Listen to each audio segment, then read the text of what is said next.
ルドアップ。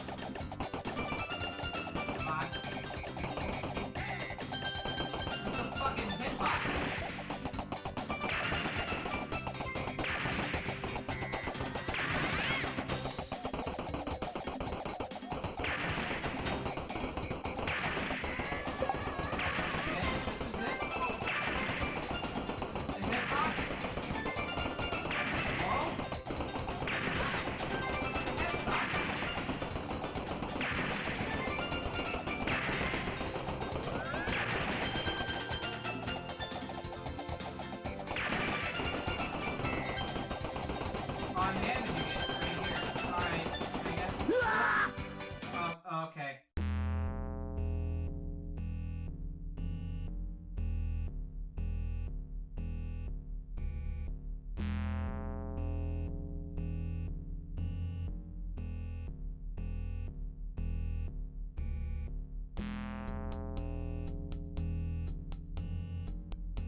What do you mean lichens have been here the whole time? You didn't check under the rock, did you? I was under the rock the whole time. How did you not see me? I was under the rock. Right there. That rock right there. Little decorative rock. You put the keys in it, and there I am. Can't believe you didn't see me on the rock. Can't believe it. Hello, everyone. It is, bit of an interesting day.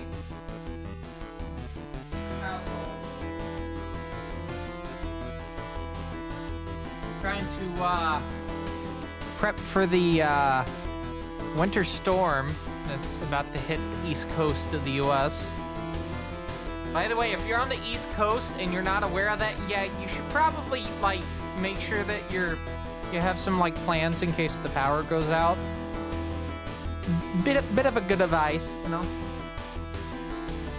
Oh, fuck, I left my beverage over at the other side of the room. Hold on.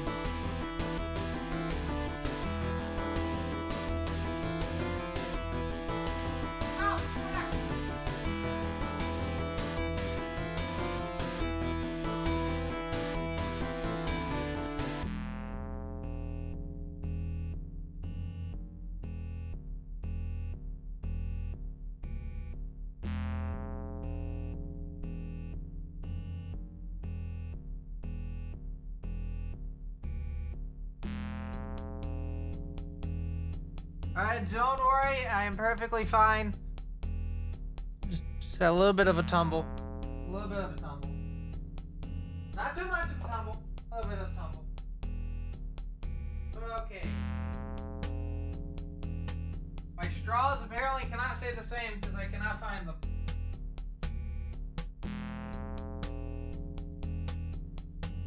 If I need to take a sip of a beverage, how am I supposed to do that?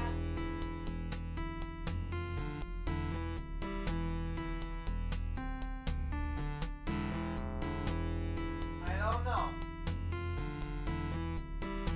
What I do know is that this is January 21st, 2026. This is a fine quality live stream from TBCR Productions. It is fucking cold. I'm wearing this one-piece outfit. I'm fucking freezing very bad in it. Yeah, I should get a thermal version of it, you know? That might get too comfy. Gotta stay on my toes a little bit, you know. But, yeah. So, this stream's not gonna be super long tonight because I have to wake up at 6 a.m. and I have to get on the road at 8 for the, sorry for the gut punch I'm about to give you in case, like, you're new to the channel. Bit of a gut punch. I have a funeral I have to attend tomorrow. So, yeah, I have to wake up at 6 and leave at 8, so I can't stream for super long tonight. But Friday will be a long stream because it's Majin Tensei 2. But not tonight. Instead, tonight, we're gonna do a little bit of a format that I occasionally do after GDQs, so I can try to find new games. This is a variant on what I do while I'm at the event. It's called speedvestigations. It simply means speedrun investigations. So there is a bunch of games I'm gonna play, and then whichever ones I'm feeling the most on will probably be the ones I work on in the future. And the console in question today is the NEC and Hudson TurboGrafx 16/PC engine. This console came out originally in 1987 in Japan, got released in 1990, I think, or maybe it was 89 in the US and other areas. It was a big success in Japan. It was an absolute catastrophic failure in the US due to it being released, I think like 3 or 4 weeks after the Mega Drive / Genesis was released in the US. Oh boy. Had it come out at the time of the original release of the PC Engine, it probably would have done well. It's a pretty neat console. It's an 8-bit console. that has 16-bit graphics, but the CPU is entirely 8-bit, based off the MOS 6502 processor. Now, you may have noticed in the introduction that that was not clearly a PC engine, and that is true. However, it is an official classic console for the PC engine in TurboGrafx. Yes, while I was in GDQ, I went to the exchange on Carson, and I thought they had an original TurboGrafx 16 on display. I probably should have noticed that it was very small for what that would be. No, it was a TurboGrafx 16 Mini, a clone well, I can't say a clone console, an official classic console similar to like the NES Mini and whatnot, that has a whole bunch of titles. Cho Anarchy, which was the re-intro game. It comes with Sapphire. I actually went to a game store today and they had 2 copies of Sapphire in the case. It's one of those arcade CD-ROM games, which if I wanted to use my original PC engine with like a regular CD-ROM drive, I would have to spend like $300-400 just to get 2 megs of RAM. RAM prices are even outrageous in the used market for like old consoles. Who could have guessed? And it also has some English versions of some games I want to look at. One particularly being JJ and Jeff, which is a localization, I guess, a graphical overhaul somewhat of the game Kato-chan and Ken-chan from Japan. That game unironically, well, that version of the game, the original version of the game, unironically has farting as a mechanic. I'm not joking. You can fart on enemies and kill them. Anyway, that's the subject of the stream tonight. I do have a little bit more I want to talk about, though. I've been test driving a Palm M515 today. It came in the mail yesterday. I got it for parts. I had a battery ordered. Put the battery in. I like the fact that the back is made of metal. Very nice. It has a little bit of a ding on the back. And 4 torque screws hold it in. And as much as I despise Graffiti 2, and it's okay. I like the backlit screen. It is still usable even with that off. And it's Palm OS 4, and I'm going to be learning a speed game on the M515, being one Serious Sam. Yes, they did release Serious Sam on a Palm Pilot PDA. Who'd have thunk? So we'll get to that at some point. I also got in the mail today, specifically today. This was like ordered before I think I left for GDQ, or maybe when I came back. I bought a prior one, but only for the memory module that came with it. A Handspring Visor Pro, and I have a new battery in this one, and the standoffs inside the actual device did not break when I tried opening it, so this is a good sign with this one. Palm OS 353, 16 megabytes on board, and then I have one of those compact flash adapters, so I have 16 additional megabytes in the back, and I don't have to spend like a fuck ton of money to get an official Handspring one. Good stuff.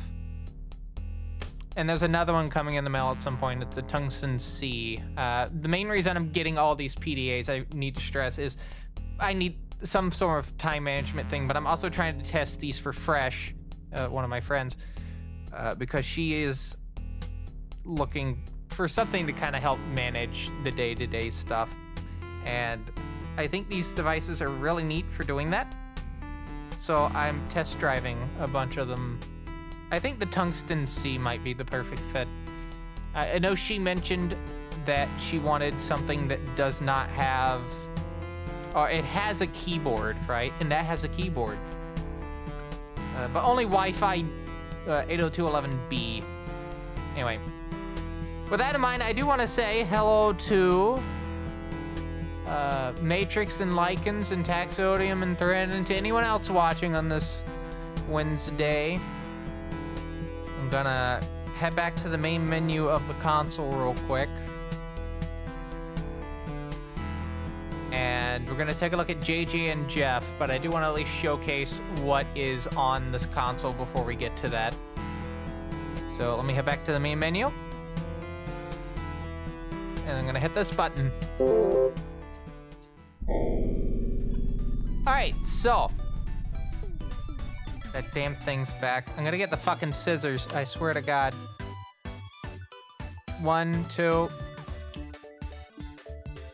Cool, it's gone. Alright, anyway, so yeah. This is the... Now there's a fucking circle floating in there, what? Hold on.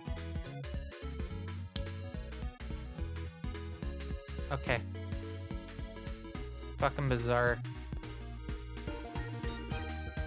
Anyway, this is the TurboGrafx 16 Mini. This console came out in 2019, right around, or 2020, right around COVID. And as far as I'm aware, it did not sell well. But it is a neat little system. And it is very particular with power. You must give it 5 volts exactly. No more than 5 volts, otherwise you will fry the motherboard. Speaking of the Kung Fu, I hope it actually shows gameplay, because this game is fucking... Ooh. So imagine your character being, like taking up half the screen, right? And then, yeah, they take up half the screen. This was the very first game for the console, by the way. Forsaken Necromancer, which you've seen in various openings, was the 5th game released for the console. I did buy 2 games today. I bought the English version of, what was it, Mashin Hero Wataru, which is also known as Keith Courage in Alpha Zones.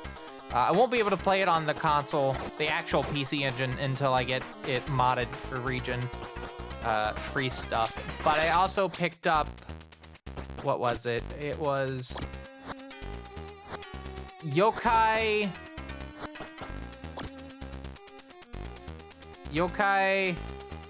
Dochuki? Maybe, I don't know if I actually pronounced that right, but I think it's like Demon Travelogue, I think.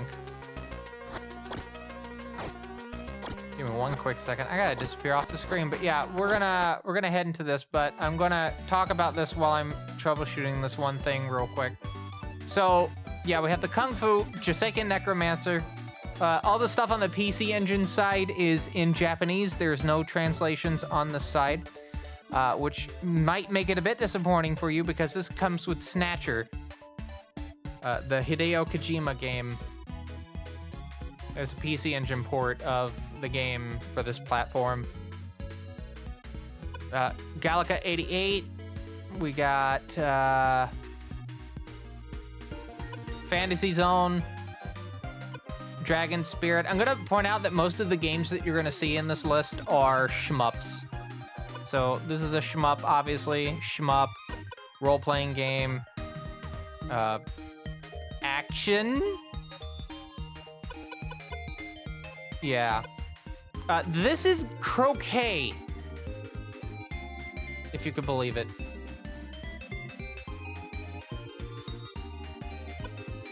Tactical role-playing game.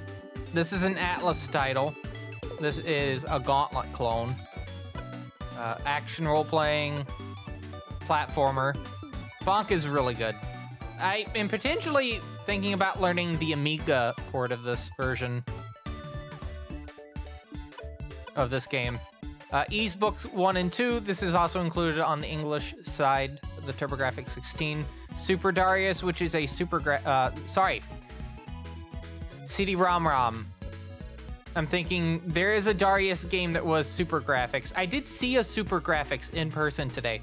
It was $400, and I looked at it and I was like, no. The Genji and the Heike clans. What a title. Superstar Soldier, which is obviously a shmup. Ghouls and Ghosts, which is a Super Graphics. Any of them with purple cue card labels like that are Super Graphics. Legend of Valkyrie, which it looks a bit neat. Sorry, this is also a Super Graphics game. Spriggan, which I think I saw. This is also a shmup. Newtopia 2. No, there is. Forsaken Necromancer is a horror game. Gradius, Salamander. This is exclusive to the TurboGrafx 16 Mini, specifically. I saw this game at the store, Super Momotaro Dendetsu 2. Ninja Gaiden, which I did not pick up because it was on this. Now, if this system fries itself, I will go back and buy that game, but yeah. That's Ninja Gaiden. Star Parodier, Spriggan Mark II, Snatcher, as I mentioned before, Gradius 2, Cho Anarchy, Rondo of Blood, the original Rondo of Blood, not the one for the Super Nintendo. This is the original Rondo of Blood, in which Symphony of the Night is the sequel to. Bomberman 94, Panic Bomber, and then Sapphire, which I saw 2 copies of at the store I was at. So if we switch over to the TurboGrafx side, we get a very good compile-made pinball game called Alien Crush, published by, was it Nexat Soft. Blazing Lasers, which is a shmup. We have the English version of Dungeon Explorer, which we may look at a little bit today. Motorotor, which is a fascinating name for a game, but it's a driving game. We have Golf. What a fucking cover. R-Type, which is most notable because they had to split the game basically into 2 parts for the PC Engine. Victory Run, which is a pretty interesting, like, console version of a, like, arcade game, I think. It's supposed to be, like, inspired by arcade game. I call this by its Japanese name, which is B-Ball. B-Ball. But yeah, it's called Chumanfu in this game. In the US, but B-Ball sounds fun, sounds like a better name. This is JJ and Jeff. This is Nectaris. It's just called Military Madness in the US. We have Newtopia, Ninja Spirit. I did see a copy. I saw 2 copies of this. There was a bigger box version for like $300 at the store, and then there was like the normal size box for like $150. I think Newtopia is an interesting example of like an action role-playing game in the vein of Zelda, but it kind of is not at the same time. I don't know. Maybe I'll get that in the future. Ninja Spirit, which I like the Japanese box art a lot more. Psychosis, Space Harrier, which is, I think, a Sega game. Yeah. Splatterhouse, which I've seen a long play of that. It's a pretty neat version of the game. Ys 1 and 2, which I do plan on playing through Ys 1 and 2 on this specifically. I know I started on the classic version on stream, but we may start back on this one. Bonk's Revenge, which is the sequel to Bonk's Adventure. Kadash, which I saw a copy of this in the store. Paracel Stars, which is the sequel to Bubble Bobble. Somewhat. That's supposed to be Bub and Bob.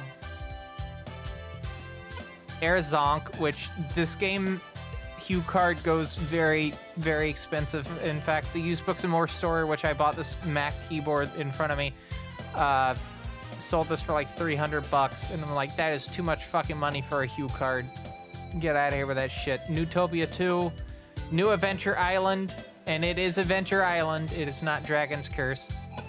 Soldier Blade, which I also saw, Bomberman 93, and Lords of Thunder, which is, you guessed it, a shmup. So what are we looking at first? I think we might as well get the Atlas title out of the way.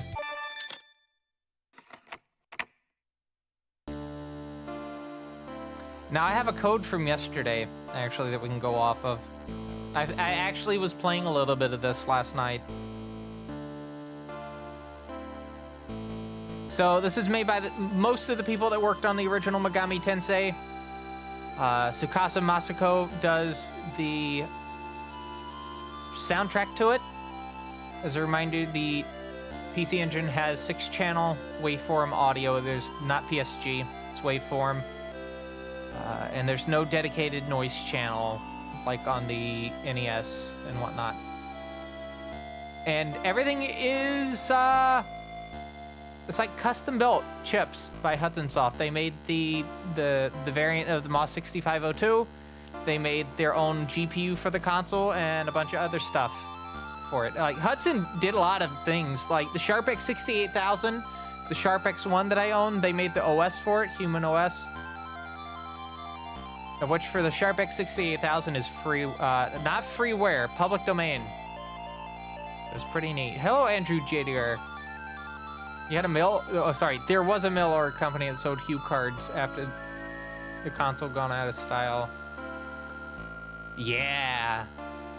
I think the TurboGrafx could have been really good had they actually released it earlier than they did. I think releasing it after the Genesis and then having the CD add-on be like more than the console was probably what doomed the console in the US as well. Because I think the CD add-on was like $400. The console was like $200. Whew. All right, I'm trying to get my passcode here. Here we go. Gotta turn the backlight on the PDA on.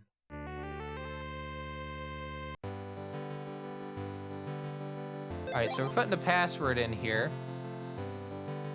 And I played this on my actual PC Engine yesterday, but I'm just gonna do it on this one for the sake of showing. I don't think, have I done this for an intro? I can't remember. I think this game would be pretty neat to do as a co-op speed run. There's a few things preventing me from doing that at the moment. Number one, I need to buy a multi-tap, and from the prices I saw for the TurboGrafx one at the game store, I'm gonna have to just buy one on like Mercari and bring it, like get it shipped to my house. It's gonna be a lot cheaper to do it that way. Oh wait, I want to go back out here. I think there's actually a way to where I need to go over here, right? Yeah, there is. Oh, we're back at the start. Okay. Yeah, there definitely is. I need to go over here.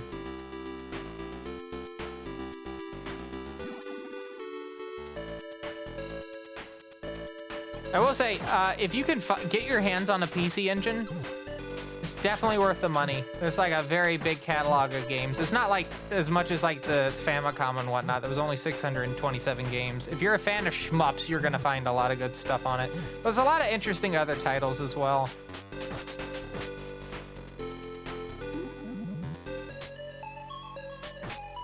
Oh, I gotta make sure I have turbo off. Get these boots. So this Gauntlet clone has stats as well. We can increase agility, attack, strength. Don't question why attack and strength are two separate values. I don't get it either. Or maybe stamina. Who knows? It's probably stamina. So I need to get through this to get to the other dungeon?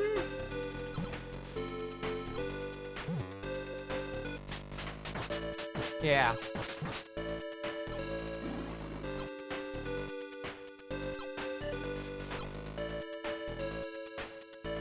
There's a boss that I died on yesterday, and I was like, yeah, I think I'm done for the evening. So yeah, as you can see, definitely in the vein of Gauntlet. well, would this be considered hack and slash, or would this be considered, considering you firing stuff, would this be considered a run and gun? What is Gauntlet considered genre-wise? Is it considered a run and gun?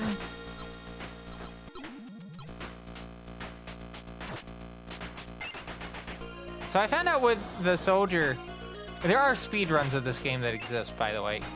Do want to note that. But yeah, for the fighter, you can use the black magic that you have here to basically quick kill most of the bosses in the game.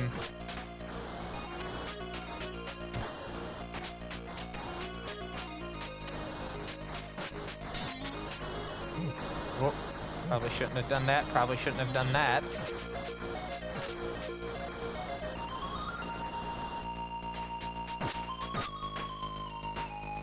I just want to get to the stair. Let me go to the stair. Thank you. So I already did this boss. This boss was a big tiger, and they would basically chase you down this hallway, and you can see it's very repeating.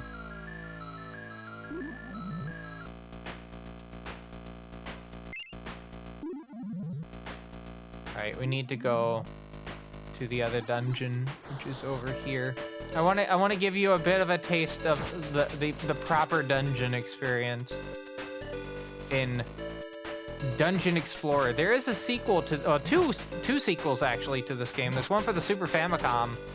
I have to remember what the name is. I had it written down. But there's Dungeon Explorer 2, which came out for the CD add-on for the TurboGrafx and PC Engine.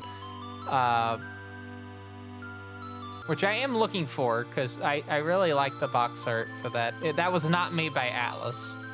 Dungeon Explorer 2 was made by Hudson Soft directly. Atlas only made the first one. And then there's Dungeon Explorer from '95, which came out for the Sega CD.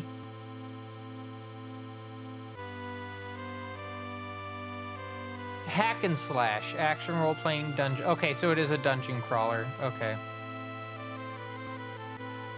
There was another game with the title of... There's one for the DS called Dungeon Explorer, which I think is the only, like, the third... No, all the games came out in the US, alright. Shows what I know. But there's another Dungeon Explorer game that came out for the Super Famicom, and I'm trying to, like, remember what it was called. Crystal Beans from Dungeon Explorer is the name of the game. It is a heavily modified version of Dungeon Explorer 2. That is probably why I did not see it, because I kind of glanced over the Dungeon Explorer 2 page. Yeah. And that came out in 1995, and it goes for a decent bit of money on the internet. Like right now, if I was going to eBay, right? Going to eBay. I'm probably going to go on to Mercari as well. Because I want to go... I did have a multi-tap in my cart at the moment, yeah. 17 bucks, what a value. But, yeah. Copies of... Oh, I got an offer for Yo Bro, the official game for the mascots of the Beach Boys. Crystal Beans from Dungeon Explorer goes for about 88 bucks minimum. Yeah, minimum. So, pretty penny, but that is complete in box. So I don't know. Would that be worth it? What do you, the viewer, think? I'm just gonna go ahead and buy this multi-tap because, yeah, they were asking for, I think, like 3 times the amount that this fucking Mercari listing is asking for. And that's good, because that means I can plug in more than 2 controllers into this console, because that's how this console works. You can only have 1 controller in the console, unless you have a multi-tap. So you want to play co-op with your friends? Don't have a multi-tap? Fuck you.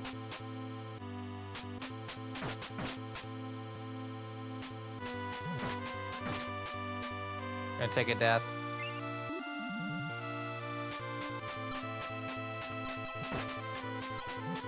Which it was really bad because these like, are these supposed to be babies or something? There's gonna be a lot of them.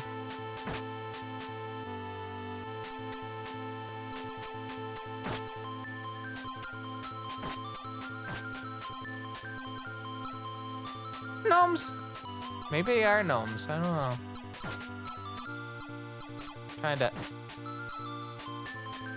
throw my sword in a way that I can actually hit them.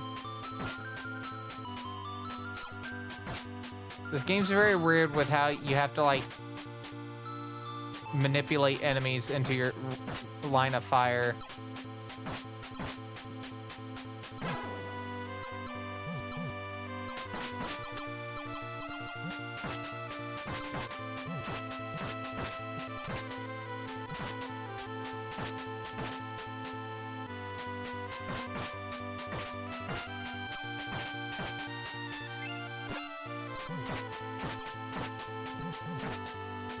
Come on. I'm just gonna go. Cool. I'm just gonna go for it. Oh, nope, never mind. No, I made it. Cool. Just run for it. Run for it. Oh. Okay, so you see that the dapper fellow right there? If they touch me, I die. Because they'll drain my health.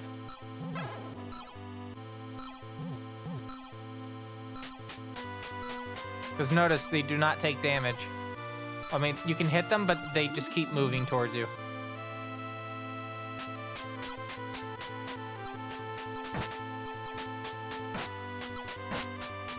It's so true.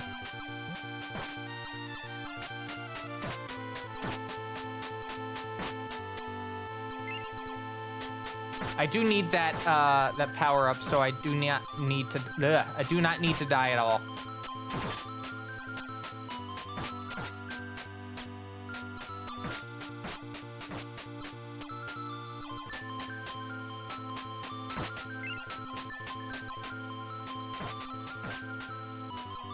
I'm at 93. That'll work.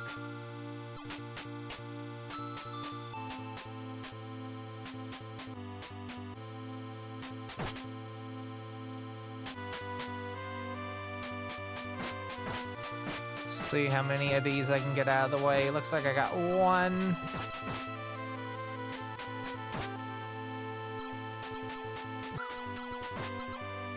Oh boy. I got just the one left.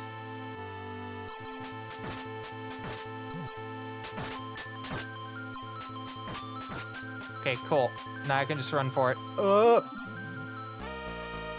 Alright, so we have this lady here. She's the boss, by the way.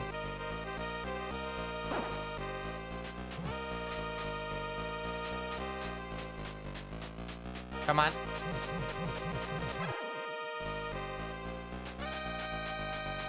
Oh, she has a face. Oh no, she has a face change. Oh no, that's not good.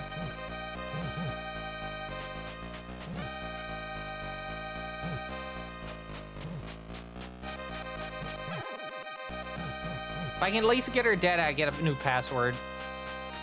Come on. There we go. But I'm not done, because I have to get back to the start.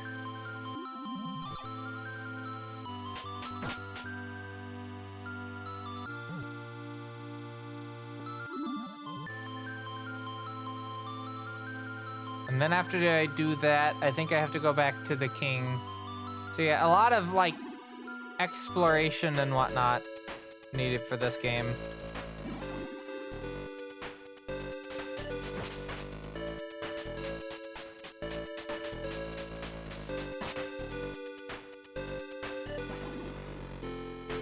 This is definitely in the maybe category.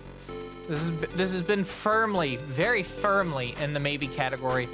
Speedruns for this game go for about... Let me take a look real quick. I had it up and then I closed it earlier. Yeah, speedruns go for about...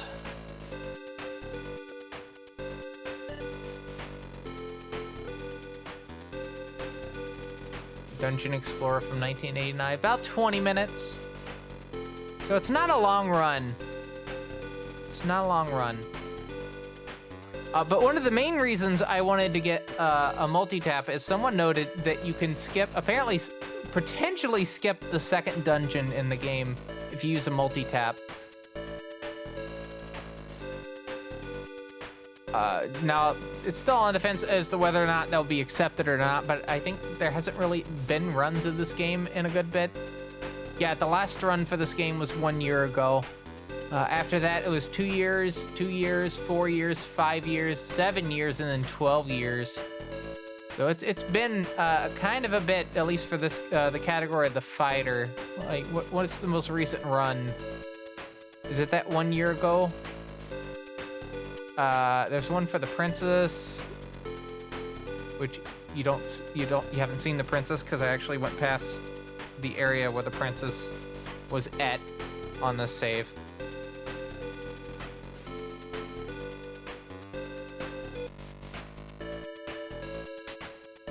Oh yeah, I think we're trying to go against Nataz.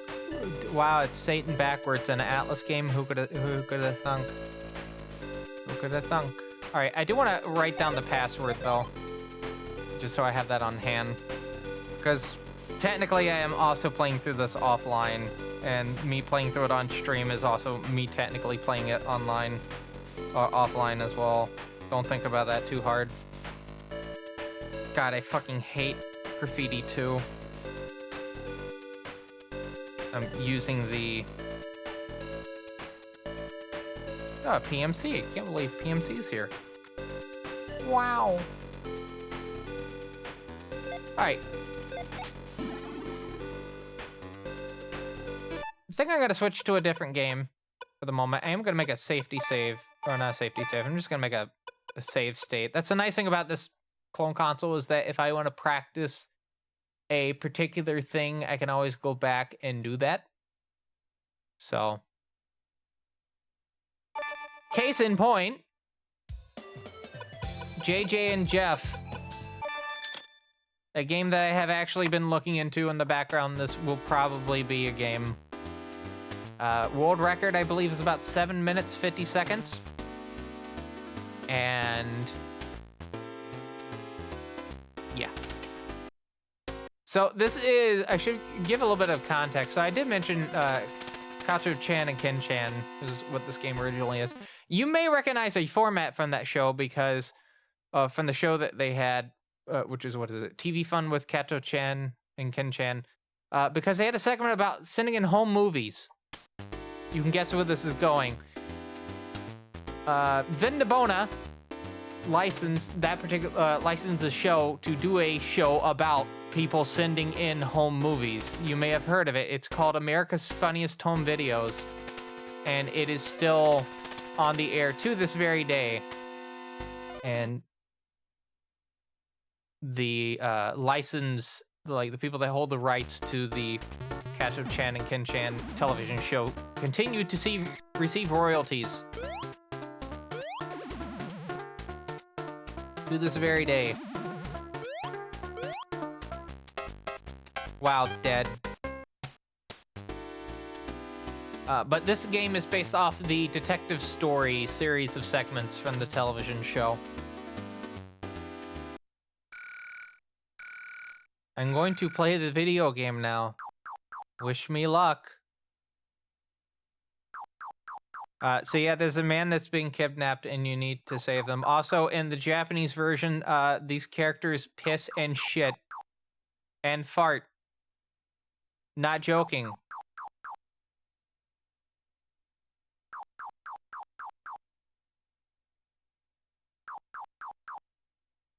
Bye.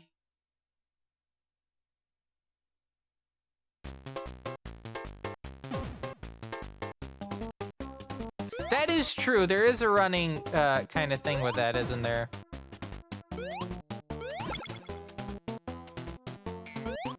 So yeah, I do have... I am very... Oh, there's a piece of shit. I took damage from the shit.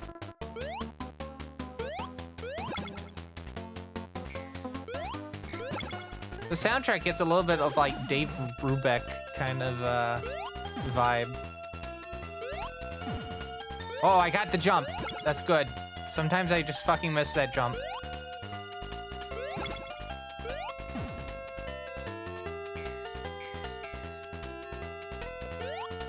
Also, I think I quite literally, for the most part, did the like how you would do the first level for like a speed run.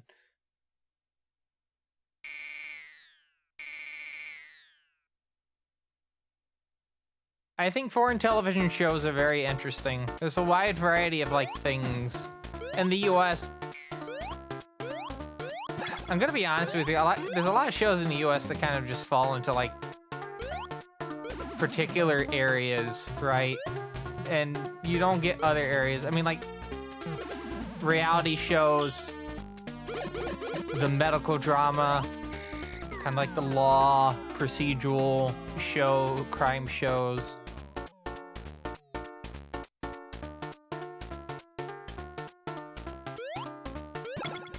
I mean, hell, in the game show, like, field, there hasn't really been a lot that's kind of, like, been, like, oh, for me in the US. There are definitely examples of, like, shows in the US that will probably very much interest me, but it's also just a bit hard for me to watch them because, you know... Don't worry, I have a save from this section, so I don't have to worry about this.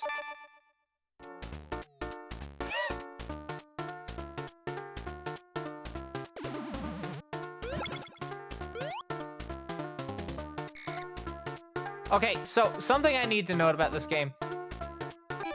This is definitely a very, like, Mario and Luigi type of thing. This character is very Luigi.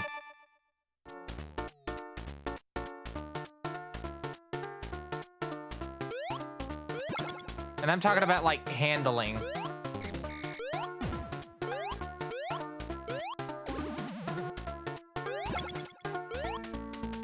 They handle like Luigi.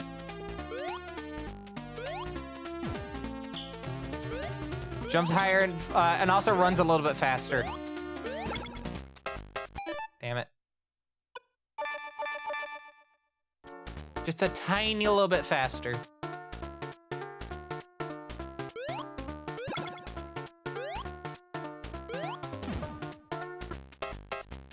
You have to do this part very particular because I keep forgetting that the sign... So, like, the very weird thing about this game is there's just a bunch of stuff that you have to, like, kick random objects in order to, like, progress. Right? Like, what would indicate that you need to kick the sign?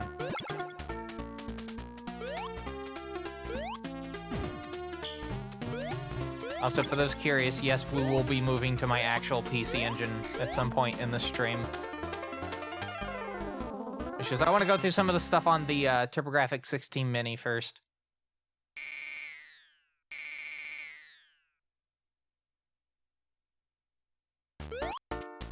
But yeah, this game has very high potential. Except I want to get Kato-chan and Ken-chan specifically. I think that version of the game would be... I think that version would probably be the more interesting of the two versions. Because I feel like this version kind of... like, all the humor... Because it's very toilet humor, right? I think all that humor is just gone in this version.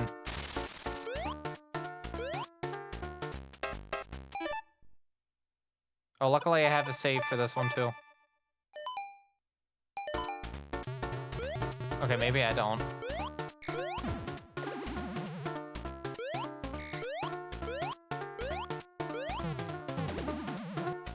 I think it was the halfway point to the other one.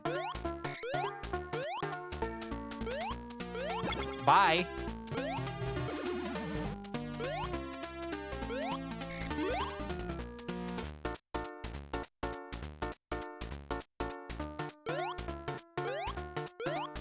But yeah, if I can get Kato-chan and Ken-chan specifically for the PC Engine,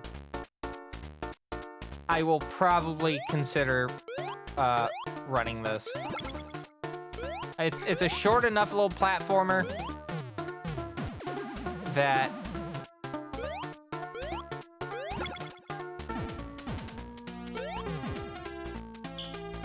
it might be worth it. Okay, hold on.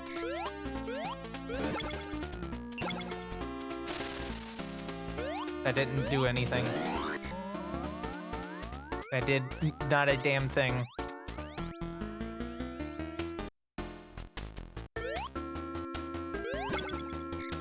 Ow. I got hit by a fucking pine cone.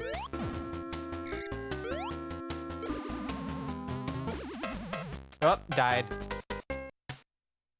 Cool.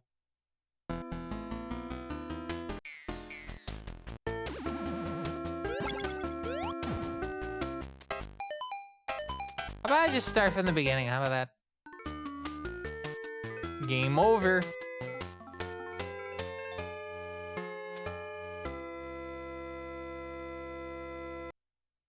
Newtopia. I was just gonna mention Newtopia now. I don't think Newtopia is in the realm at the moment, although I do think the game is pretty neat.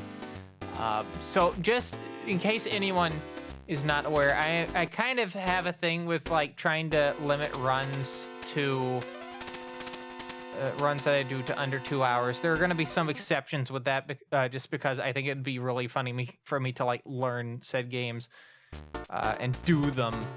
For instance, SMT on iOS in the high 1 hour-ish range, nearing 2 hours. But I want to learn that because it's a JRPG on a iPad. Newtopia is about 42 minutes.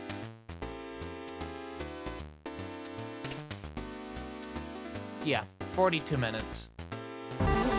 Whoop.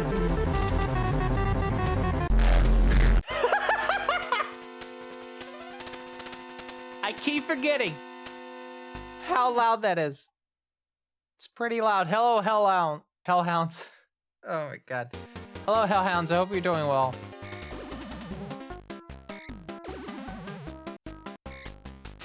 Hope your stream went well, so you did a little bit more of Hat in Time. For people coming over from the Hellhound stream, I'm TBCR. I am a speedrunner. It just so happens to also be a VTuber.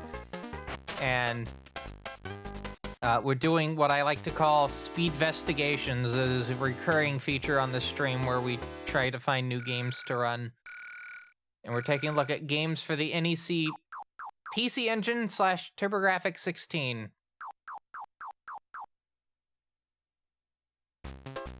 But I'm not playing them on an actual PC Engine at the moment. I'm playing them on the TurboGrafx 16 Mini. Do not ask me how much I spent on this. It's less than an actual TurboGrafx 16 is. I'll say that. It still cost a bit. Taxodium knows exactly how much I spent on it. He was there when I bought it.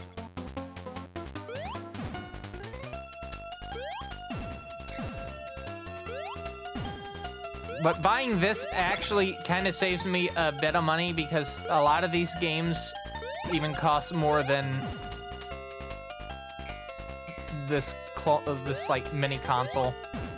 That's terrifying.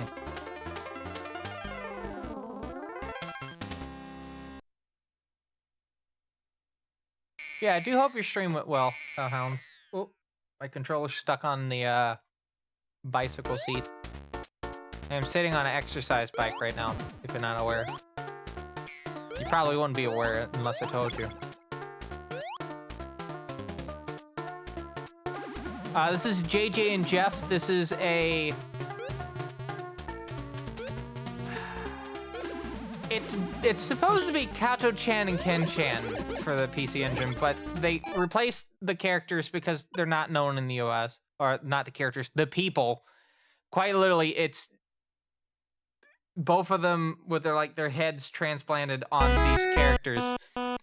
And they just swapped the names to be JJ and Jeff, but kept the plot to the game, but removed a lot of the toilet humor that's in the original version. I'd have to show you what that is at some point. Just a note though, real quick, because you may have heard that noise. I don't know if that noise actually went off or not, but we're heading into the first ad break in about 5 minutes. We'll probably have 2 of them total this stream, because again, I cannot stream for too long tonight. And there's various mitigations you can use to get around the adding from twitch.tv, extensions, picture-in-picture mode, and other things. But if you don't want to deal with the ads and you just want to watch the stream without them, consider a sub to that fine quality live stream, because not only do you get the ad-free experience on here, but you also get a number of bonus things on the Discord. I don't do stuff like Patreon, so I give you bonus benefits for being a Twitch sub. Kind of similar to that, though there is a coffee membership as well. But it's the same benefits as the Twitch sub, sans the ad stuff. But though I am probably going to have some exclusive stuff in the future, like names on credits to YouTube videos. But yeah, this is made by Hudson Soft, who also was co-developer of the console. I should probably explain, like, the thing with the NEC PC engine. It is primarily a Hudson Soft thing. They designed the console, but NEC was the one that made it. Like, in terms of manufactured it. So that's why it's the NEC PC engine. But really, it's Hudson Soft's console.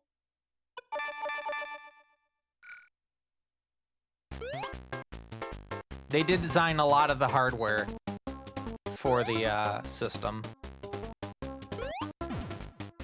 Again, the MOS 6502 variant. The GPU, 16-bit GPU. Complement the 8-bit. Ooh, come on, thank you. 8-bit CPU. And also, I don't know if you noticed at the top, sometimes my health just lowers from me moving. I think that's to enforce like a time limit. I don't know.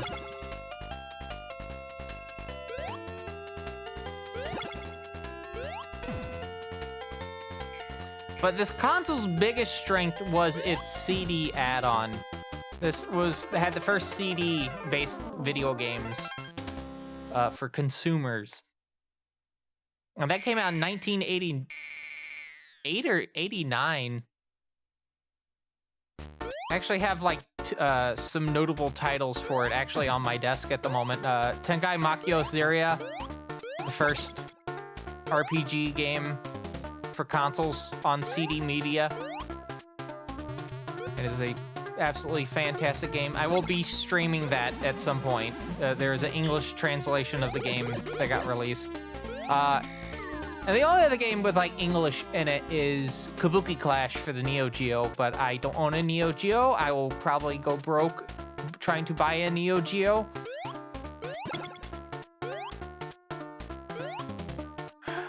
Keep forgetting about this. Keep forgetting about this fucking... yeah.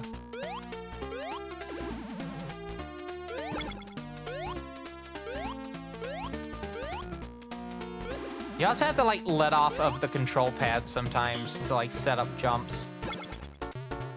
Not a lot. Like, here. I have to let off of the control pad a little bit. Or in some instances, move the other way to just, like, control the movement.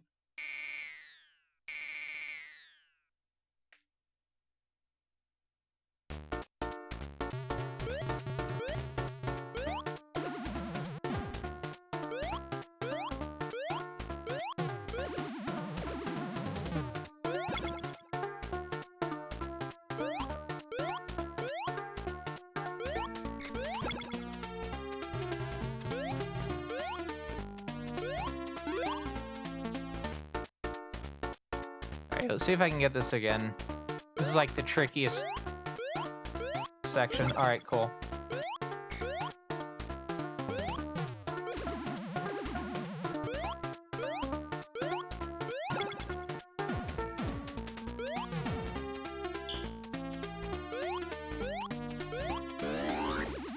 Damn it! I have to time it just right. This is okay, so I need to point out, it's actually good that I'm playing this version because with, and I have to, just because there's people that joined after I mentioned it, Kato-chan and Kin-chan has toilet humor. There is characters pissing and shitting. You don't see them shitting on the screen, but they're behind like a bush, but you can tell they're shitting because, you know, their eyes get like red. Yeah. But there's also a fart attack in the game. So if I hold down, right? Yeah, you have to be doing this way, and then they you know, fart it out. So it's actually better to be playing on this version of the game, if you can believe it. For that reason. Yeah, that's the noise it makes.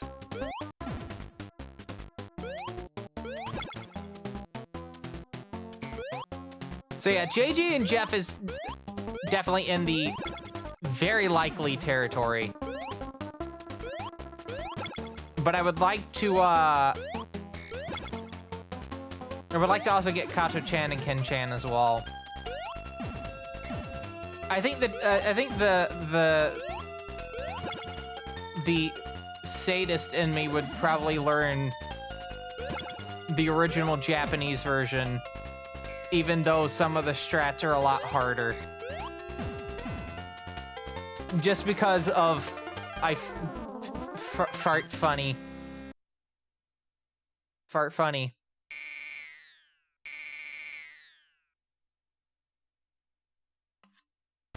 Alright, I need to pause. Oh, I hit select, not run.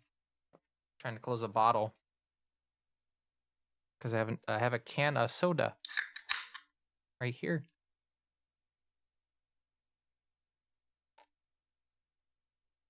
Alright. Here we go.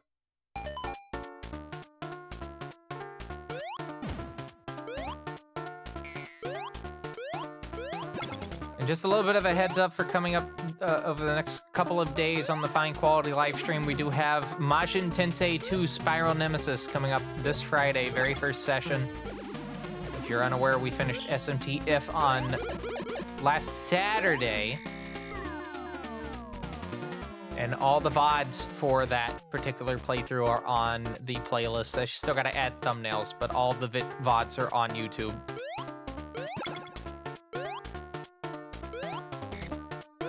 Damn it.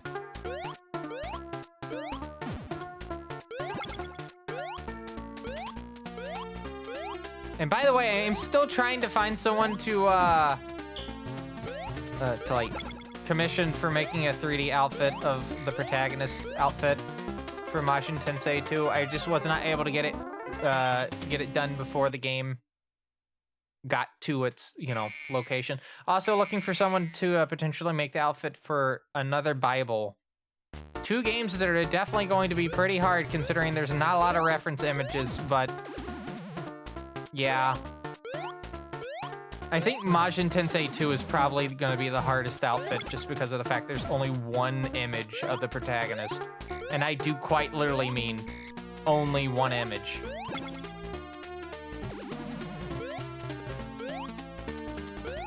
But I've seen people make fan art, so it definitely is doable.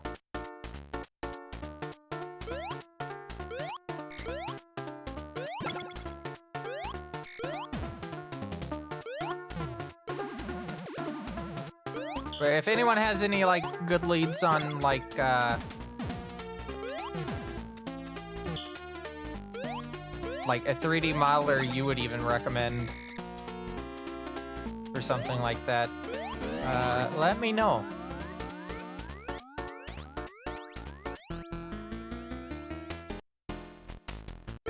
It's kind of the pain of being CGI man, isn't it? Is that, you know, you gotta have someone that knows 3D modeling to make your outfits. Or you make them yourself with, like, Vroid Studio or Blender if you know. Oh, no, I kicked the dog. No!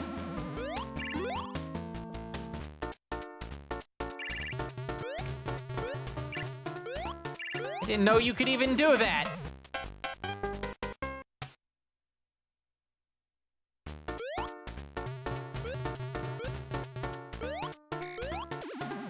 I can't believe this game has animal cruelty in it. Why? Wait, I'm back on this level. What the fuck? I don't think I was supposed to jump up to the thing. I think I made a boo-boo.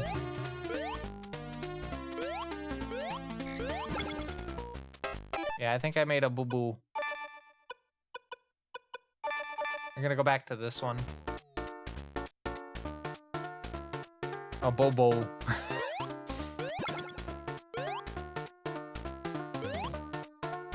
Damn it. I'm never gonna get that right. That jump, I mean. I think I've only gotten it once this entire stream.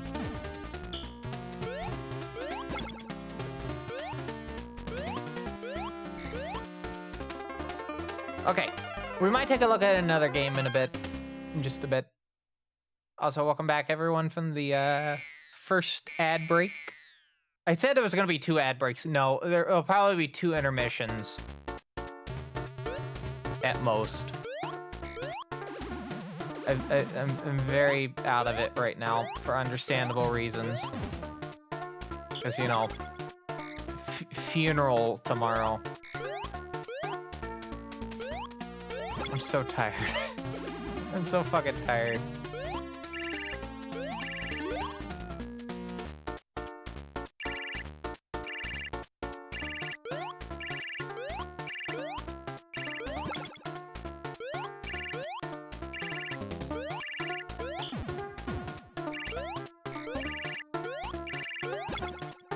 I somehow got out of that. I can't believe it. Get out of my way.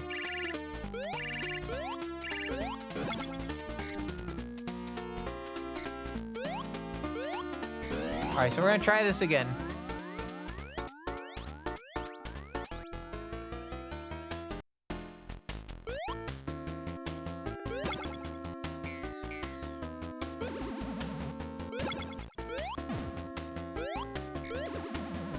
Okay.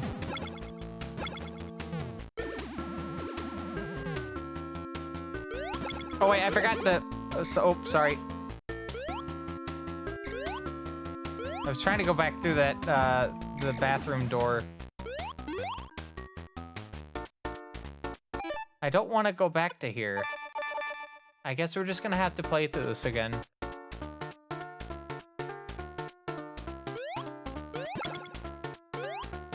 I think the first segment is going to be, for the stream, is going to be stuff on the, TurboGrafx 16 Mini, and the second segment is going to be stuff on an actual machine. Yeah, the Trebampoline sent me back a stage. No! I guess we're doing this one.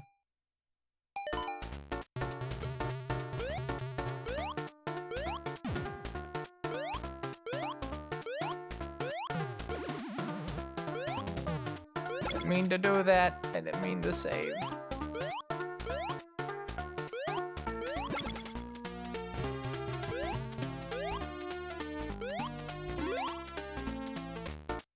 Alright, I guess I'm just gonna have to play this right.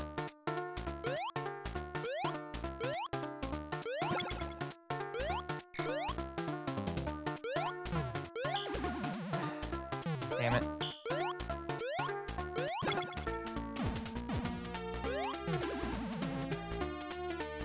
Can you stop throwing fucking cans at my face, please? Fuck.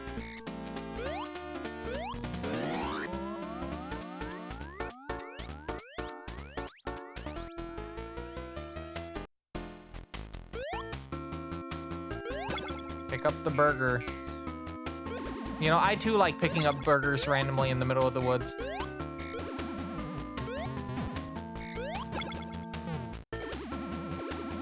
Alright, if I go in here... there's just want to show what happens when you go in here. It's just this guy. Thank you for those wise words.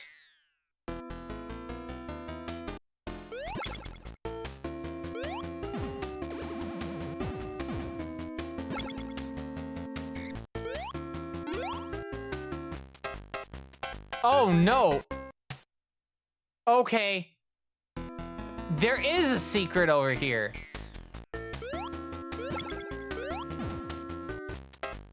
Okay, now I'm curious. Now I'm fucking curious. Uh-oh, hold on.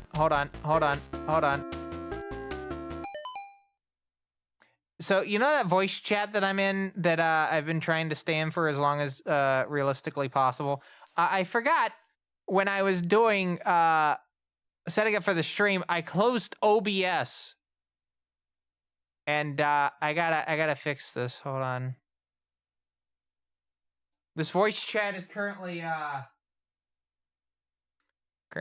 many hours in? I'll let you know in just a second. 2,416 hours, 25 minutes, and 4 seconds. Why am I in a VC that's that long? It's funny.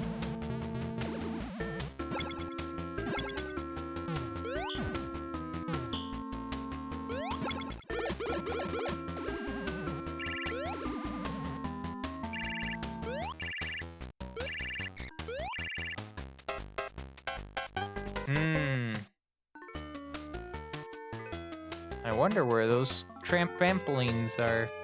I'll have to find out later, because they're gonna move to another game.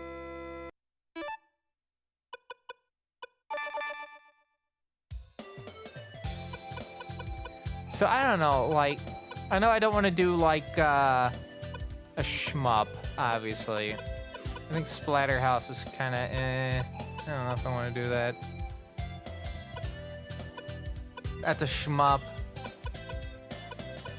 I mean, okay, even though I'm probably not going to consider this, New Adventure Island, I didn't want to at least show this so you can see. Just so you can see it.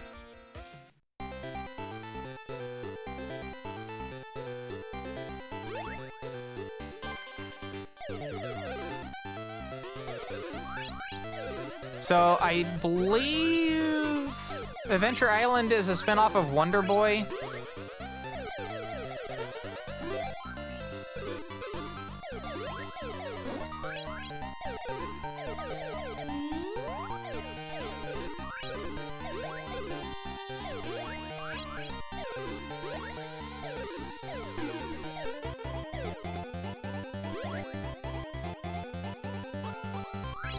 Yeah.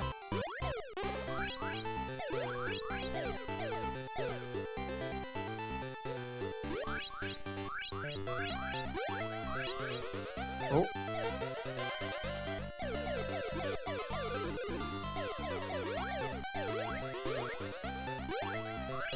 I almost died there.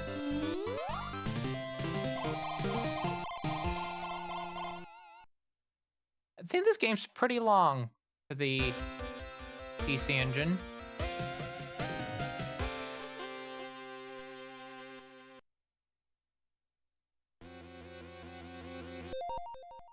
New Adventure Island, 1991. About half an hour.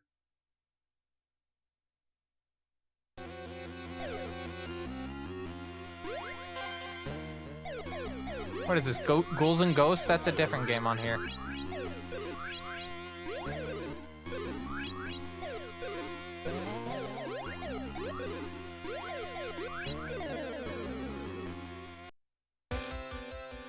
Dead.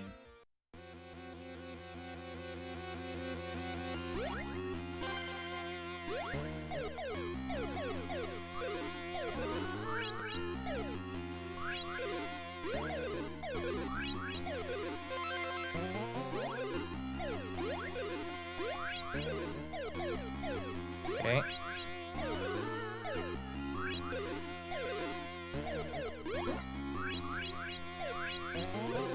Very fascinating to try to, like, go fast, but also fire stuff at the same time, because your run button is your fire button. Oh.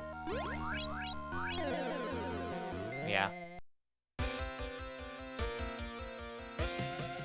Last run for this submitted was 2 hours ago.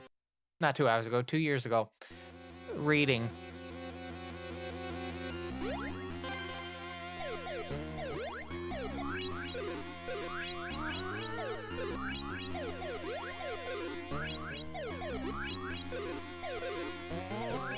Probably just more food. I have Super Adventure Island for the Super Famicom.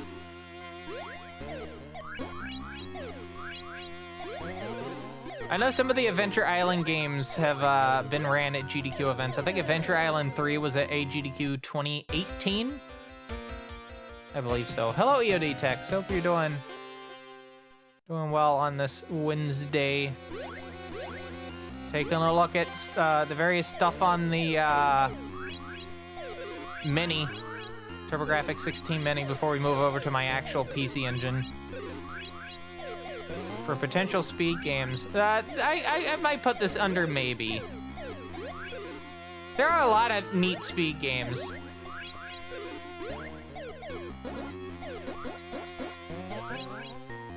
That's right. They also have some Super Graphics games, Ghouls and Ghosts being one of them. And Aldines.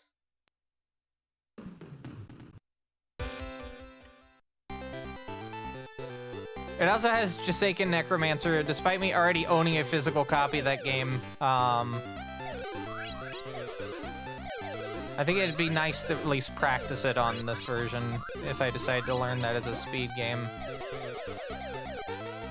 Oh, give me that fucking skateboard. Yeah. Well, I guess no skateboard for Teebs.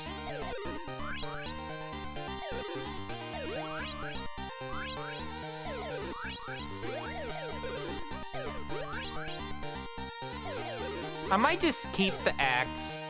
I think the axe is pretty useful.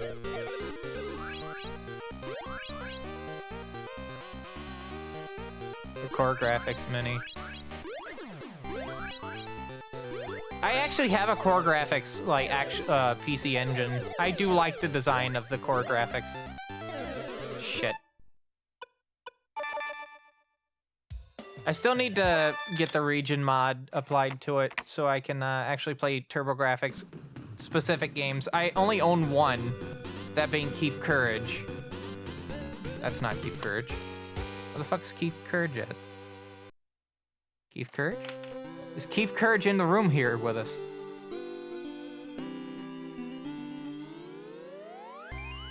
Apparently not. I'm gonna list off all of my physical games I have at the moment for your reference. Or we're letting the cutscene play out. There's supposed to be another. Yeah, there's Keep Courage. There's Dungeon Explorer, Japanese version, obviously. Yokai Dochuki. Mashin Hero Wataru, which is the Japanese version of Keep Courage, the original version. Silent Debuggers, and that's getting in its own little pile because that's TBCR looks at a FPS game on an 8-bit console, which is probably gonna condemn it to being a speed game. Gamola Speed. Yeah, Gamola Speed.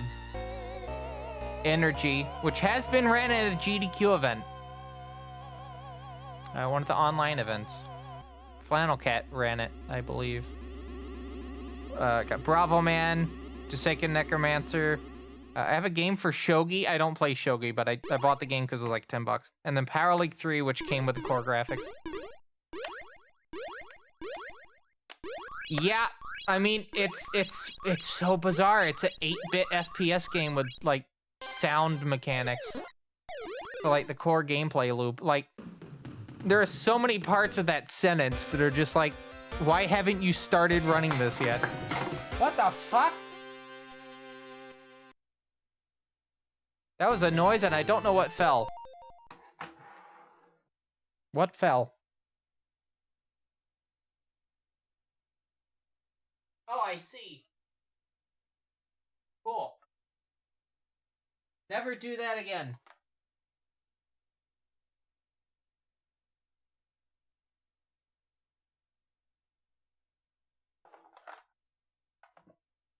Anyway. Where was I? Kind of lost my thought. There's Keith Courage. Are we Keith Courage maxing? Well, we'll do the Japanese version at some point, Candriad, but I do have it. I have both versions. My version of Keith Courage, in the case, has the little comic. Instead of like a generic, like, kind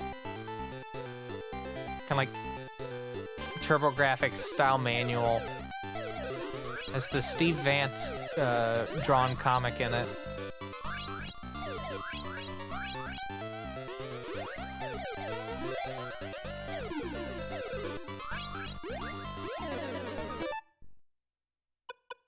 Atomic Robo Kid special. Well, I have to mod this PC Engine for me to do English titles. I mean, I do have an I will note I do have an EverDrive. It is primarily for translations, though, and as a backup in case my CD Duo are shits the bed.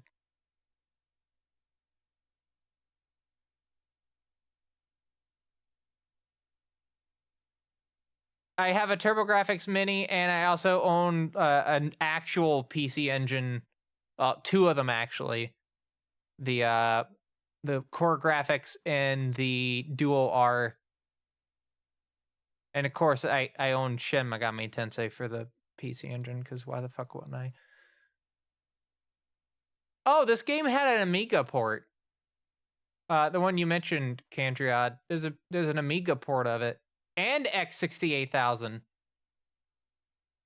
Just as a reminder, I do own an X68000. So if there's any like speed games for the X68000 that might be worth looking into, like Alien Syndrome, which I think I saw Elrock submit to a GDQ at one point. Elrock's Darius run was really good. Definitely watched the Darius run from the last GDQ. You might see me in the audience for that one, but yeah, very good run. One of the few runs I was in, like, there in person for.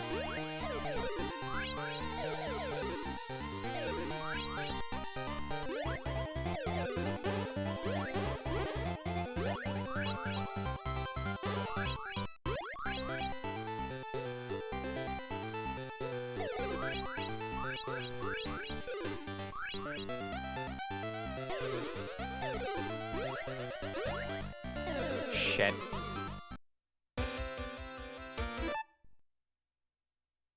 I don't know why I keep doing that.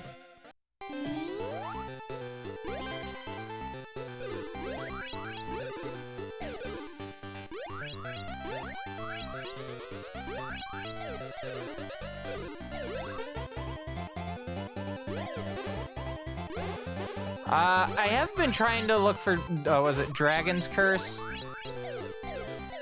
Which is, I think, Wonder Boy 3. Which is also called Adventure Island for some reason as well.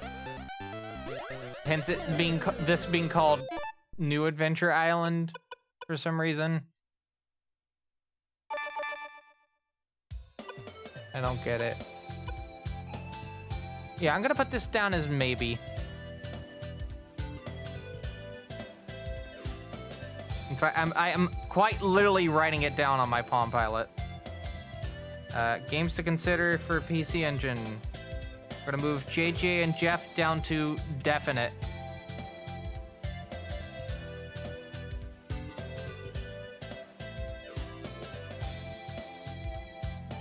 Your reminder that I hate Graffiti 2.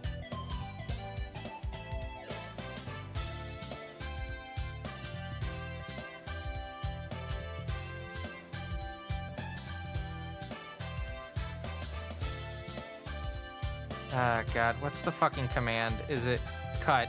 Okay, cool.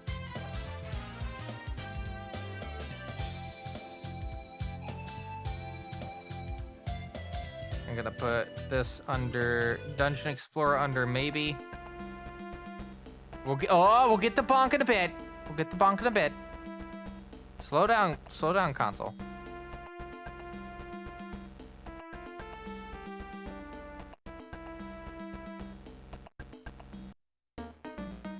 All right.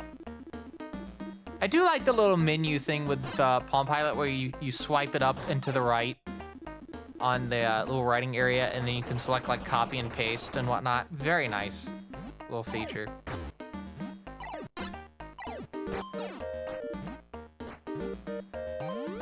It makes like editing documents a lot easier. All right, there we go. Posted air zonked 2 days ago after someone said they were zonked. I use the phrase zonked out of my mind sometimes. So with Bonk's Adventure, or PC Genjin, as it's called on this, I particularly want to look at the Amiga port of the game. So for those unaware, Factor 5, who is more known for the Turrican series. Yeah, Turrican? Yeah. They made a port of Bonk's Adventure for the Amiga, published by Ubisoft. I think it's like one of the few ports of a PC Engine specific title over to the Amiga. A port of a game that started on the PC Engine over to the Amiga. And it is a very good port of this game. Recommend. Highly recommend playing it. We get to play this version. And yes, Atlas was involved with this one too. That's not why I want to learn it at some point. Just, this is a pretty neat game. You can use the head butt mechanic like this to like float in the air for a bit.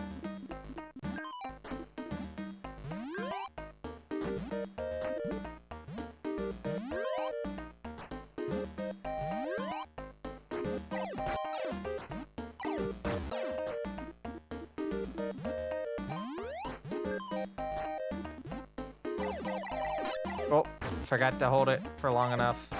There we go. Oh, that one's gonna be... yeah.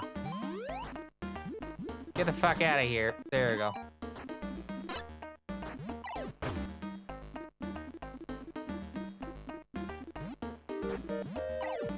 Oh, I do actually want to pick the thing up in here. A little bit of a power-up. I don't know if you would do it for like a speed run, but like... what happens if you get 2 of these is you get God mode. Oh, not God mode. Invulnerability a little bit.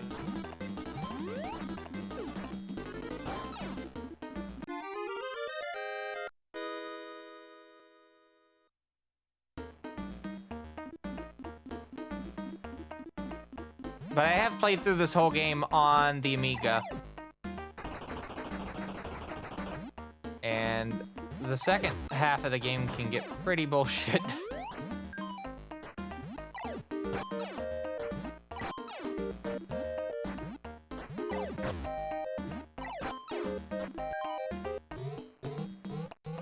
There we go. Anyway, this level has lava. Ah! Oh, no, I just gotta get this again. There we go. So depending on how, like, you do your jumping and movement and whatnot, like, you won't have that slowdown that you're noticing when you, like, land. So, like, the platforming in this game is very precise to, like, keep your movement speed.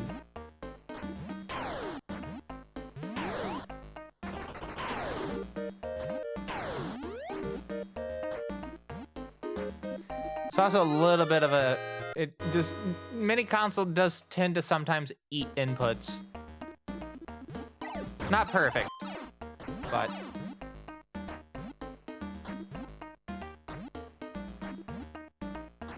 I think it's a decent, very decent effort.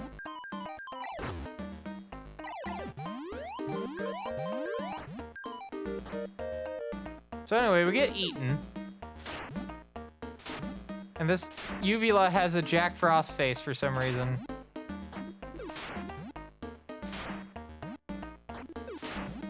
I want to find out this game came out after Megami Tensei 2. Oh, sorry, before.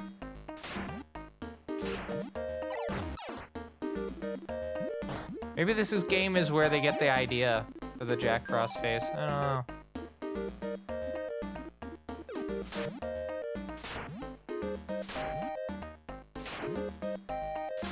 So there's like this one up right here that I always like to try to grab. It's just a little bit hard to do. Yeah. You gotta like land on the wall in just the right spot.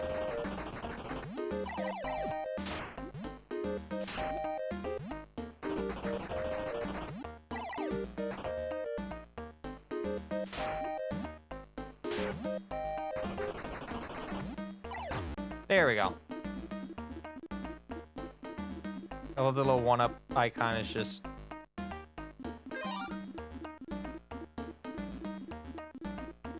But I did at least want to show the first boss off before I switch to something else. I could see a lot of potential with a game like this. Oh, I died. Anyway, going to bed.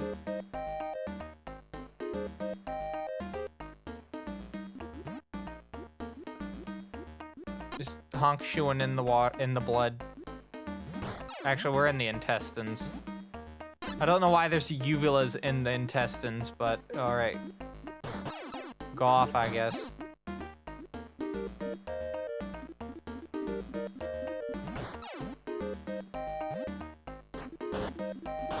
And that's right, we get shat out.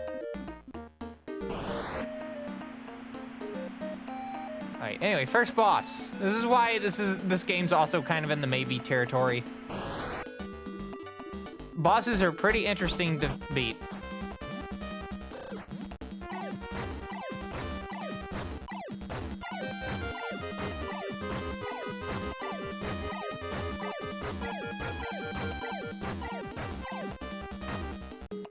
And by that I mean, yeah, we beat the boss.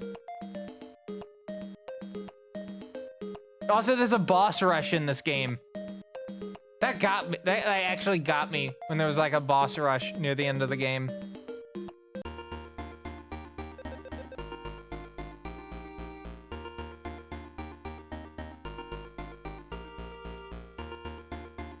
Alright, anyway. Don't want to do too much of that. But that is definitely in the maybe category for me potentially learning as a speed game.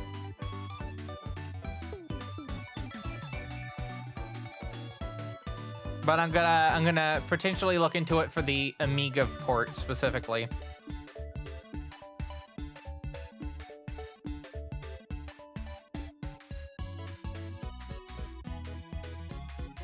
In fact, I need to stress. Oh, hold on. Again, I hate Graffiti 2 so much.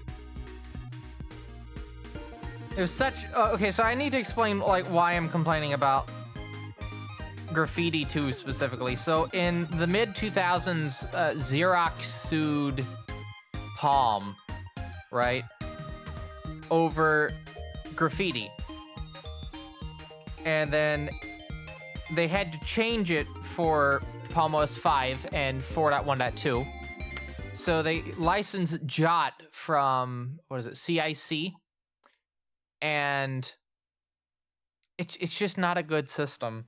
Like, there's some, like, things from the original Graffiti that are in there, but there's, like, certain strokes that have been, like, wildly changed. T, I, Y, Q, the fucking @ symbol. Basically, how you input punctuation is entirely different. This is from Rondo of Blood, by the way.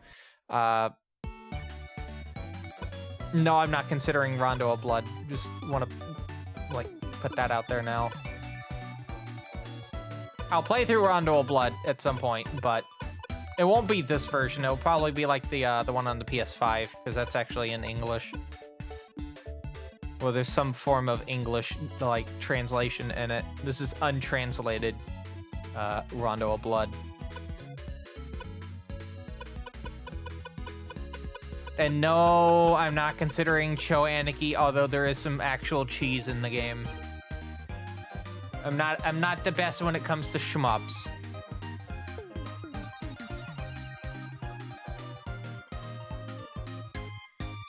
Although I will note, speedruns of that go for 15 minutes, and if you would like to get the first run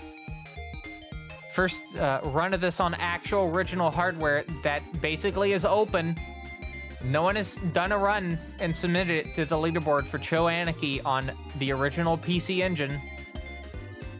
It's only Wii U Virtual Console.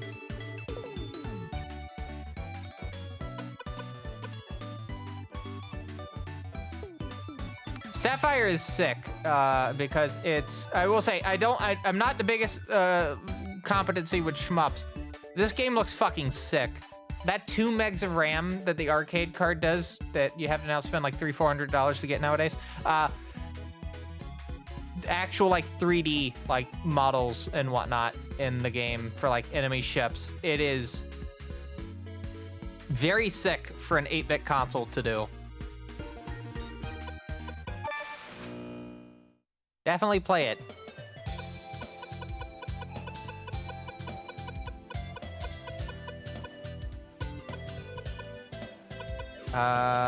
Is there anything else I wanted to look at before we switch over to the actual, like, PC Engine?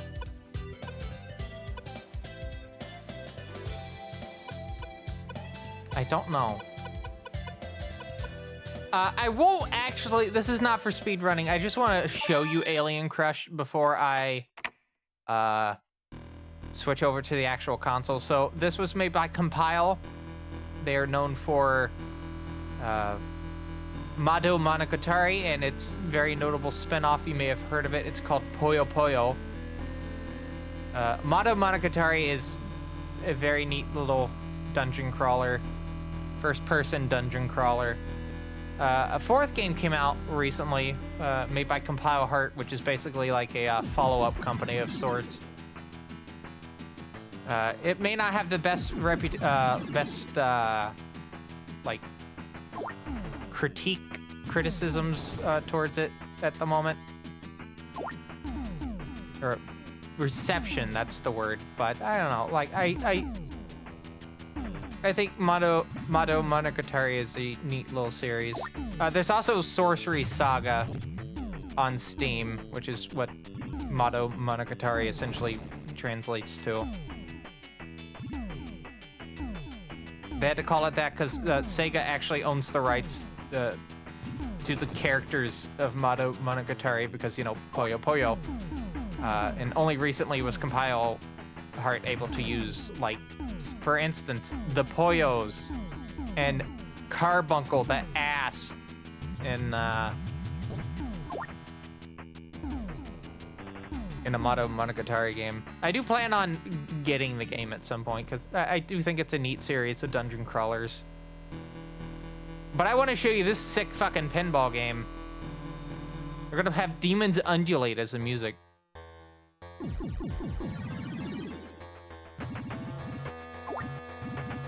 Sick fucking pinball game.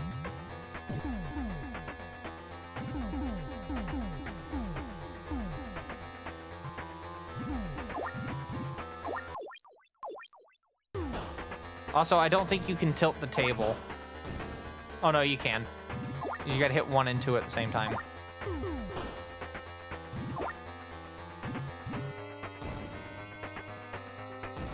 They also made, was it Jockey Crush and Devil's Crush? And then there was another, I think, like, one other title. There's 3 pinball games of this particular series.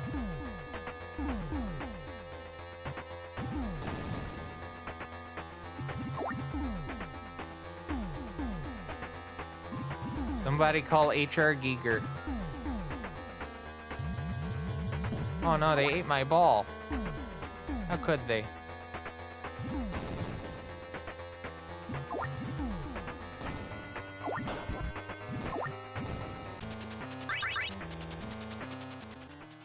So now we're in the little bonus game that they put us in.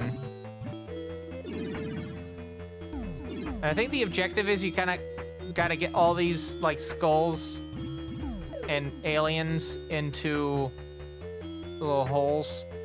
I failed at it, obviously, but...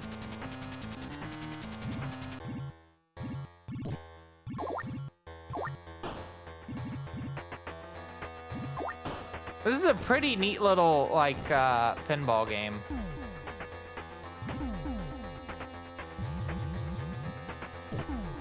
Yeah, it's one table, but...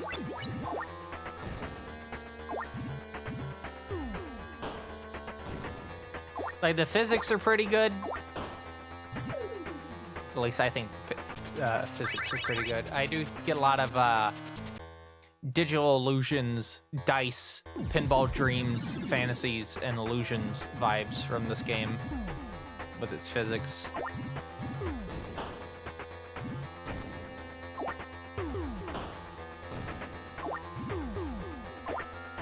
I think this is a very good title for the PC Engine. Ah, damn. I think that's game over. Yeah.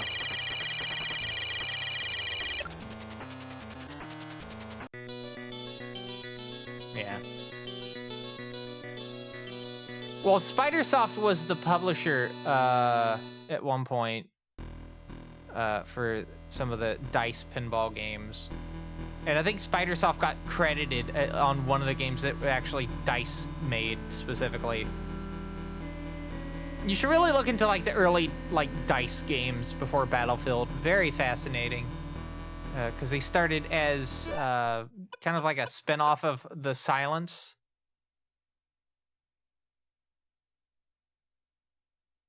A notable like demo scene group. Some of the people from that group are still working at DICE to this day, I believe.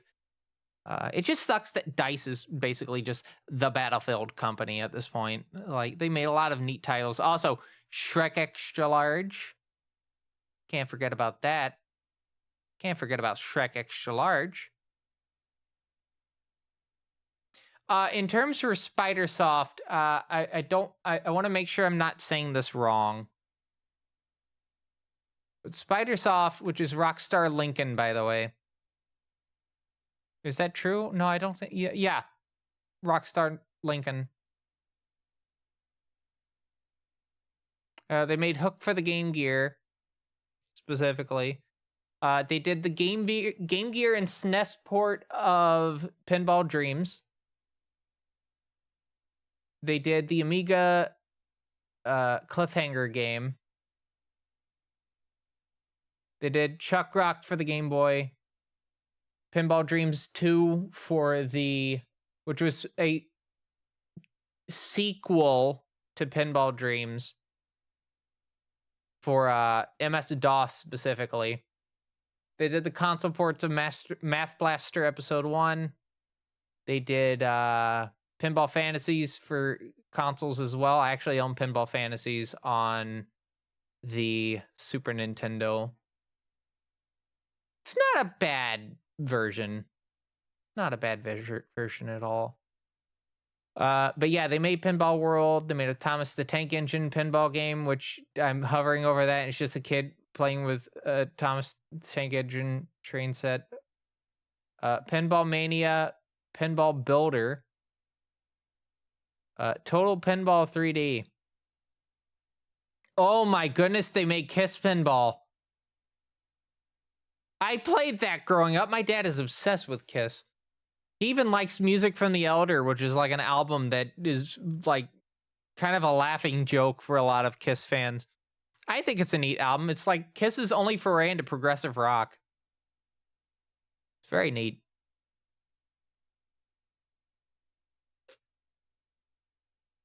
Definitely take a listen to it if you can. And if you don't like it, still perfectly fine. They also made Hidden and Dangerous for the PlayStation, the port of that.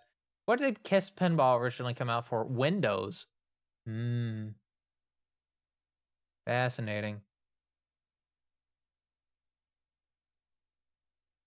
They did a lot of Game Boy ports. And then once they got absorbed into Rockstar, have they done anything else?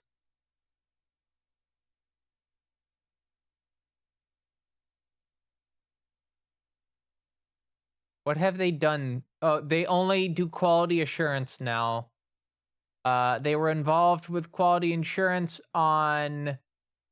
they also do localizations. So they've worked on Manhunt, Max Payne 2, and most of the GTA games as of, I think, GTA 3.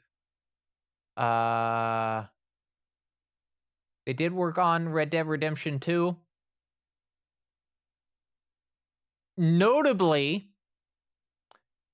Rockstar Lincoln, formerly Spidersoft, was one of the few, was of all of the Rockstar Game Studios, had the worst crunch.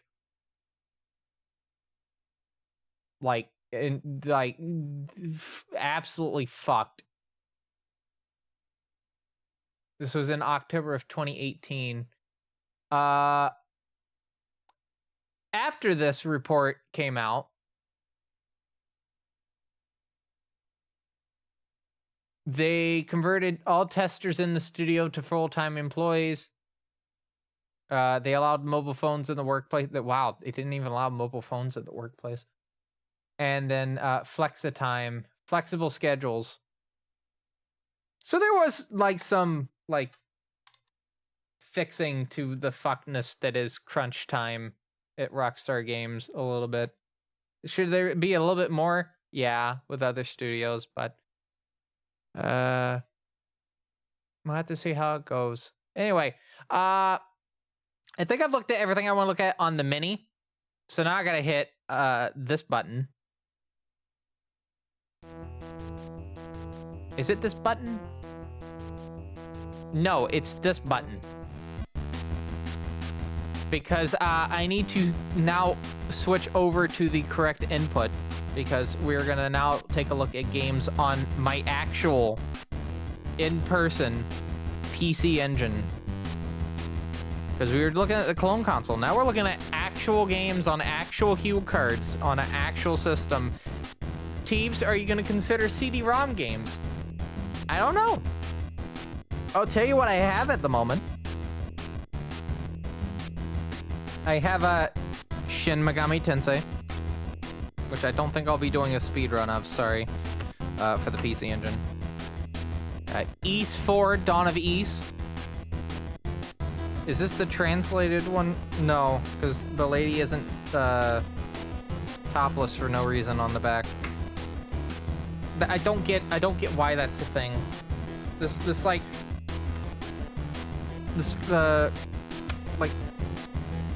one that I got off of Macari, I didn't realize that it wasn't a legit copy.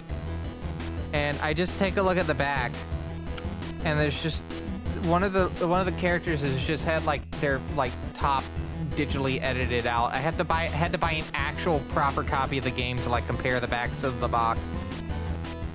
Something that should have made me realize that this wasn't legit is it looks like printer paper quality compared to the actual one. Oh well, I know now.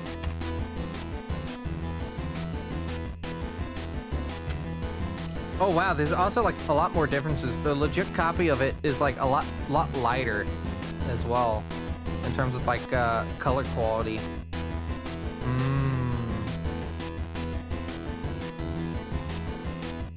Yeah, and the TurboGrafx version is a lot more squished in. But what really made me realize this wasn't legit was it mentioned Far East of Eden Manchimaru. Tengai Makio 2 has never actually been, any of the actual role-playing games have never been released in the West. That should have been the big indicator that this wasn't legit.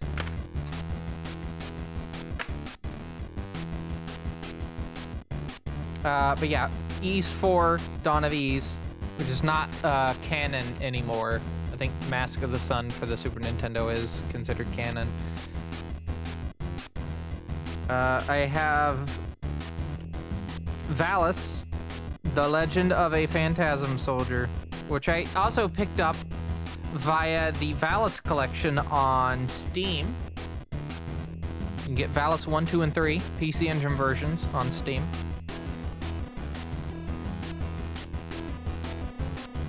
I have Tengai Makyo 2, Manjimaru, which I cannot do because I don't know Japanese, and yeah. There is a port of this for the GameCube. I will note that. I think Ziria, the first Tengai Makyo game, which I'm actually holding at the moment, that got ported to the Xbox, I believe, for the 360. I think so. And then another Tengai Makyo game, Kabukiden, which is a spin-off of Manjimaru. Oh yeah, and A-Train 3! But of course I own A-Train. Why the fuck wouldn't I?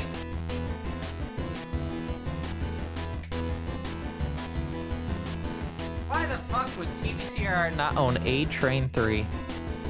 You put little faith in me. Alright. I gotta do a little bit of finagling with the capture real quick. Hold on. We're gonna start with probably the game you would assume the most out of me to want to learn. We're gonna start with the FPS game. And you'll see why this is in the very, very maybe. Very big maybe. More leaning towards yes category. This is also to help me see if I have the actual capture output set right. I'm just gonna go ahead and turn the console on. These cables are so goddamn short that, like, if the controller, like, falls down, it rips the cable out of the console. I feel like I'm gonna break something. Alright, is this correct?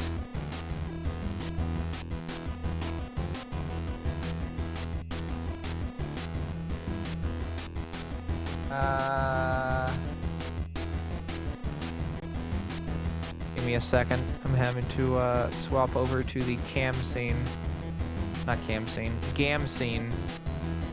Yes, I have the capture correct. I just need to fix the aspect ratio. Once I do that, we'll be good.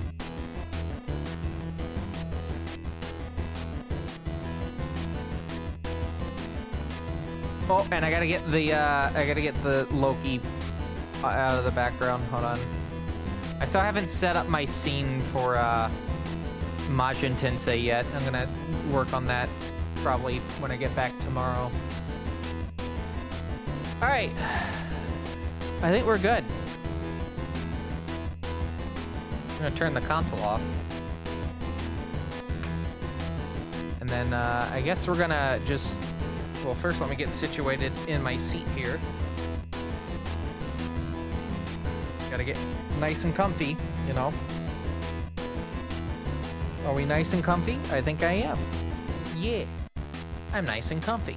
You know what that means. I'm gonna dance. No, I'm not gonna dance. I'm gonna hit the button. But wait. Oh no, I don't have the thing hit. Okay, button.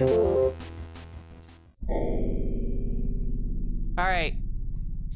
My actual PC engine gets turned on now.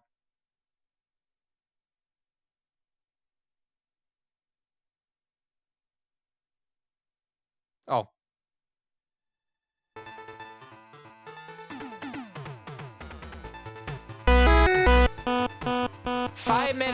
Sorry, 6, a little bit less than 7 minutes to the next ad break. Oh, fuck, that means an actual intermission. Fuck. Because we're at the 2-hour mark. I just forgot about that. Okay, chat. Are you okay if we just go ahead and just get that intermission out of the way? I know I just set this up and we were talking about stuff, but I don't want you to miss the fantastic opening to this game that you can see right here and a bit of the gameplay. Okay. You're fine with heading to the break? All right, so what we're going to do is I'm just going to go ahead and start the ad break in just a second. We're going to take 5 minutes. I'm going to go check the weather to see how it is in the morning. And then, yeah, when we come back, we'll get more PC Engine stuff out of the way, and we'll take a look at Silent Debuggers, which is a fascinating game recommended to me by Flannel Cat. I cannot wait. Anyway, timer set for 5, I believe. Oh, none of my timers exist anymore. What the fuck? Cool.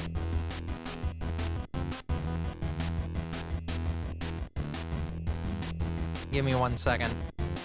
Something is horrifically broke.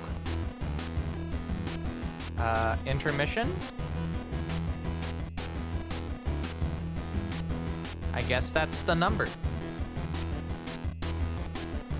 5 minutes? No? No, it is.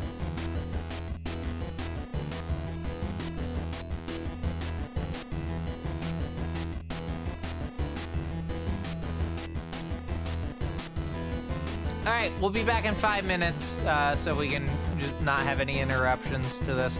This is a fine quality live stream from TBCR Productions, so join us in a bit, won't you? I know I will. I hope.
Welcome back to probably the final segment of this fine quality live stream for the 21st and for a little bit of the 22nd of January. If you're not aware, I have a funeral that I have to attend to, and I have to actually drive in the morning, so I cannot be up for too late because I need to get a little bit of sleep, or at least a little bit of a nap before I go do that.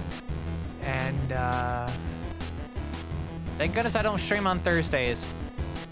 Because, yeah, that would be a bit of an interesting, like, timing conundrum.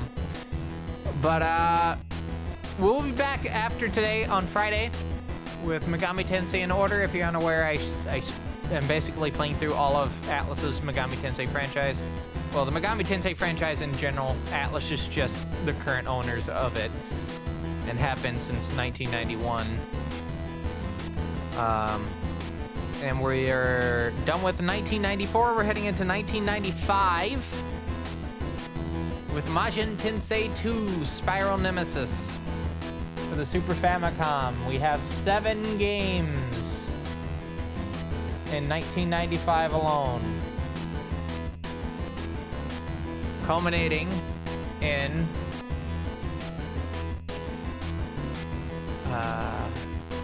I think Devil Summoner 1.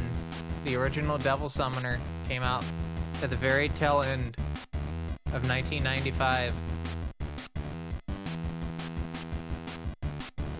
I have to double check that. I'm gonna make an ass of myself if I don't.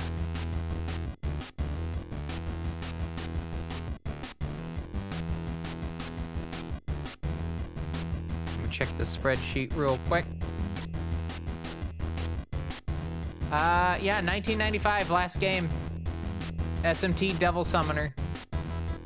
I do not consider it part of the SMT specific series of the Megami Tensei games. You never believe what's after that game. That's right, Persona 1 is right after Devil Summoner. It's pretty wild. We have Majin Tensei and then another Bible, so 2 tactical role-playing games, and then Last Bible 3, a fairly straightforward ish JRPG with, you know, demon negotiation in it. And then we have Last Bible Special, which is about the equivalency of getting your teeth pulled.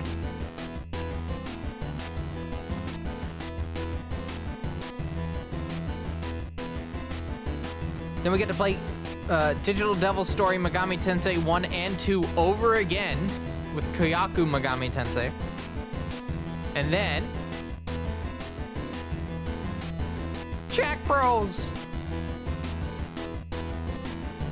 And then we do Devil Summoner, and then Persona 1, and then I don't stream Get to Megami Tensei on Twitch. That will be a Discord exclusive. We'll be doing like Megami Tensei related stuff on stream during the time frame of me playing that game. That also means I have to get my PC 98 actually working with Get to Megami Tensei correctly. Like, the game boots up fine. It's just I need the sound to work. That's the only issue I'm having, is I can't get the sound working with Get to Megami Tensei on an actual PC 98 21. Both the CX3 and the CS2. And I want to do the FM music. I know some people are like, well, just do the MIDI. I don't want to do the MIDI. I want to do FM synthesis. That's like the big strong point of the PC 98 is it has a built-in fucking FM synthesis on the board, you know? Except for the VX, but that's a PC 9801. But yeah. We're gonna get back to what we were doing this stream, which is a look into some PC Engine games, speaking of NEC. And we are about to take a little bit of a gander into Silent Debuggers from 1991, I believe. 1991.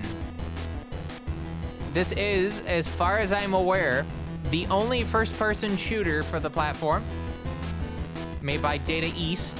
That I believe is their last cue card game for the platform. I don't think they made any CD-ROM games after this. So this may be Data East's last game for the PC Engine in general. What a game to go out on. I'm gonna have to double check this. Hold on. PC Engine. Yeah, this is their very last title for the PC Engine. They also made Override, which is a shmup. They made Drop Rock Hora, which is a Breakout clone, also known as Drop Off in the US. They made Bloody Wolf, which is a run-and-gun arcade game conversion of the game of the same name. And then was it Makai Hakinden Shada and Winning Shot. And Silent Debuggers is their very last game for the platform. And I only have the Japanese version, so we will not be able to read any of the text on the screen. But I will note that this game is stereo. It is in stereo. I have to stress this because in certain sections, I'm going to shut the fuck up. Because there's a sonar mechanic in this game. I'm going to have to listen to the game to listen to where enemies are at. So this is going to be pretty interesting. Also, this game has a 100-minute time limit after the first level. All right, anyway, we should probably get to that. So we're gonna turn it on and we're gonna hit the button. Ah!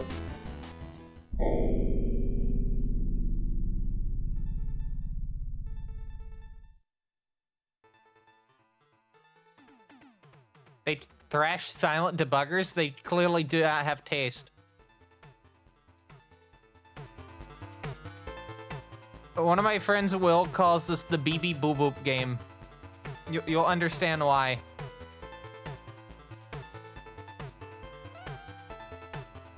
If you call it the BB Boop Boop game, I will not blame you.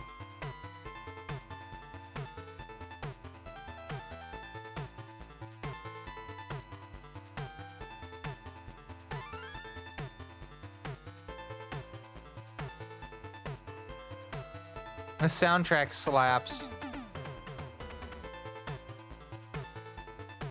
But not as much as Camp California for the PC Engine TurboGrafx 16 CD-ROM.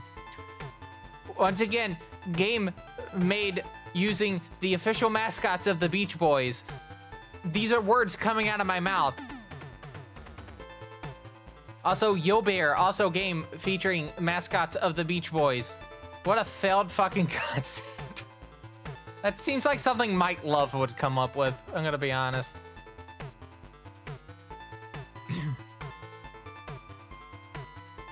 How do we introduce kids to the Beach Boys? The mascots? It was, both of them were made by ICOM. You know, the people that made Deja Vu, Uninvited, Shadowgate. There's even a sequel to Shadowgate for the TurboGrafx. Anyway, this is Leon. We're gonna be his buddy, and we're gonna go on go to the ship. So since I am playing on the Japanese version, there is no difficulty. There's one difficulty: Silent Debuggers.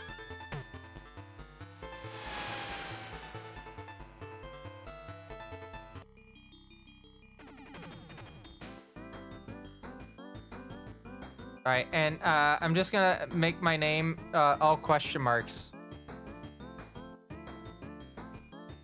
So I also like to consider this game to be a survival horror game as well, because you are limited in your ammunition, at least for like finite ammo. for like projectiles.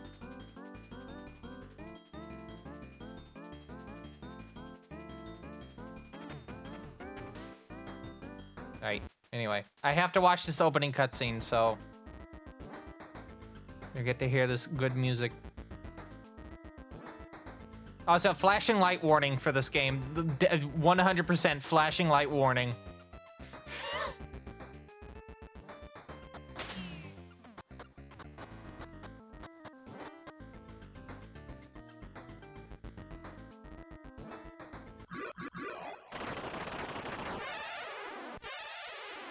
Get used to that noise.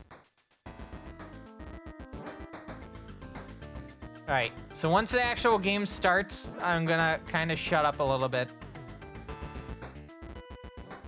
So this is how the, like, movement...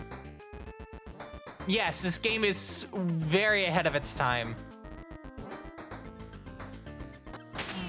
And really, a bit too, like...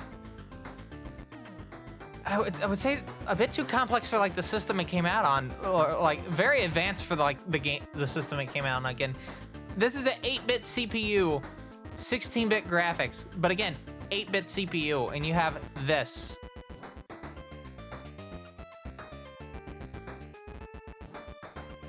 Oh, but Teebs, the Super Nintendo also had an 8-bit CPU based off the 6502. Yeah, but that was a hybrid though. It was 8 and 16-bit. This is just 8.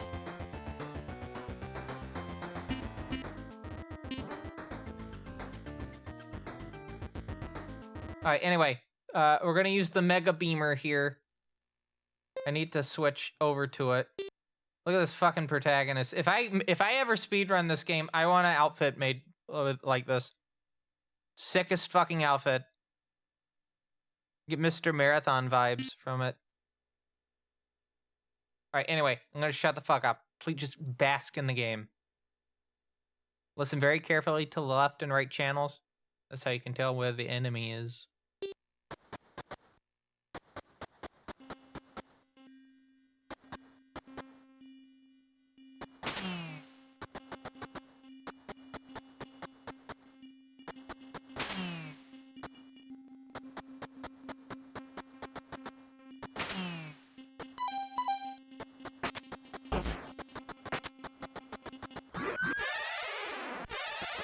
Right.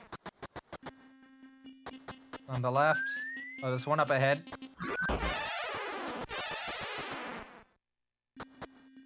Oh, there's one here.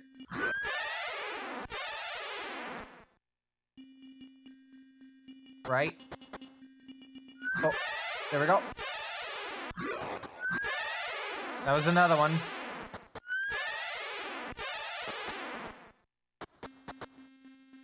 On the left.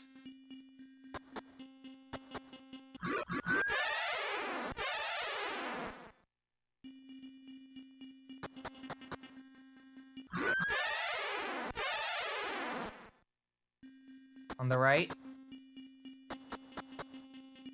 On the left. Up! Another one on... right there. If I run out of battery, I will die, so I will need to switch over.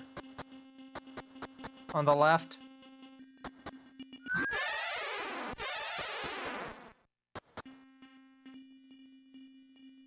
On the left. Oh.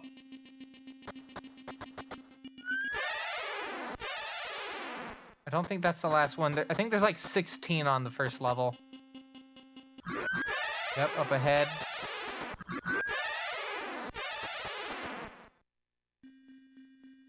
On the left. Yeah.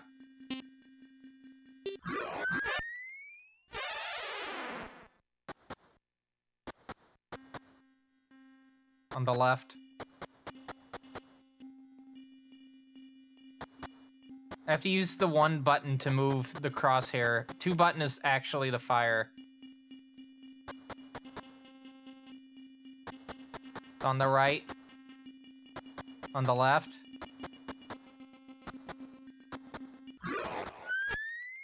Is that it?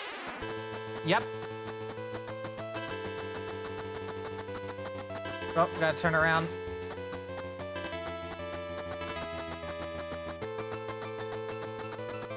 And there we go. And I gotta make it into C to... Gotta make it into C to heal.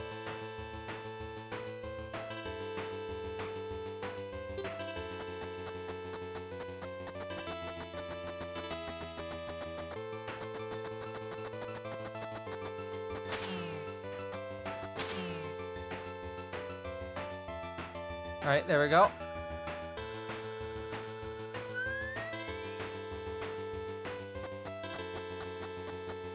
And we're about to get to the part of the game that makes this very tense.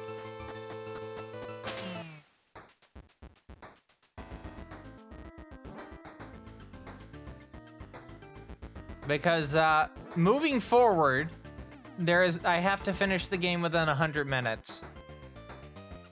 And every time you die and have to continue, you lose 5 minutes off the timer.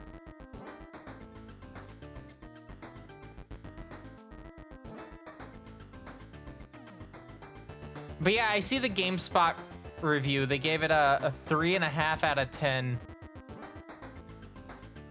IGN gave it a 4.5. Nintendo Life gave it a 3. Game Informer gave it a 6.75 out of 10. Which is still passing.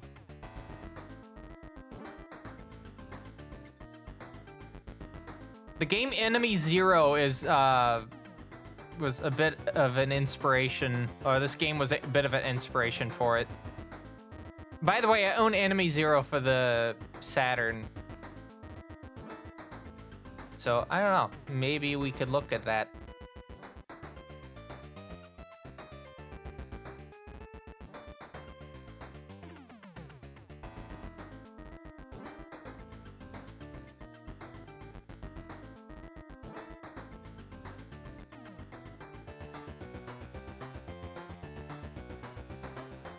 Well, also the sound system, I think, is like one of the main inspirations for it.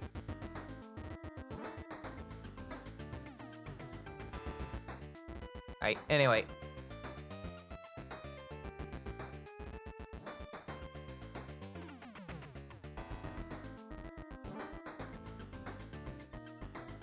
That's the most John Smith looking person. Hi, my name is John Smith. I work in an office building. I'll have those TPS reports out to you pronto.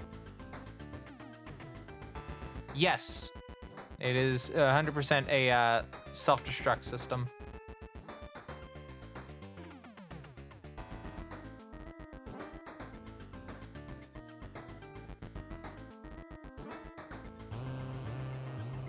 All right, so now moving forward, you may have noticed that the middle part has still followed us into the next level. And that is because moving forward, there are now going to be enemies that will basically drain energy from the little sections that we have. And should the section run out of energy, it will be blocked off. So obviously, do not lose all of them.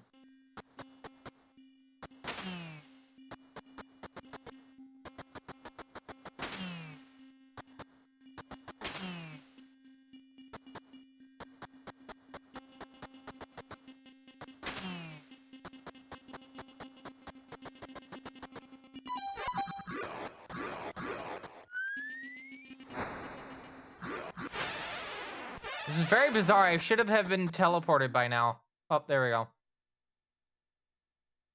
Maybe because I was still moving.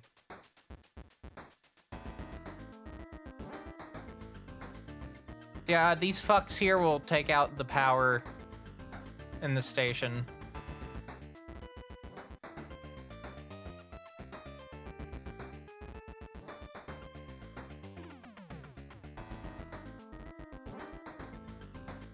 And usually it's at like an area that you're very far away from.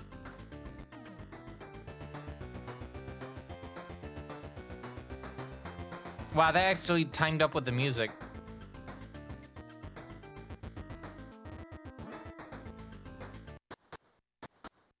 Right.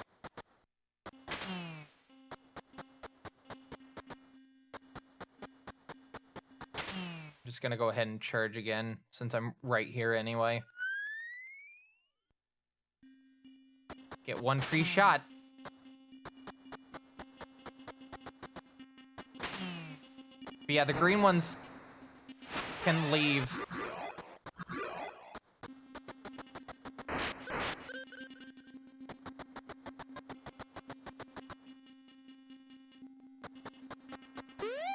Yep, had a feeling. Alright, which one are they at? B. Okay, that's not far from here. Alright.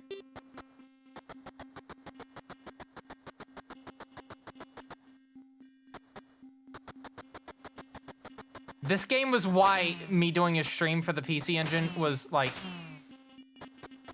kind of dependent on me getting the controller working.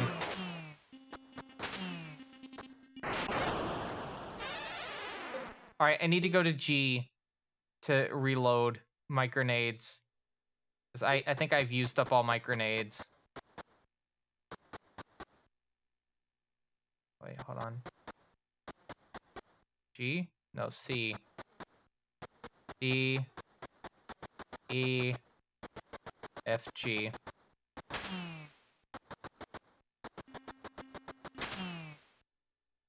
You only get 50 grenades. Okay, I used 4 out of 5.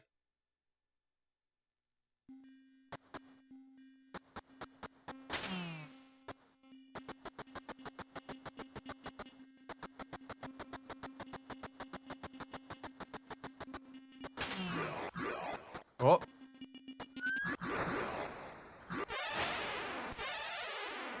I really didn't want to have to use that, but it was kind of forced. Gotta switch to this one. So I think I got 2 of the green ones down. Of course, it won't matter. They're in H, which, yeah, again, I have to go across to get to.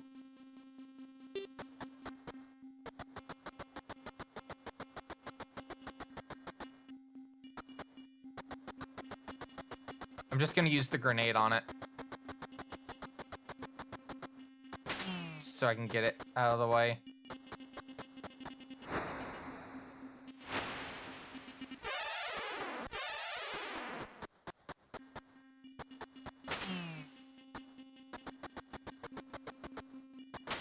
Okay.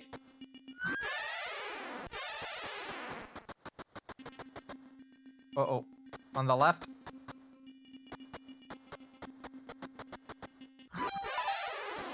There's one behind me. There was one behind me. There we go. Oh, there we go. Hold on. Gotta concentrate. Which one are they in? They're in B. B is important because that deals with lights, so... I don't know if you know this, but I don't think this is going to be a game that I'm going to be able to commentate on by myself.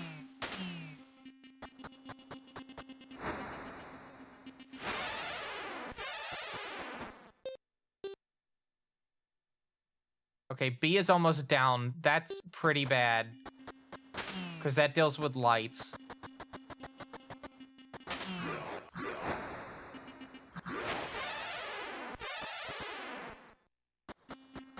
Please don't have one more.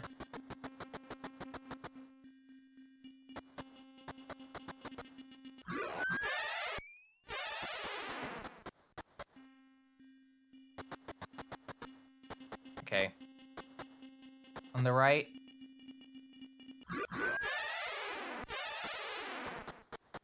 See ya.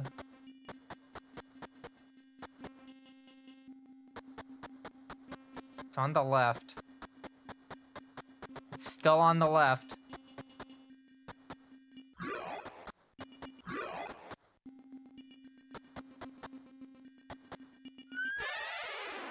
See, I knew it. I knew it was somewhere.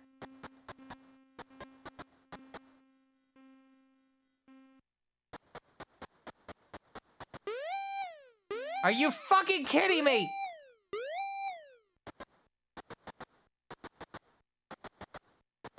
I bet it's B.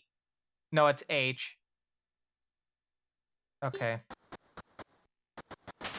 The problem is if I don't get it in H, it's gonna go after B.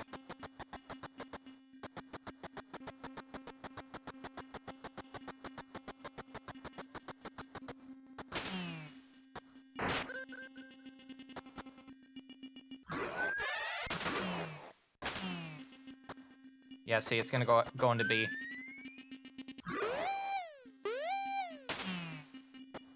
Told you.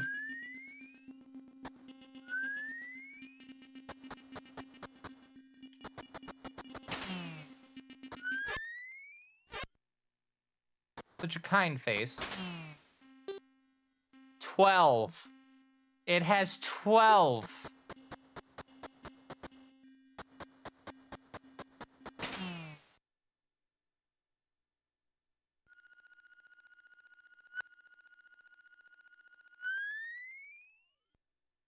So yeah, like, I think this game would be pretty neat to speedrun. It is very tough, though.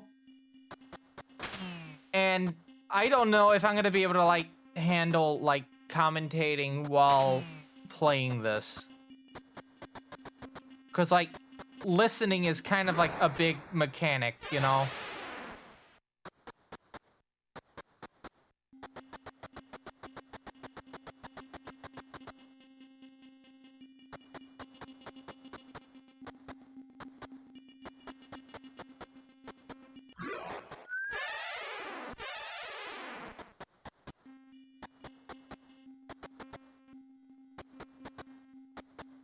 Alright, I definitely do not have any more of the green ones.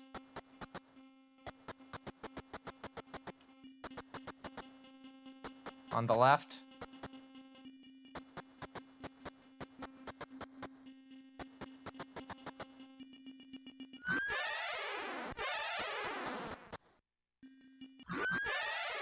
Is that it?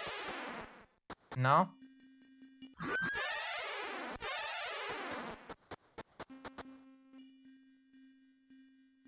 On the left. On both sides, oh, like ahead. On the right. In front.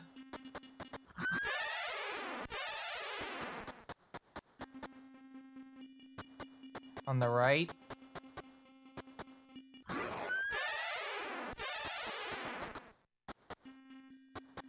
Still not done.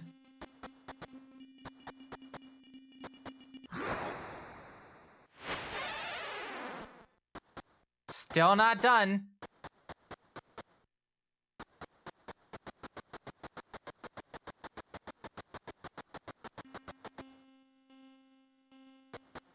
All right, in the middle. I think on the left.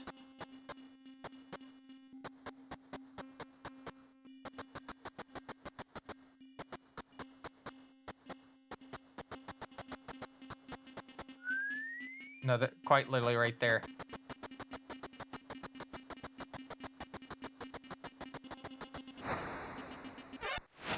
That's gotta be it. No? Oh no. Come on.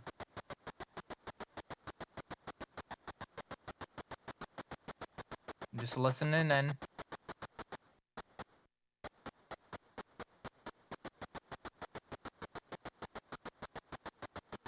Probably down here. Yeah.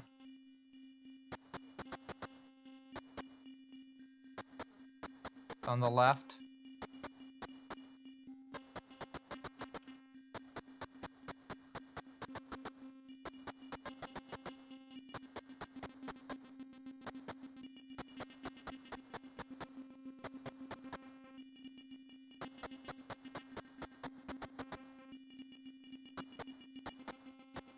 On the left.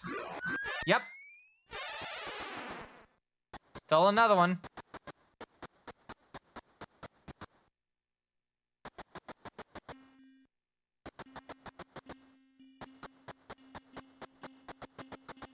Going down. Still ahead. Is that it? Yes.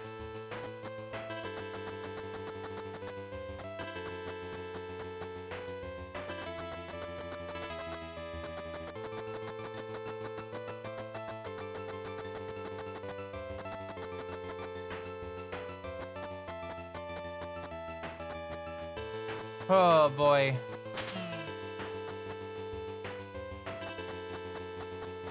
Well, no, you can look at the map. Obviously. But the maps do get a little bit convoluted as the game progresses.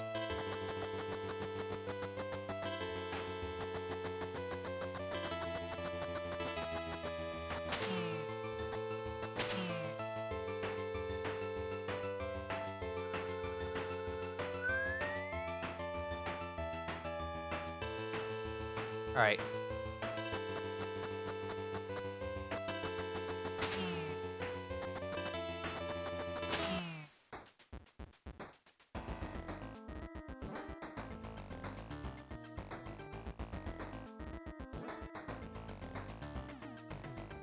This was on Virtual Console, apparently.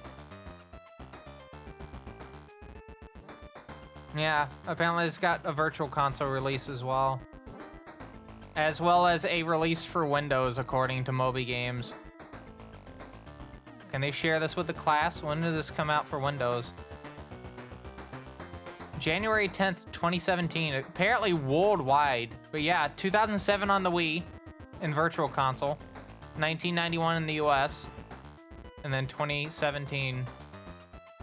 Oh, G mode! That's why! It's a Project Egg release.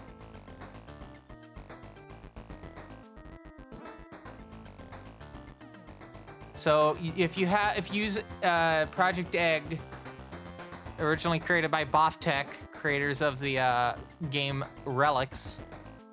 In fact, I think Project Egg was originally started to be able to play like Relics on modern systems.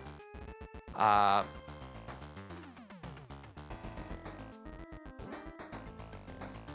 do want to get some of the Relics games at some point.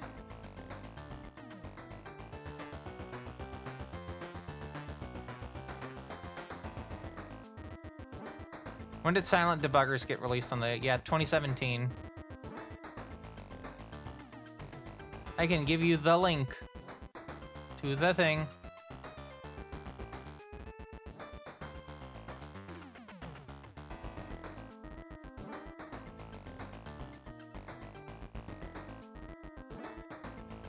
Oh, I just sent you back to the main page. Boo. But yeah, if you like to play like a lot of old, like Japanese home computer and console games, Project Egg is a really good service. I think it's like a $3 a month subscription, but holy shit, you got a lot of games with that subscription. There is also other games you do have to pay on top of that, but that's like premium titles. And if you're lucky, you can find early Project Egg releases floating on like storefronts. Like for instance, I have the East 1 through 5 collection by for Project Egg, which includes the East 5 for the Super Nintendo or Super Famicom on it.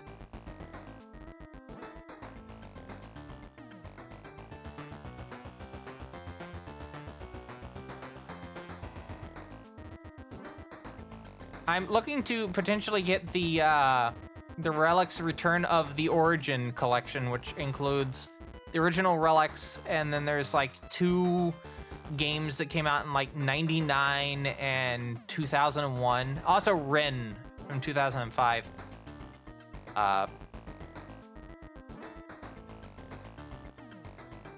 Relics is just a weird game. You like play as a ghost that can like inhabit bodies in this like weird structure, and you just gotta like figure things out about it. I kind of think of Geist when I think of Relics, although Relics came first.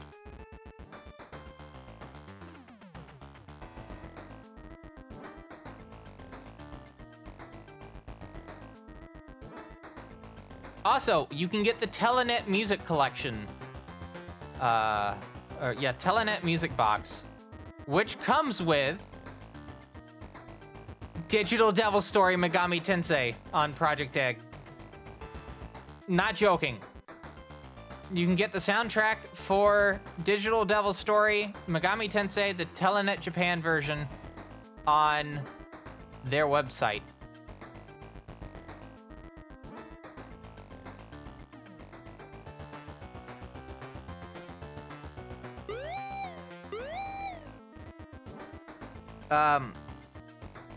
We'll point out, Telenet Music Box, I think, came out for the SharpX 68000. The game never came out, or Digital Devil Story never came out for the X68000, but it is a good way to hear how it would sound if it was actually on a 68000.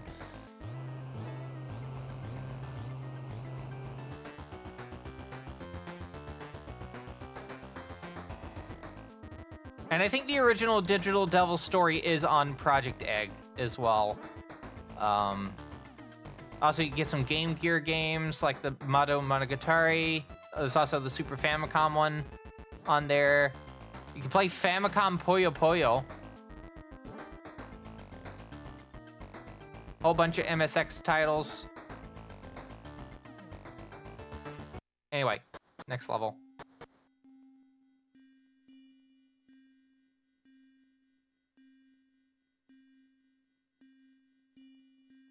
I will say, though, if you're on Linux, I think running the Project Egg launcher is basically impossible, so you have to do it on Windows. If someone has actually got Project Egg launcher working in Linux, please let me know. I would like to actually use that. Are you fucking kidding me? I bet it's in B. No, it's in D. Alright, cool.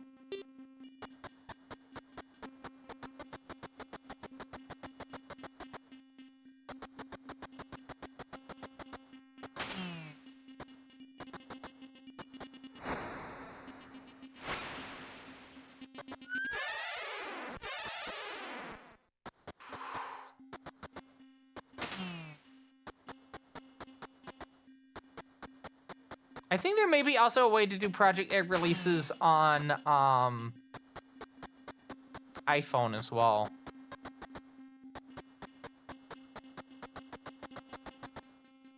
Oh, I saw something related to the MSX. I did hear that the MSX3 standard was at least published, but no devices have been made for it yet.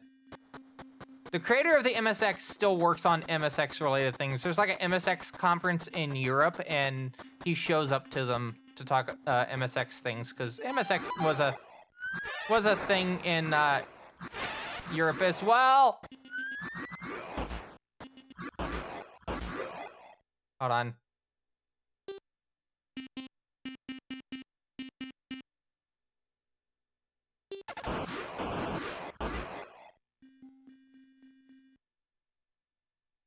Be expected. This is what happens when you take a death. You may notice there's a creature on the right. There's a reason for that.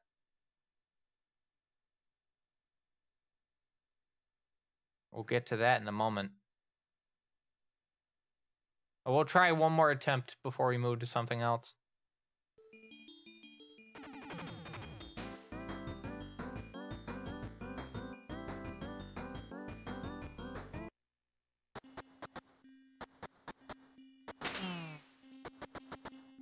I need to actually get more ammo.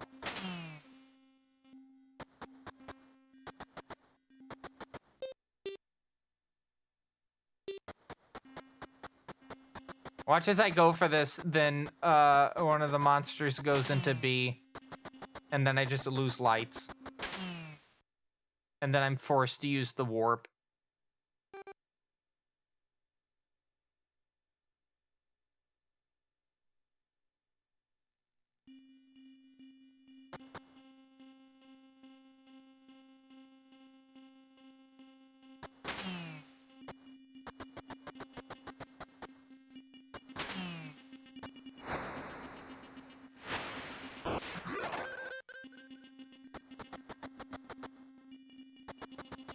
I'm already expecting them to go out here.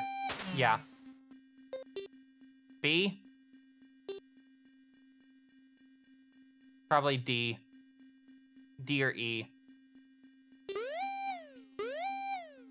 No, it's B. Fucking hell. I'm gonna lose lighting. Yep, B's gone. And that's lighting.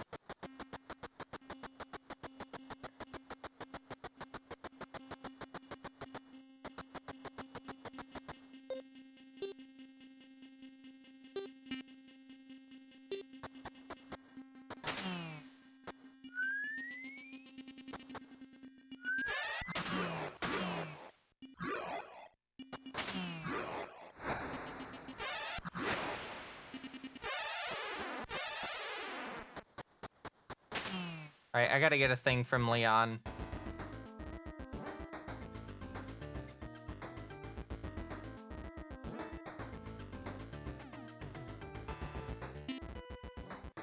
Noct vision. That's right.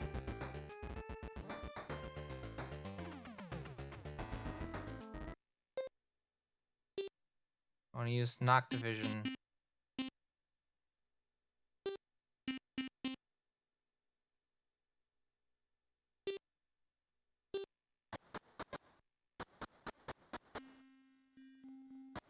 Apparently I can't use Noct vision.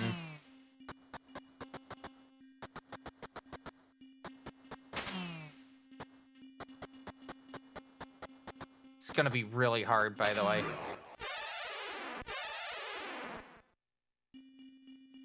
Alright, come on, Leon, just teleport me. B's gone.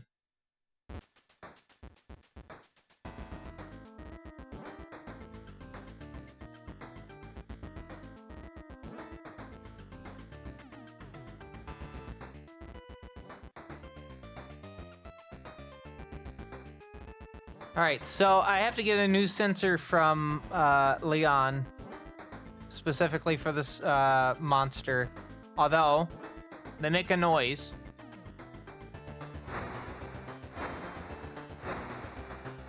It's supposed to be breathing, by the way.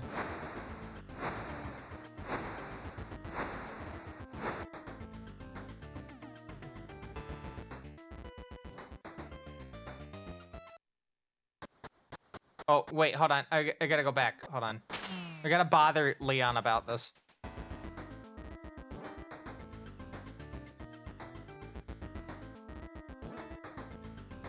I can't wait to find out. It's either I get to use night vision or the sensor, but not both. Alright.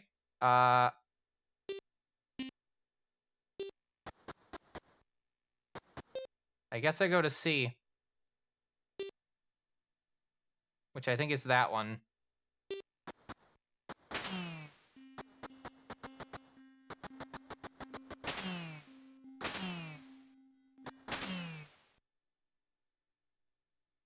Hello, Wheat Stalker. Hope you're having a good evening.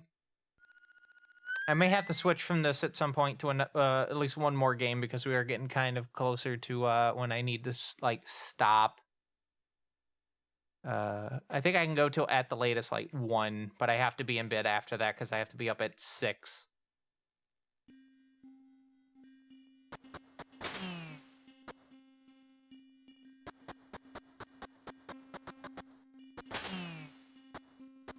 Wow, that really helps.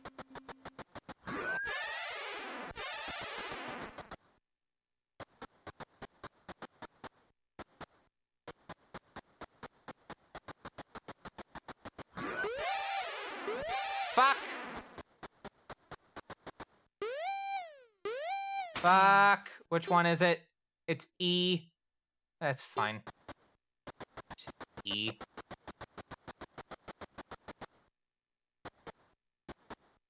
I'm going the absolute wrong way. Well, I guess E's gone.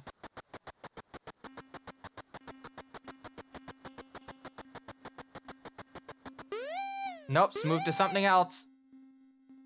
Or is it back in E? I guess it's back in E.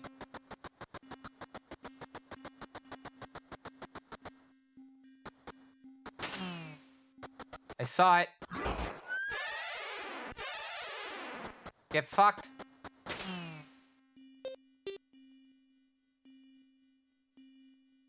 H is almost gone.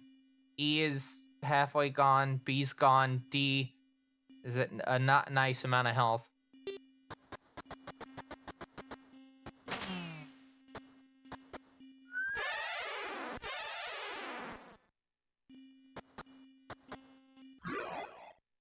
Oh, hi.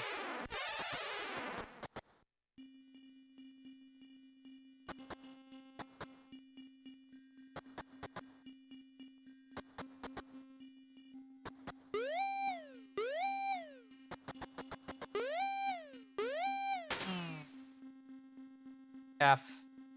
F is, oh god, what is F for?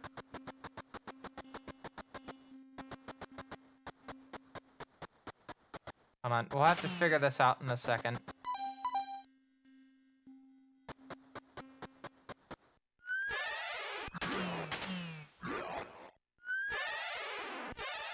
Alright, let's see what F was for. I forgot what it was for.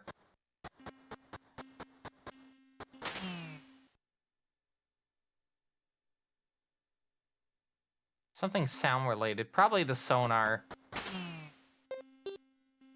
Oh god, it's probably related to the sonar. Oh no.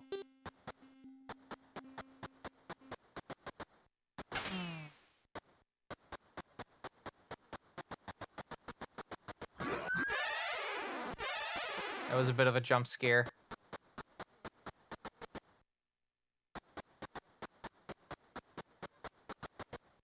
Oh, I think the other ones are not audible with this. I think it's only the, I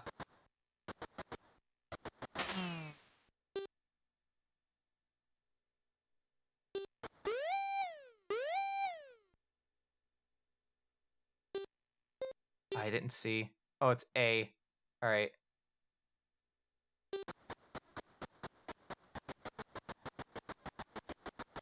Which I think is not this one.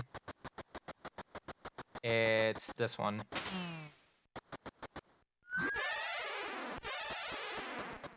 Cool.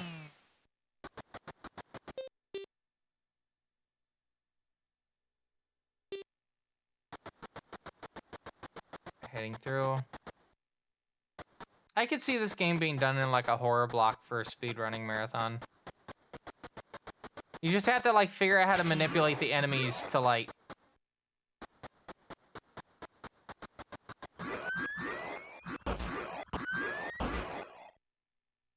Alright, I said I was gonna stop after I got another death, so we'll move to something else. Got a lot though. I got 5. I think I got all of the green ones. So 14 in that one go through.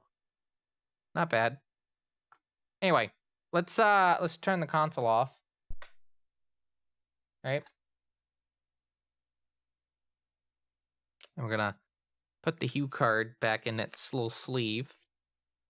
And I'm gonna show you why I cannot do Keith Courage specifically. The English version of Mashin Hero Wataru. If I put in the thing and turn it on, it's a white screen. There is a specific pin in the PC Engine CPU that I'm gonna have to get unsoldered from the board and basically pointing up. And there's like a ground pin as well that has to be like dealt with. So I'm gonna have to get that modded if I want to play actual TurboGrafx games on that. That's like the only region check on this system. So I'm gonna take this TurboGrafx, and I really don't want to buy an actual proper TurboGrafx because these machines are already pretty expensive as is. So yeah, let's not do that, shall we? What else should we do next? Energy. Maybe. Silent Debuggers is in a very strong category. It's still in maybe, but it's in a very big maybe.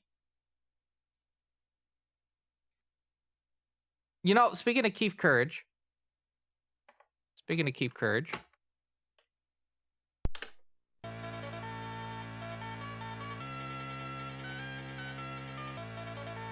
We'll play its space game.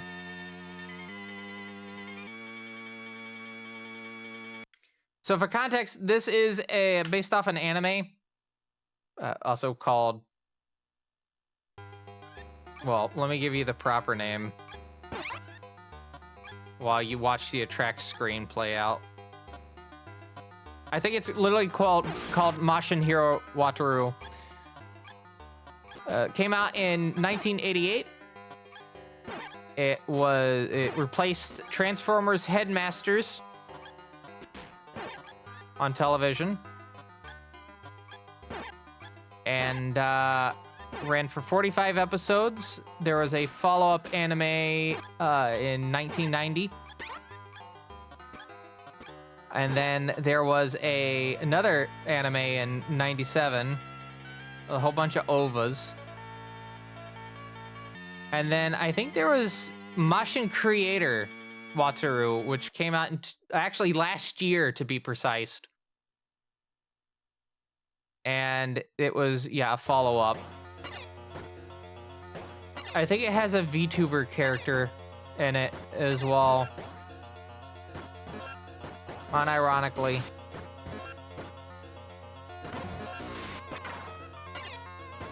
Yeah. And a remake.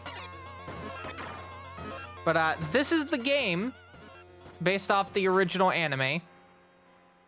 Which was, I should also note that the anime was created by the people that made this game, Red Company. They made Tengai Makio as well. And Bonk's Adventure. And Lords of Thunder. And Gate of Thunder. I swear Lords of Thunder is a follow-up to Gates of Thunder.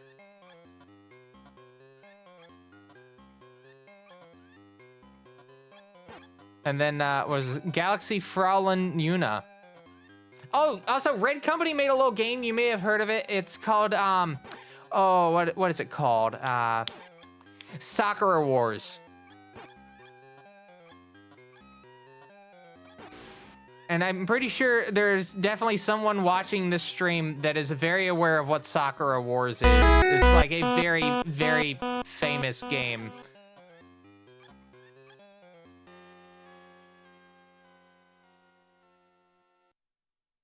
Why did they make a game for the original Xbox called Nude?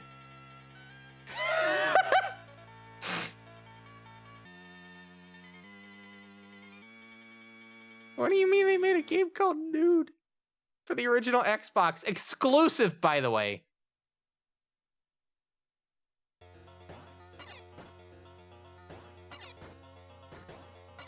Oh boy.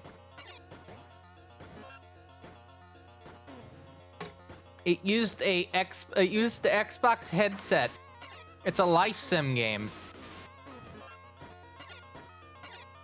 Fascinating. Very similar to like Seaman. One of the few exclusives for the Xbox in Japan. The other, another one that I can think of off the top of my head is Shin Megami Tensei 9, which we will be playing on the stream at some point on my Xbox. Reminder, if you have an original Xbox, make sure you replace the clock capacitor. Especially if you're on the last revision, you have to replace that. You cannot use the Xbox without replacing that. If you have the last revision of the original Xbox, I have the first version of the Xbox. Again, you can tell because there's a fan on the GPU. That's how you can tell if you have an original model, like original version of the Xbox.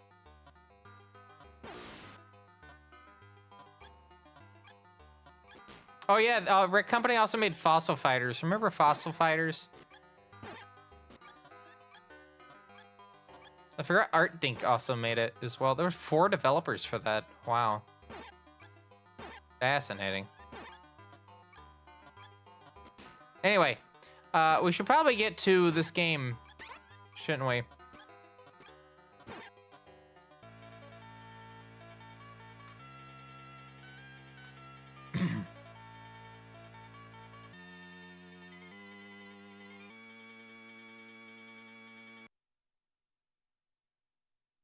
Game?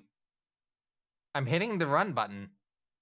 Uh-oh. Controller's doing that thing. Hold on. Controller is not responding. Hold on. I'm gonna have to switch it out. I was using my Hori Fighting Commander PC, which I thought broke while I was at GDQ. No, it's just the console's being weird. So instead, I'm gonna swap it out with my Hyperkin Specialist, which is originally designed, or specifically designed for the TurboGrafx specifically, but there's an adapter that comes with it, so you can use it on an actual PC engine. So I'm just gonna plug this in real quick, and then turn it on, see if we can get output. And I'm gonna use my M515 so I don't press keys on the keyboard. There we go.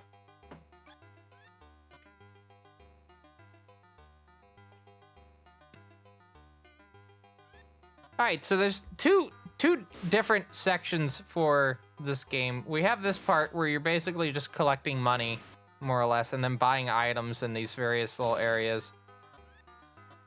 There is some platforming and some fighting. But I think the main meat and potatoes of the game is the robot section.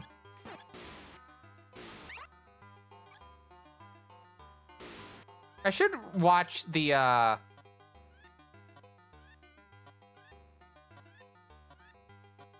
original anime at some point. I wonder if there's a translation of it, but I think there probably is.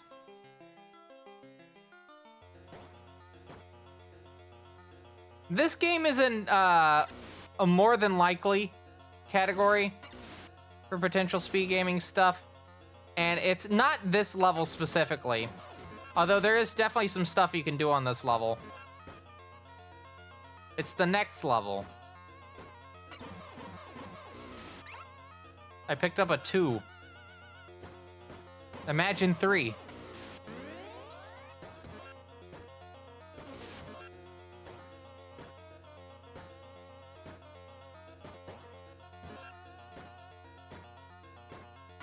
Maybe in 4. Oh yeah, they like to just walk to their deaths. I don't get why. They do that a lot. I'm trying to get a specific drop of a heart because I can actually gain more health through these robots here. Oh, there's the 3. Hold on, let me like demonstrate what I'm talking about.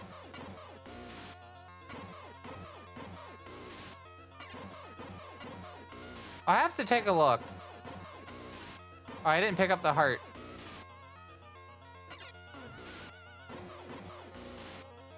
Picked up the 2.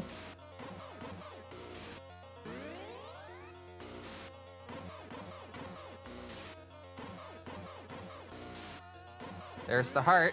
And I did not get a damn thing from it. Oh, there we go. So yeah, just new health is just a random pickup.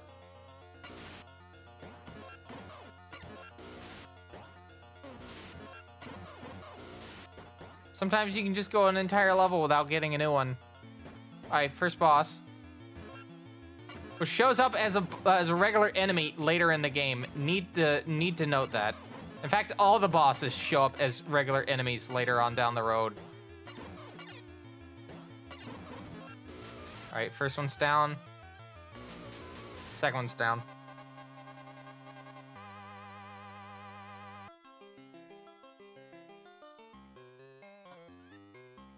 But the funny thing with Keith Courage, I think they barely changed anything with the game. Other than, like, the title sequence and, like, the text.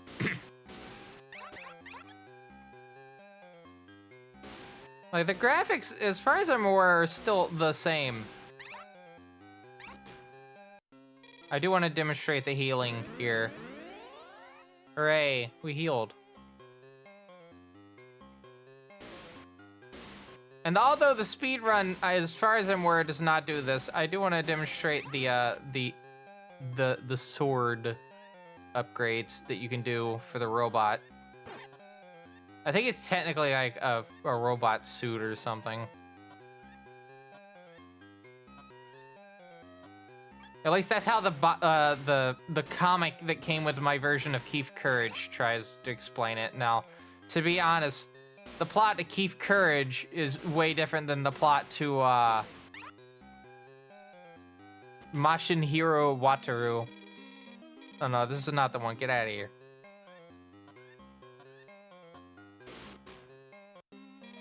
Chibi Robot.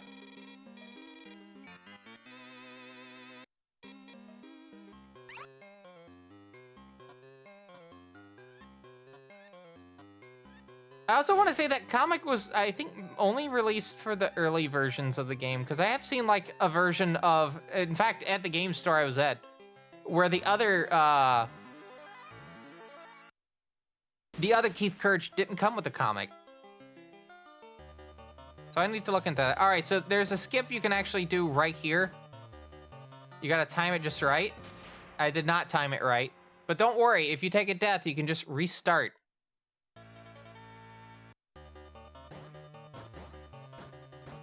Oh. There we go. You son of a bitch.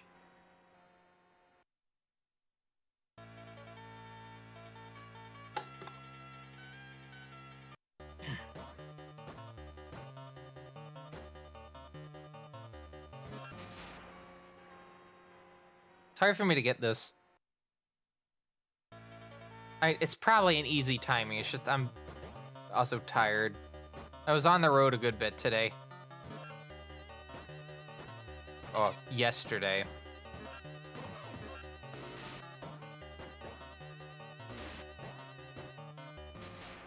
I didn't jump high enough. The jump is actually determined by how long you hold the button.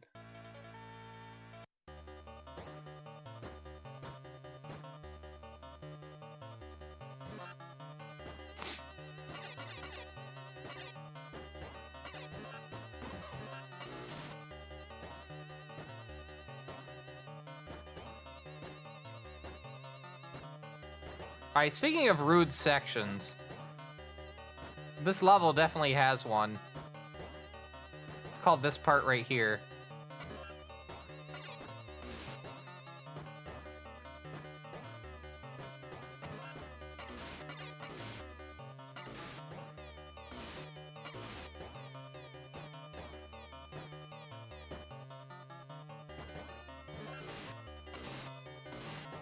I hate this part so much. I know it's just because I'm, like, jumping too early. But... Urgh!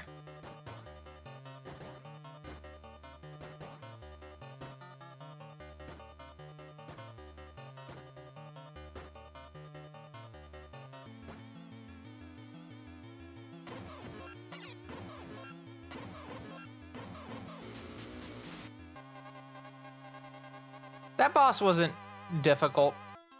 Probably the easier of the bosses. Wait, did Knack come? Did Red Company make Knack? Like the game Knack? They're credited. Developers. Huh. I wonder why they're credited despite not being listed as a developer. Hmm. Fascinating.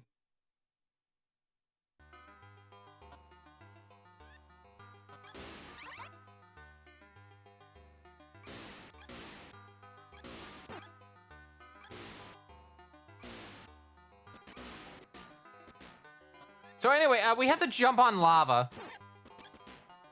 Required, by the way.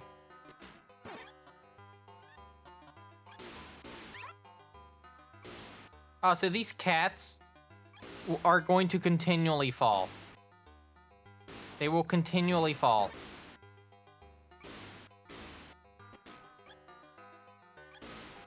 We can manipulate this a little bit.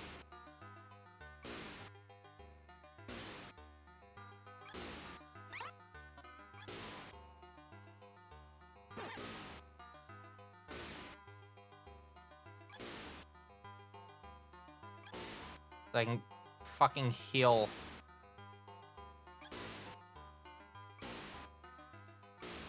think this is... Yeah, this is where she is. Oh, look, my money was here when I came back. How considerate of the game.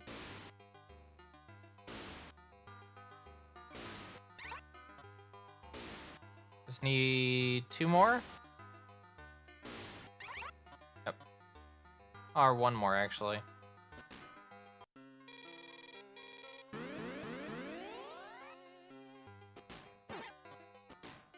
I didn't even make it a fucking step out.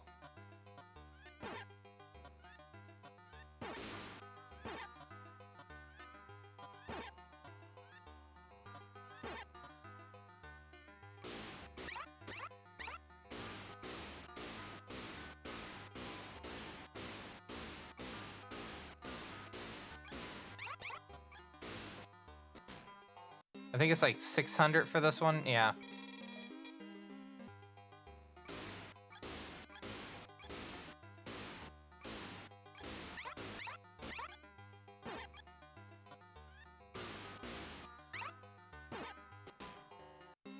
So we'll just go ahead and buy it. Again, I don't think the speedrun buys these at all. But it does help a little bit.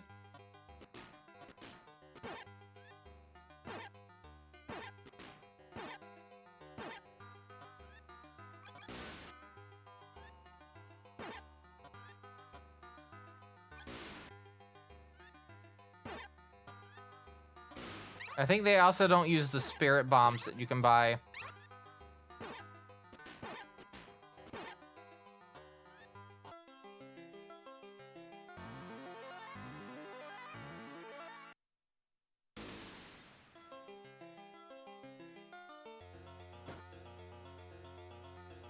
Okay, so this level I don't like at all.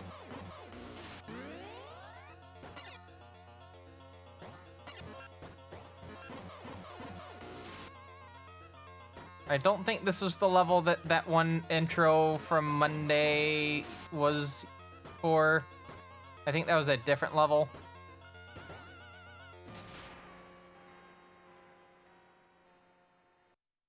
Okay.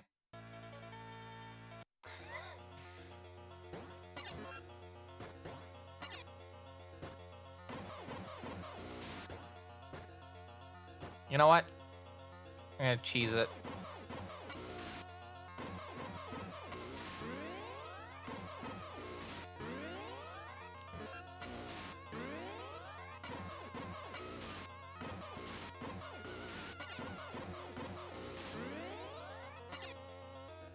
There we go. I do actually use this one to boost across.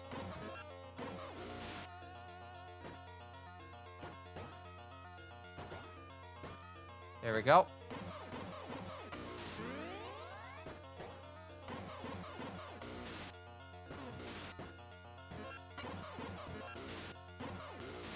And then...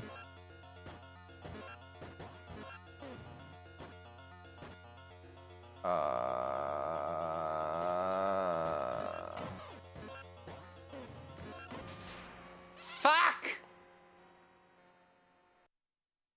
Very rude. Extremely rude. Do you mind levels are rude?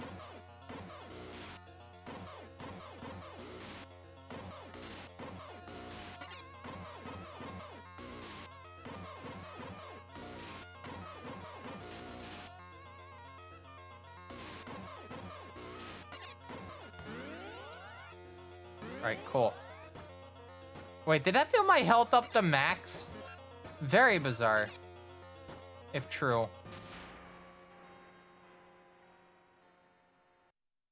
Okay.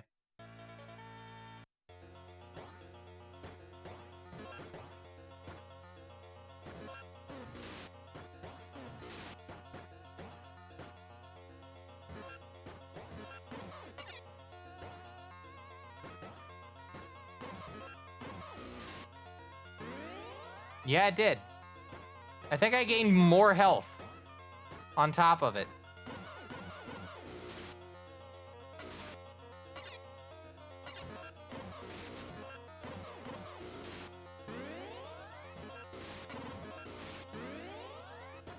Did I gain another heart? I'm at 8. Hey, I'm not complaining. That just means I get more to, I get to survive a boss battle a little bit longer. Alright, get back here, you fuck. Alright, you ain't fucking around. You ain't farting around with me.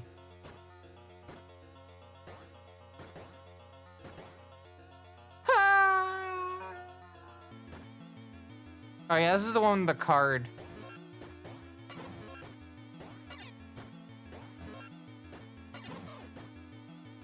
Get like 2 hits on them, if you're lucky.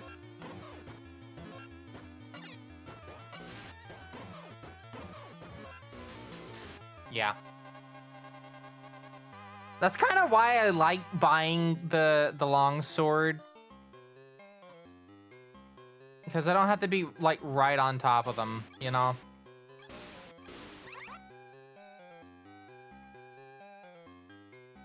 I know this one's 1200.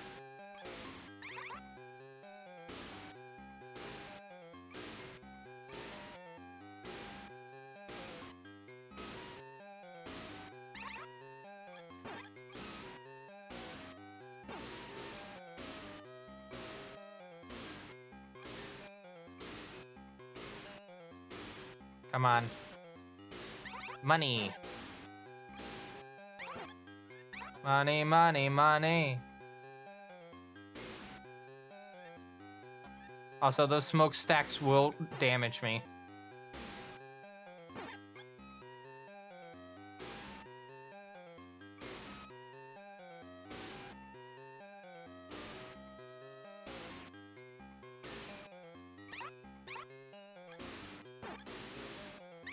I think it's here. No.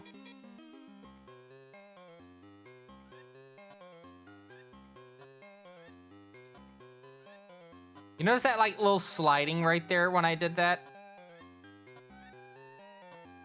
Yeah. That's a thing. Oh, wow.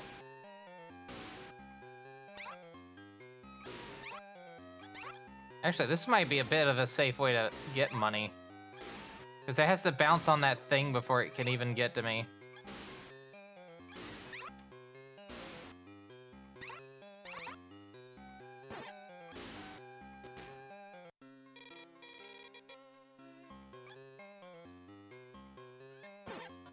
Gee, I hope I'm not on the max health already. That would be a bit of a shame.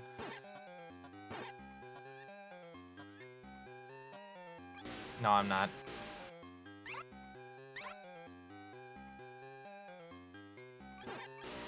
But imagine if I got, like, the max health by level 3. Pretty wild. If true.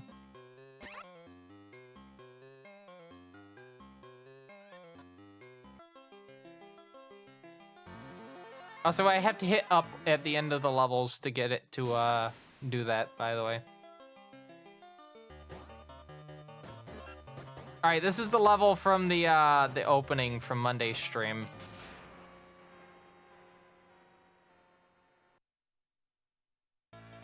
So anyway, this is the level from Monday's stream.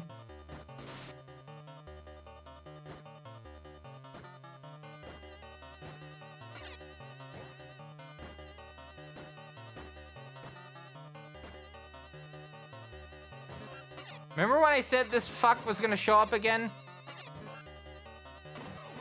Not joking.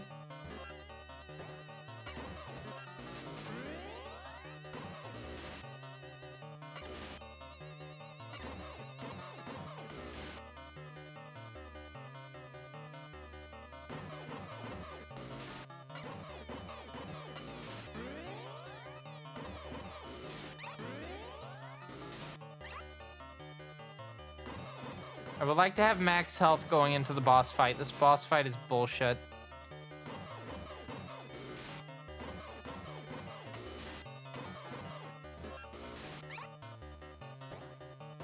I guess we could go a little bit more before I...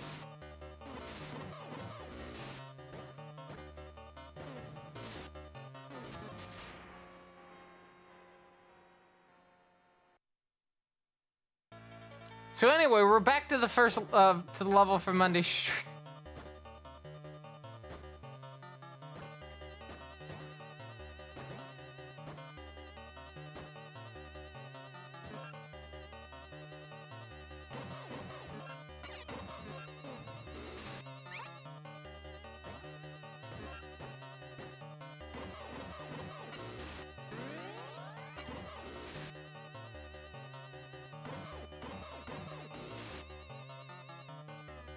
Game? Thank you.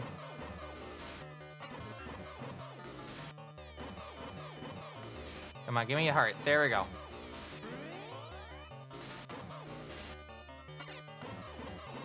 It's really funny. This is how you grind for, like,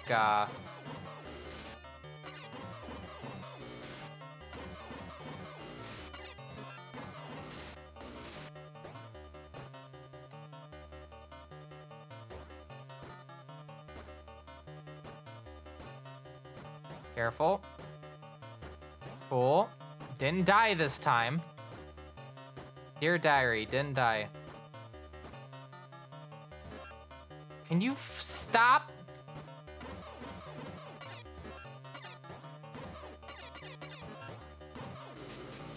Thank you.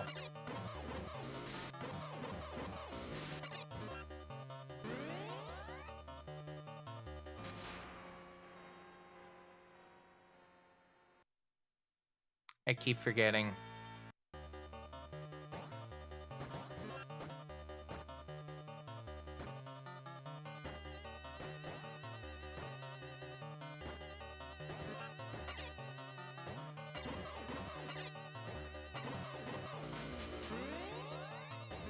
I think 8 hearts is the max. I quite literally was on max health by level 3.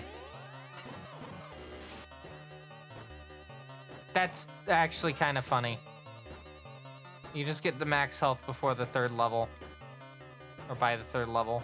I think there's like 7 levels in this game, which makes that also very funny.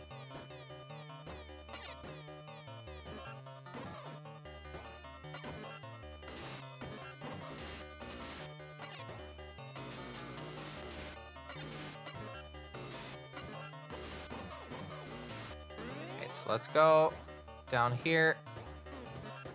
Just gonna do that. I think I saved myself a little bit of headache.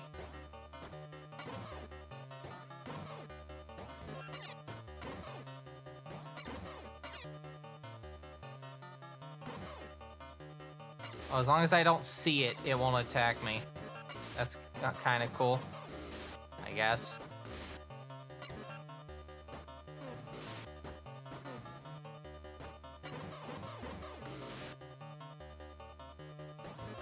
I guess we're gonna fight now. No?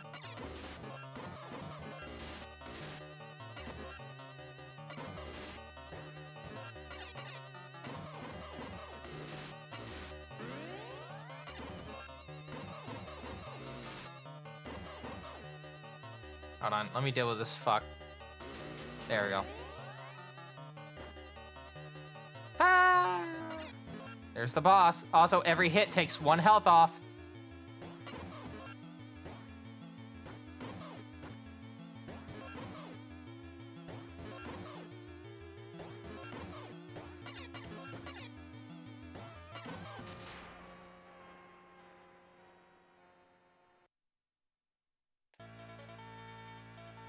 Now, I'm actually kind of curious, because I have not fully watched a speedrun of this all the way through. I probably should have prior to this stream, you know. This is a game that's kind of getting into the, I want to do this just to, you know. This is one of those special type of games where I want to do it basically just to say fuck you to the game. The learn the run out of spite territory of games. Because if you're not aware, there's a series of games that I speedrun in which I do them out of spite to the game. Just because they were just such a frustrating experience to, like, get through that I intentionally learned the run so that I could, like, you know...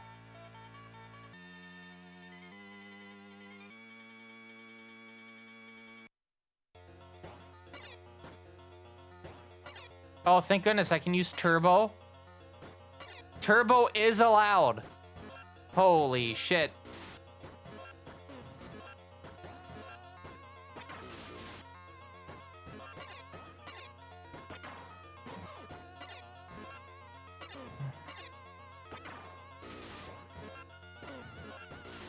Okay.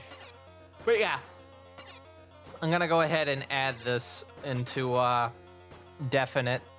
I think I already have it.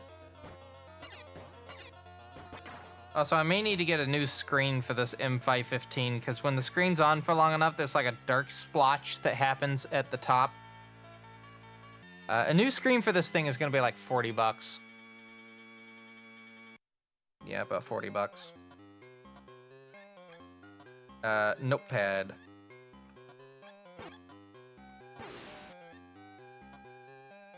Oh no, I already have it listed as definite. I need to put the qualifier though.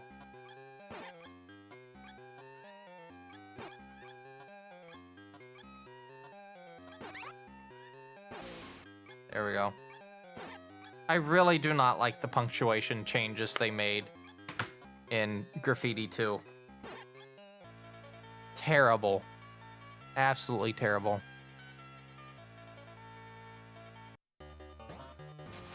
There are versions of the oh no, I made a boo-boo. I hit restart.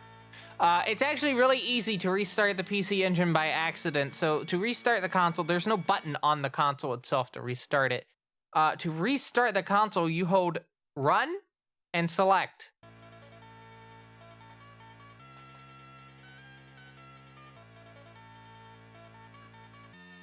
Why? Why was this done? I want to be a fly on the wall. Yeah, there's no hard reset. You can only soft reset. I mean, the hard reset is called turn the console off.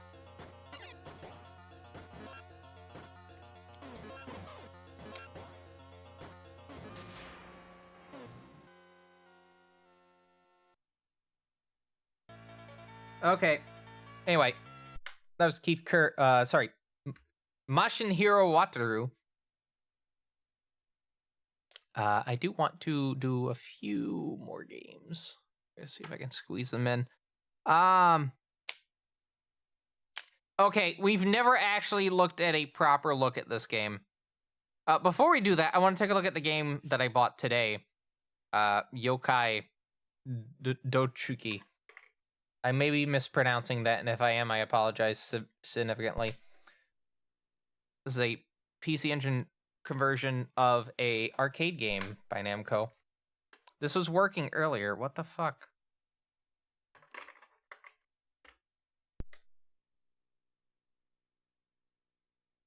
Uh-oh.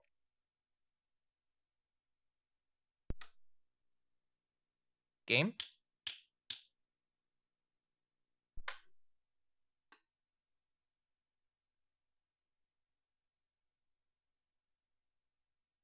I may have to test this with another game. This was working earlier. That's the problem. Ah, I just had to simply push the hue card a bit further.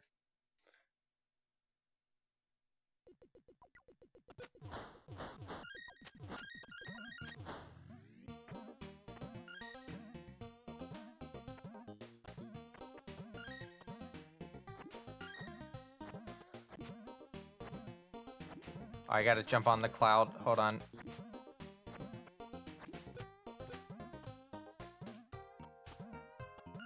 Alright, there we go. Ooh.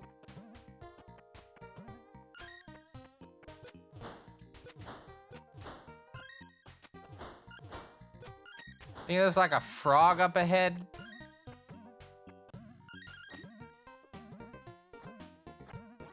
Yep, there's the frog.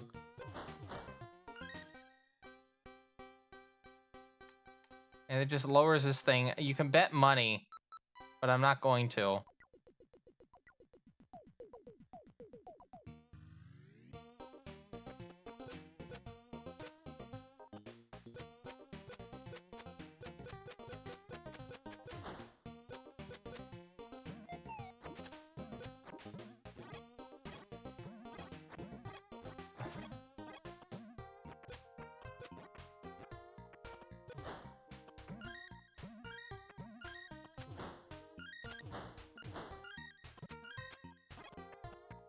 No, I don't think there's actually like a leaderboard on SRC for this game.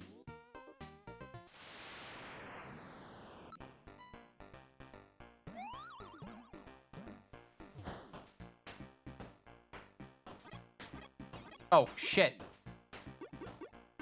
I didn't realize I was in control of the ghost.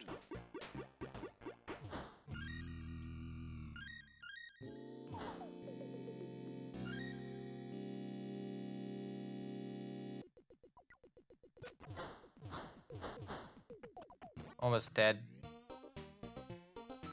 Yes?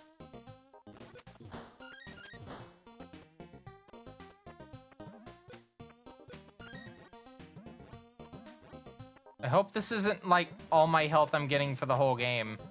Because if so, oh no.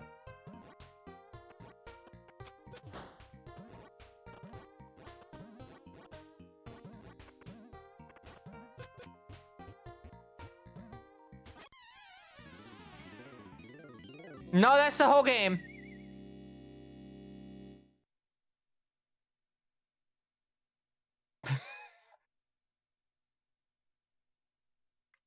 But yeah, when I go to search for this game on SRC, it does not show up. Most of the games that do show up are Yokai Watch, for obvious reasons.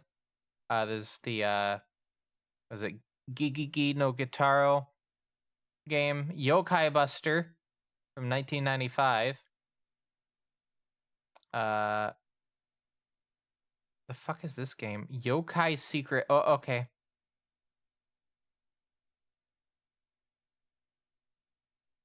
I'm sorry. There's a Just Dance game for Yokai Watch.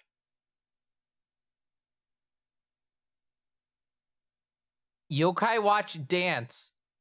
Just Dance special version from 2015. Came out for the Wii U. There is one run. Are they fucking dabbing? They're dabbing. The characters are dabbing in the screen. Cool. But yeah, I have to go onto YouTube to find what times are on here. I know there is a run. Because I was looking for speedrun stuff on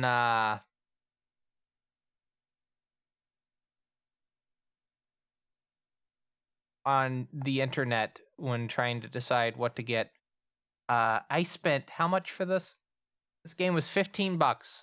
Keep Courage was 25 because, sorry, 20 because I got a very faded out version of it. Because I had the comic. This game also came out for the NES. There is an English version of the game, but it came out for Asian markets specifically. There's a no damage playing of it on YouTube. 16 minutes. Looking for the PC Engine speedrun.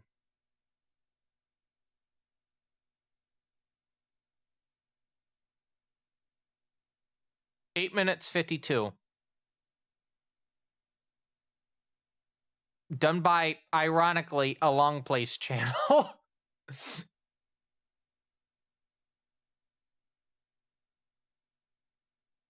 Yeah, done by a Long Play channel. That's actually kind of funny. So, I mean, very short game. Looks like, yeah,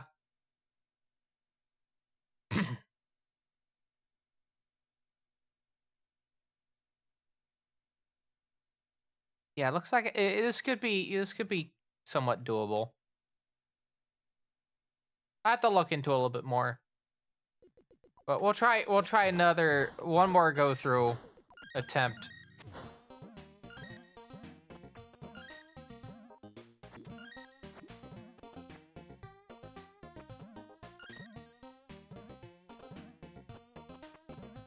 Before I switch to another game in my stack of games here.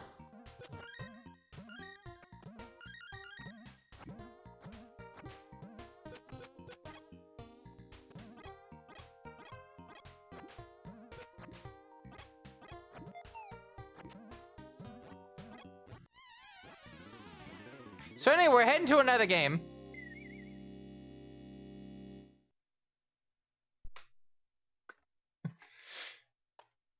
I wasn't expecting to die that quick.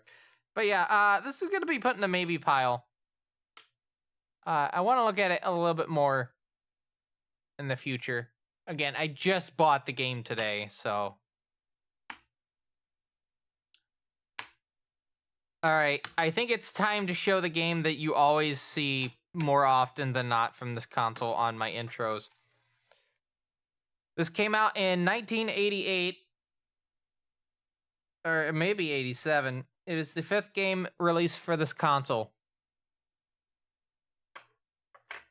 It's a role-playing game.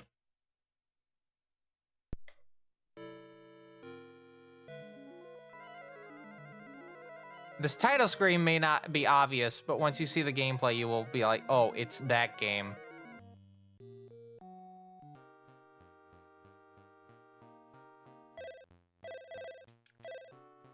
Actually, the sounds may be noticeable to begin with.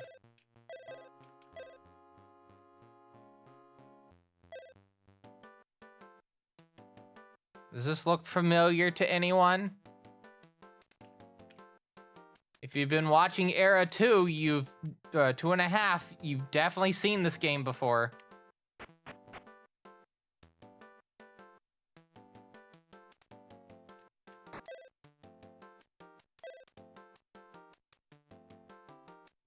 So there's a funny thing about this game because every enemy, I think, for the most part, only gives you like 1 experience point. So you can have like the toughest fight you will ever have, and you will only get 1 experience point for your troubles. It is very funny. I think that's how I describe this game. Funny. It's a very funny game.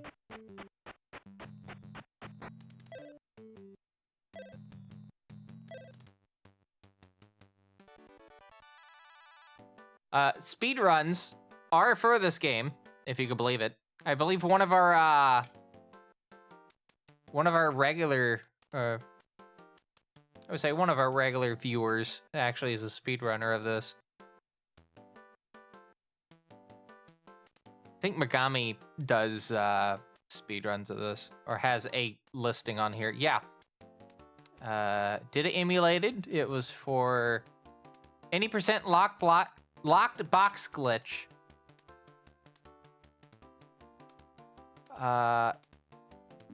That makes this game about 7 minutes in length, if you do that. If you do access glitch, this run is about 3 hours. If you do glitchless, it's about 5 hours. And if you do blessing % access glitch, it is about 59 minutes. Done on the PS3. Fascinating. I think if I was to do any sort of runs for this, it would probably be any % locked box glitch. But I do want to showcase a little bit of the fighting in a proper context.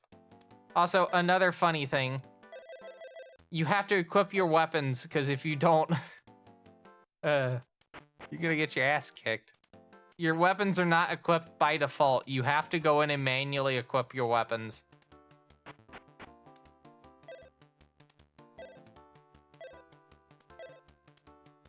I'm gonna give Lime here a claw. And if you're looking to play this game with a translation, I have some terrible news for you. There is only a partial translation of this game. None of the story has been translated. Only a good portion of the... A decent portion of the UI has been translated. And I think that has been radio silent for a couple of years, so... Have fun. Also, speaking of fun, flashing light warning. If I take like another step, I might get an encounter, so just be careful out there. Okay, good, I didn't. I do like this music, though. And there's a sequel to this game. Came out for Japanese mobile phones and then got ported to the DSi, for DSiWare.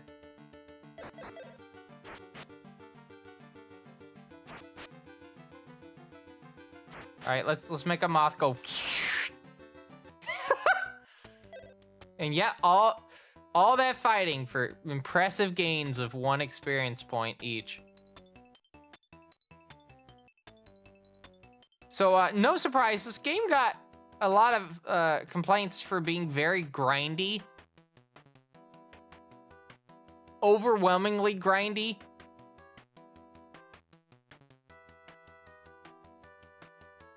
It also makes it being included with the TurboGrafx 16 Mini very funny.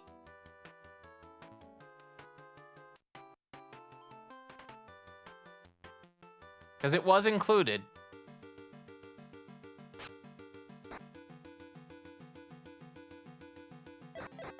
I think one of the neatest parts about this game is the animations for the monsters. I think that's like the coolest part of the game. That and the horror vibe.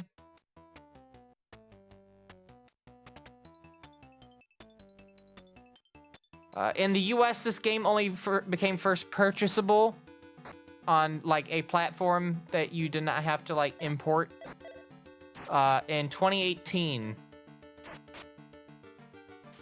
I think you can buy this on the eShop right now.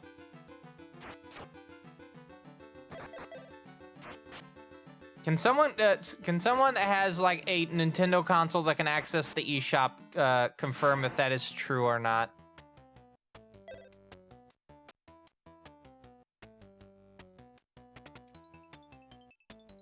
I have a Switch, but I'm gonna be honest with you, I don't use my Switch anymore. I haven't really had a need. Like, the next game I'm gonna actually have to play on it is fucking, Tokyo Mirage Sessions for the Switch. You could see if it's on the Switch eShop. I don't know if it would be on the 3DS eShop, considering the year. 2018. I would guess it would be the Switch eShop.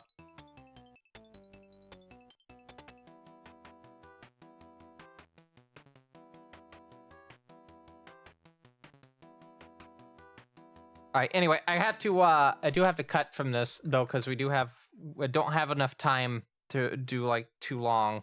We kind of spent a lot of time on silent debuggers in this half of the stream. Let's see. How many more games in my pile do I have here? We already looked at Dungeon Explorer. Gamola Speed is too long. It's too long of a game. I could definitely speedrun it, but I don't think a lot of marathons would take it.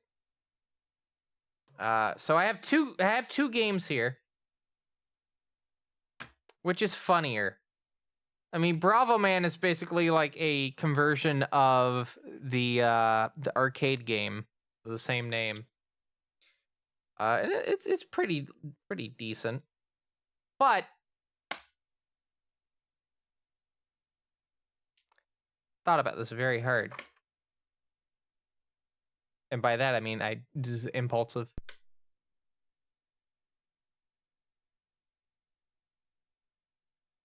This is a game that was a port of a PC 8801 game.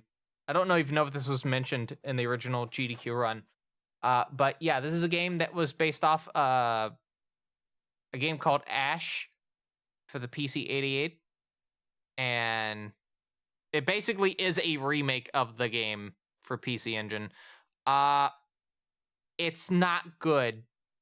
I think out of all the games I've submitted, not submitted for your, submitted for your watching today, I think this is the only one that can actually be qualified as Kusog, or Kusoge.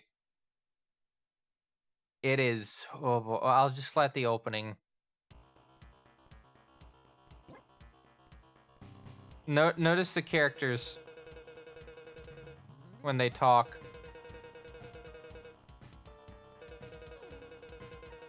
We got the girl blinking a lot. We do have this kind of gruesome scene right here, I will admit that. It's the size of a postage stamp.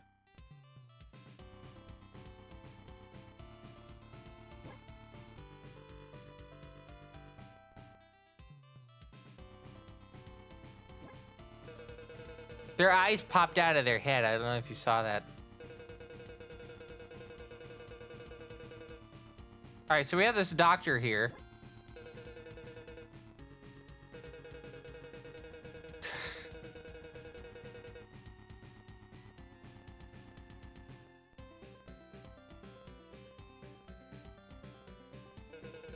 I was mashing A just then. I don't know if that's what this says. Anyway, gameplay.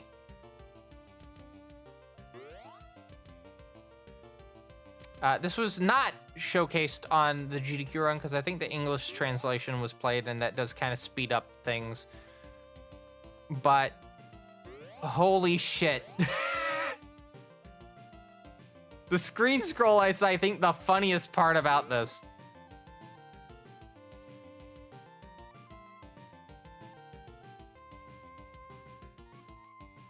Everything's so slow.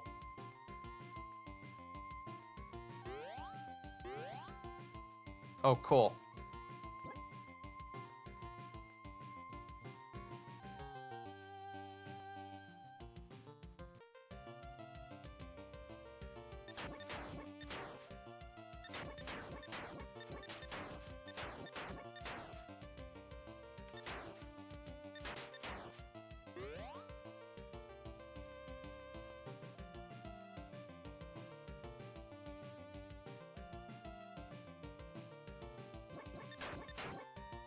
So, you may have noticed. Oh, by the way, you have one life. You have to play through this whole game in one life. Save mechanics? What are those? No, you have to beat the whole game in one sitting. There is no continue. You beat the game or you don't. My favorite thing about these rooms is that sometimes the doors don't actually, like, load in, and then you get close to, like, the exit of, and then it loads in. Like, behold.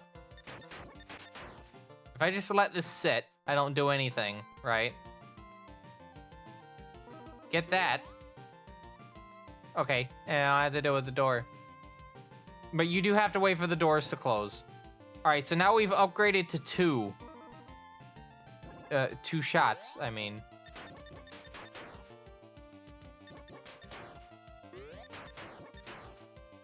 You've heard of 420. You've heard of 69. Now get ready for 2.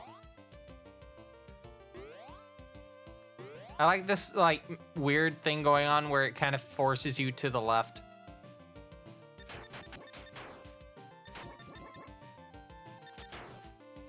I don't know why that monster has spaghetti on their head, but alright.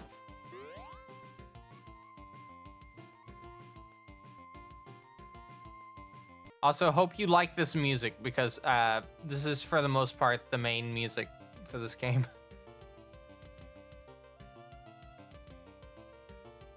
There is some other music, but...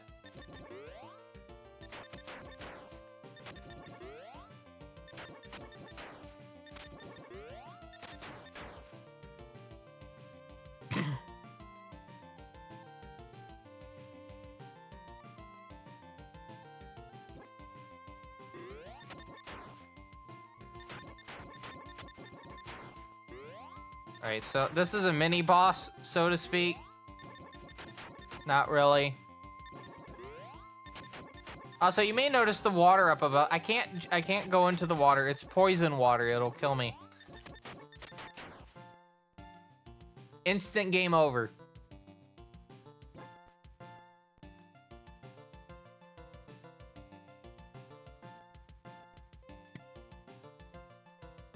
Alright, so we gotta wait for this dialogue to finish, and then I'll be given, like, a pendant.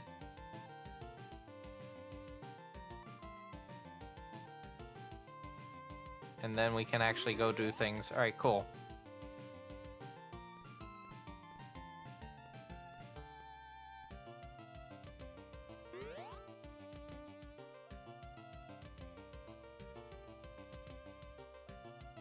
Alright, so oh, wait. Oh, yeah, if you pause the game, it does this. I forgot about that. And if I unpause it... And then if I hold... after I select it, if I hold 1 and 2... So we summon Cthulhu. No, I'm kidding. I don't know what the fuck this is supposed to be. It's not a crab. I'll say that. So, but they're gonna help us across the water because they helped their like their brother. That was their brother, by the way, that I saved. We get to watch this river moving sequence in real time.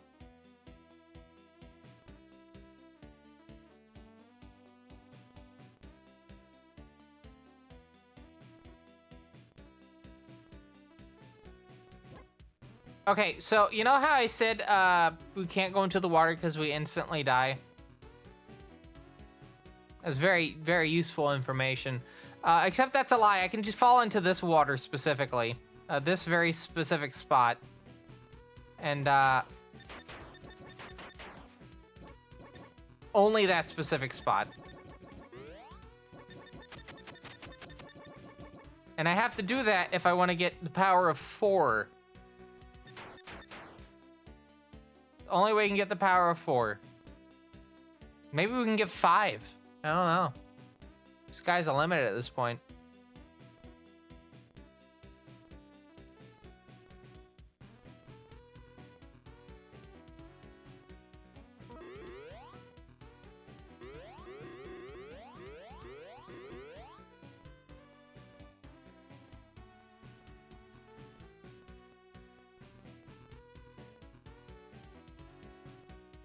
So, we've already had to, cross the river once. Now, what if I told you we have to do it again? Not only that, we have to read the dialogue that happened with me crossing the river or water again.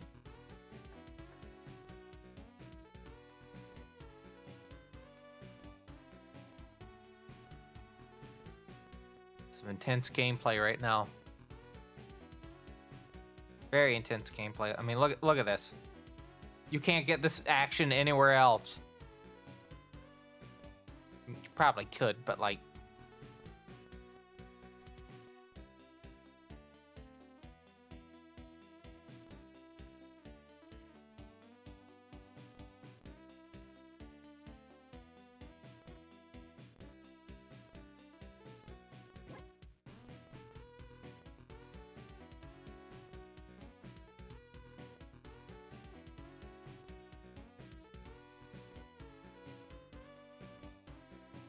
Right, so anyway. Oh, wait, hold on. There's an update regarding the weather this weekend. Warmer air forecast for this evening showing warmer air coming in Sunday evening with freezing rain changing over the rain for much of the area. The problem is, the forecast has been changing so fucking much. All right. Earlier this week, Wednesday, not Wednesday, that's today.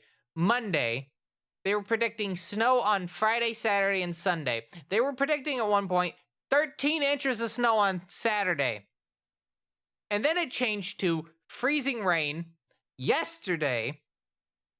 No, freezing rain. The forecast yesterday mentioned freezing rain on Sunday. And then, quite literally, before I started this fucking live stream, they were talking about on the weather, snow Saturday, freezing rain Sunday, and now they're like, oh, it's just gonna be rain. Make up your fucking minds!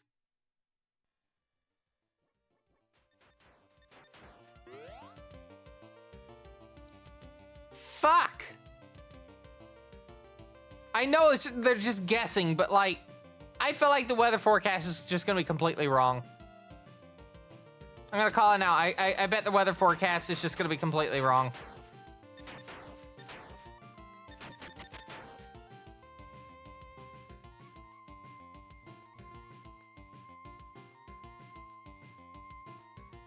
I can't wait for them to be like, oh, it's just gonna be rain, and then my power goes out because freezing rain, like, made the power lines break. So I unironically have to look into, like, a generator and a decent space heater so I don't freeze to death.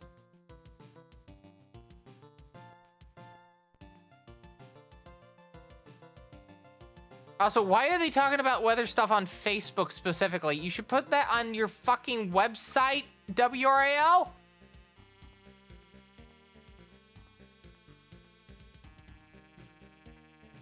They're still going to cancel school. Yes, that is.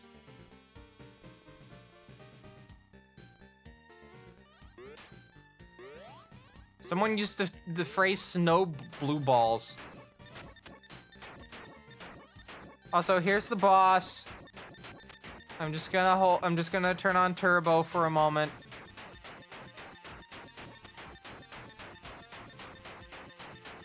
This is quite literally the boss. We beat the boss. Also, the boss can still fire stuff at you even though they're dead. Ignore that.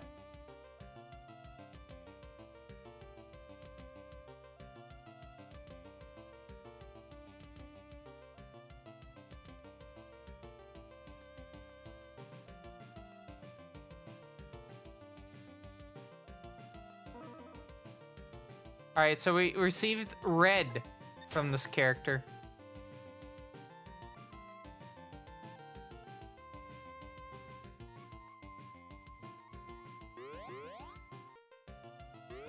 Also, very, very convoluted part that I'm not surprised people didn't figure out, like, what the fuck this is. You have to, like, jump on these in a very specific way to go flying up. There we go. And now I have to take advantage of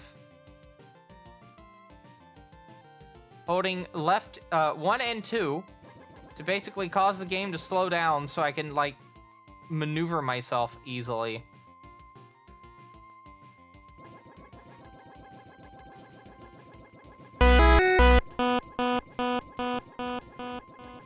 Final ad break coming up in a bit. And it is the final ad break.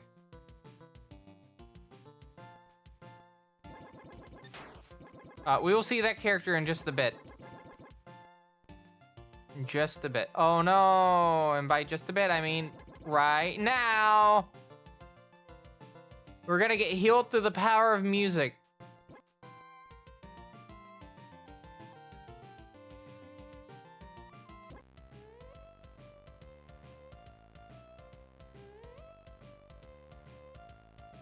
Okay, so she starts singing, right? And then it heals us.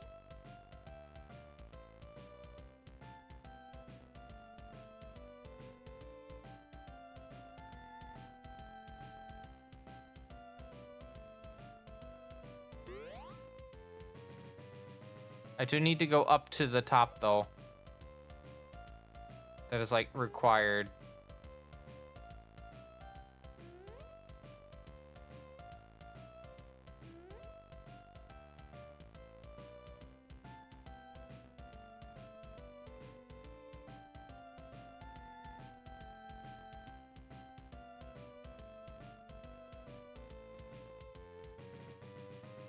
Alright, cool.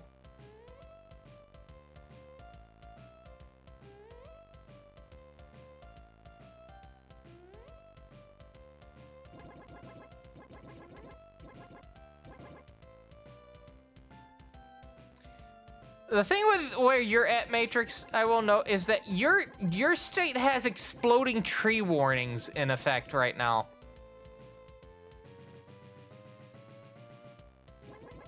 And for those that are not in Minnesota that heard that, it was like, what the fuck do you mean? Yeah, Minnesota has exploding tree warnings right now. It's because water expansion.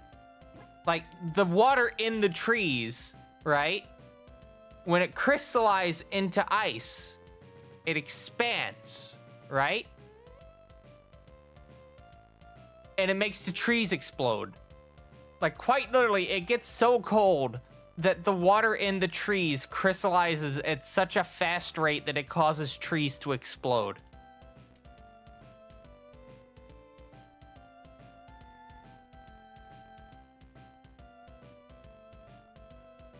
That is a thing. I've seen it happen.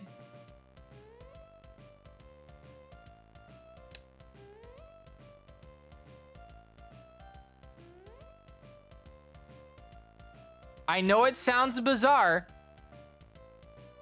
Nature and science can be bizarre. No, I mean, if someone walked up to you and was like, watch out for the exploding trees, I don't blame you for being like, what?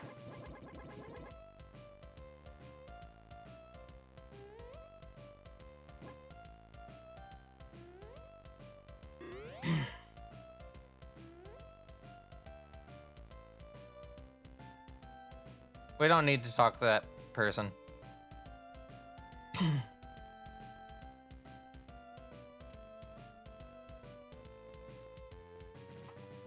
I won't need to stop soon, though, because we are hitting the almost 1 o'clock hour, and I do need to go take a little bit of a nap.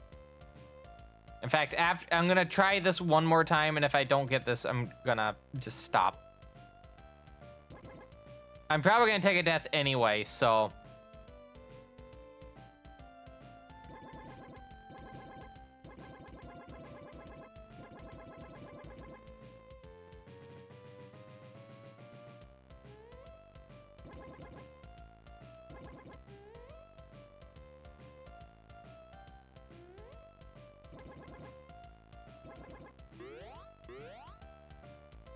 All right, anyway. I got to the part that I needed to talk to.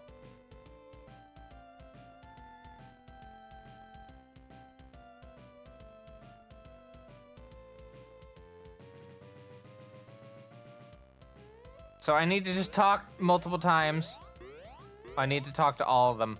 And I need to talk multiple times, and the guy in red's gonna call me a dumbass. Unironically. And then it's like, oh, you're looking for this? Here you go. But I have to talk to all 3 characters.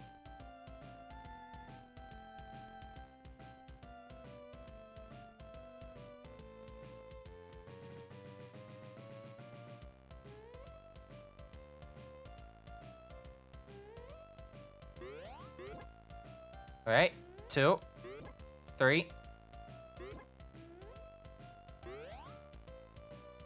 When they do that, you get an item for it. Now, chat, how the fuck are you supposed to know this? Let's say you never played the PC-88 version. How are you supposed to know this? I don't even know if that's in the PC-88 version. I haven't played Ash before. I have a PC-88. I wouldn't mind playing it on there.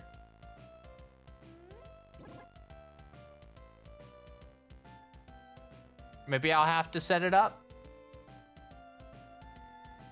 A reminder, I have a PC-88 MA and a FH. I have 2 models of the PC-88.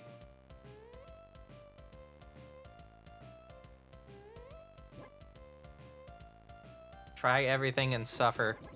That's right.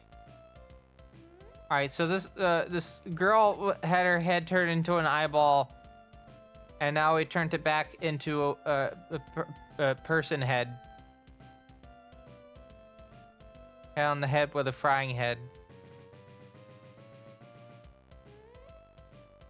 Person head.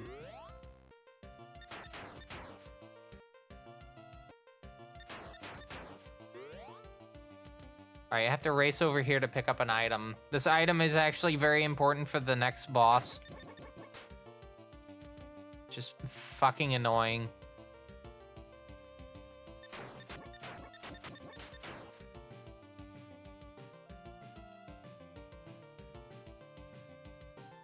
And I will more than likely have to heal.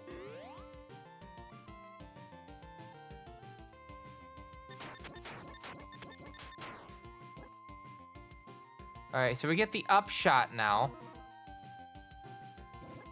So instead of just going straight forward, it now proceeds to move upwards.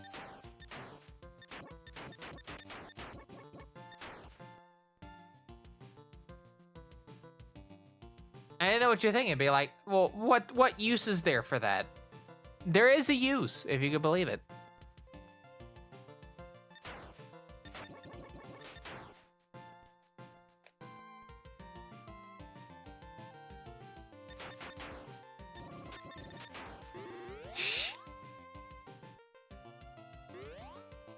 Alright, I gotta heal.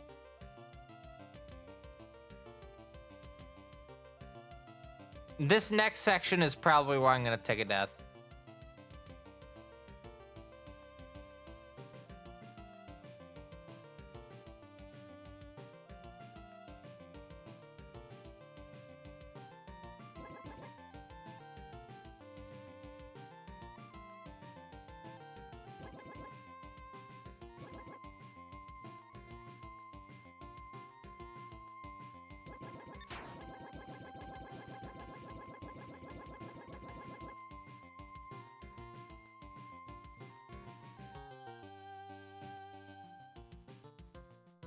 Okay.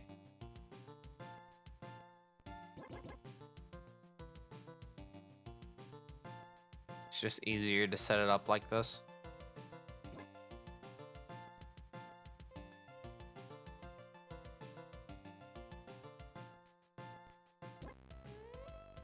Have them sing again.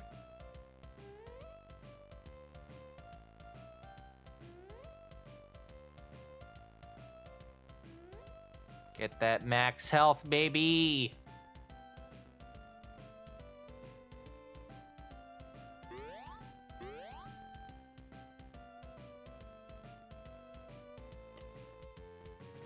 So yeah, as a reminder, no stream tomorrow. Obviously, don't normally stream on Thursdays, but I especially for this Thursday because I'm gonna be having to head to a funeral, which is why I'm ending in a bit. We'll be back Friday with Majin Tensei 2 Spiral Nemesis, very first session. So if you'd like to be here at the start of a playthrough series, yeah, tune in Friday. Saturday, I think some of you may have forgotten, is Speedrun Request. We're doing that on the 4th Saturday of each month now, just to make it a bit of a consistent date. So this coming up Saturday, we'll have speed running, and then we'll be back on and then Monday will be the next stream after that. I don't have things planned up to then yet, or for next week. I still gotta think it over.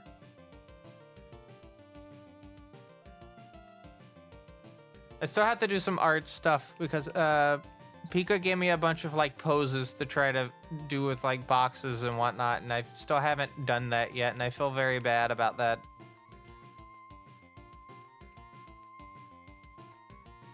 But to be fair, my entire schedule for like everything has been basically thrown out of disarray, or thrown into disarray. So like, I don't know.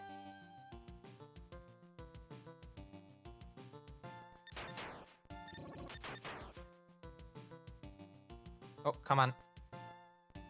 Thank you. Rabbit.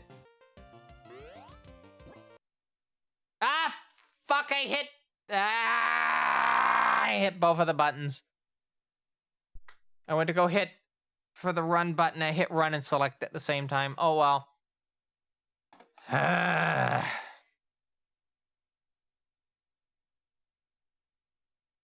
have 9 minutes before I have to actually, like, hard stop. So, guess what?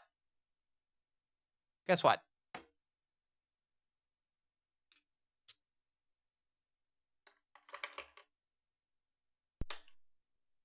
You're getting Bravo, man.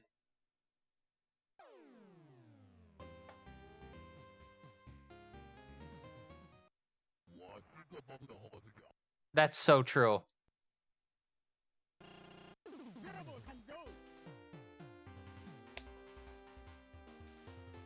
So I found out you can actually kick this guy.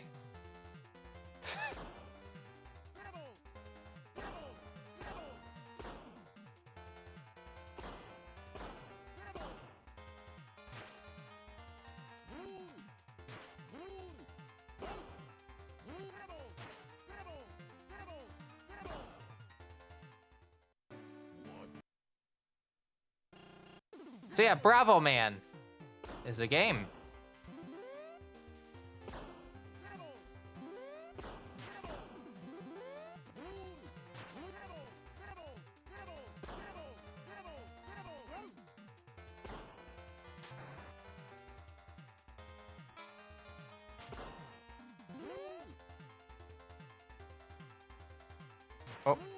I'm so glad this building's the same size as me.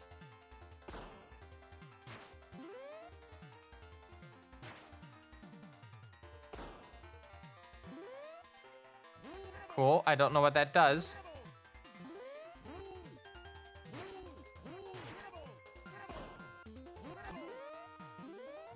I have to see what it... Oh, I'm on the cloud.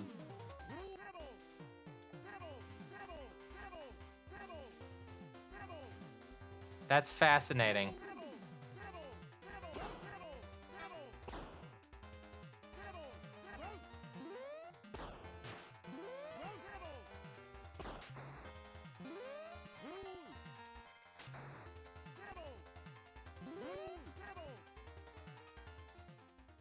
Oh, is this a boss? I think this is a boss. Oh, it's a Daruma?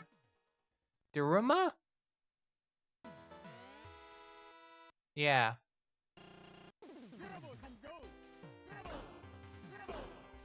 Try this again. I'm gonna look up the times for this game in a bit. I think this is a fairly short game. Because again, it's a conversion of a arcade title.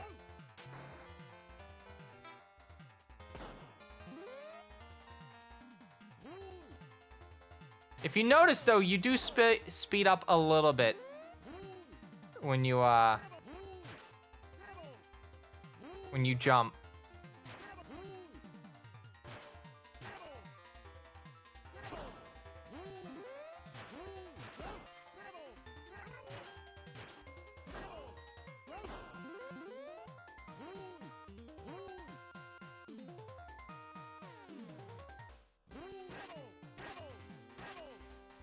Shit.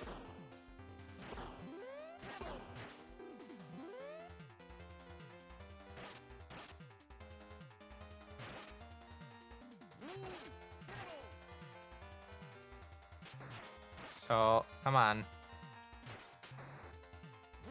Unfortunate cycle here.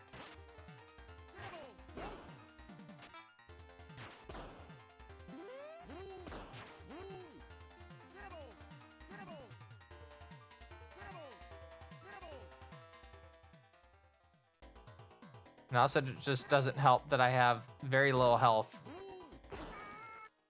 Yeah. One more try.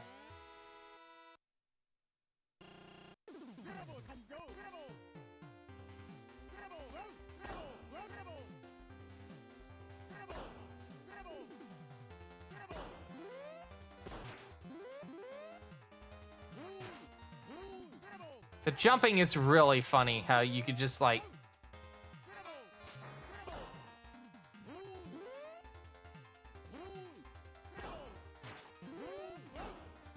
Oh, bit unfortunate there.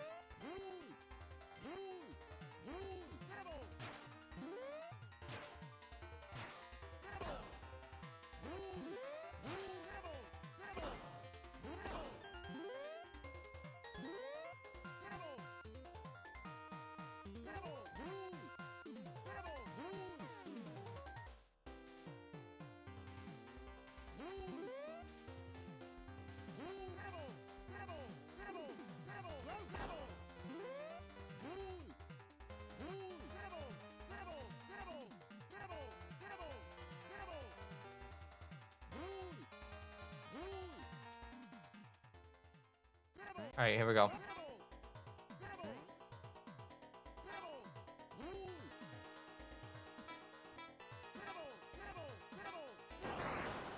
There we go.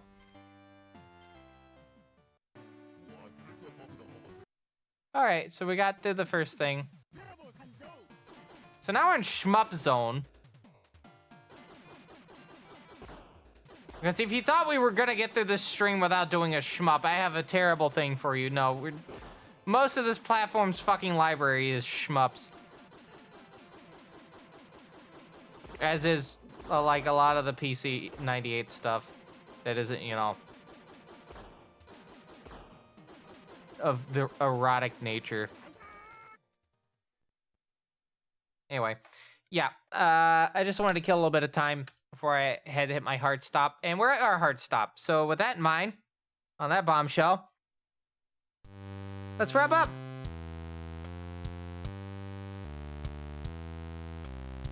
All right, so took a look at a few games, and oh yeah, I did want to look at the speed run real quick for Bravo Man, just so I can give you like a good context as to how long speed runs are for that game.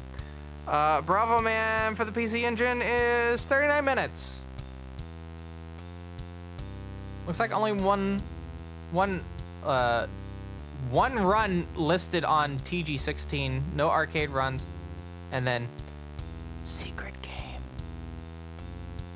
I don't know what that means. Is that on arcade? Is that on TurboGrafx? It's apparently on TurboGrafx. All right, interesting. Bravo Man did get released in the US, it looks like. But yeah, pretty interesting stream. We looked at a few games, see what maybe potentially ran on this channel at some point in the future. I'll just have to whittle them down over time and get some more titles. I would like to get some more actual cue cards. And maybe at some point we'll actually look at CD games. I can technically do US CD titles because of how the PC Engine CD module works. As long as you have the system card and the drive are the same region, you can play any region games on it. So say I want to get East Book 1 and 2 for the TurboGrafx CD, but I have a PC Engine Duo R, I can still play it. So that's pretty good. But yeah, let's wrap up and see who's live on twitch.tv this evening. I do thank everyone that did stop by to watch today. Definitely keeping me company as I'm kind of going through a bit of a rough time at the moment. I probably won't have like a pretty clear head until probably in next week. But yeah, thank you at least for keeping me company. We'll hopefully have a very productive weekend coming up. And hopefully my power doesn't get taken out so I don't have to be wrapped up in 6 blankets. Anyway, who's live this evening?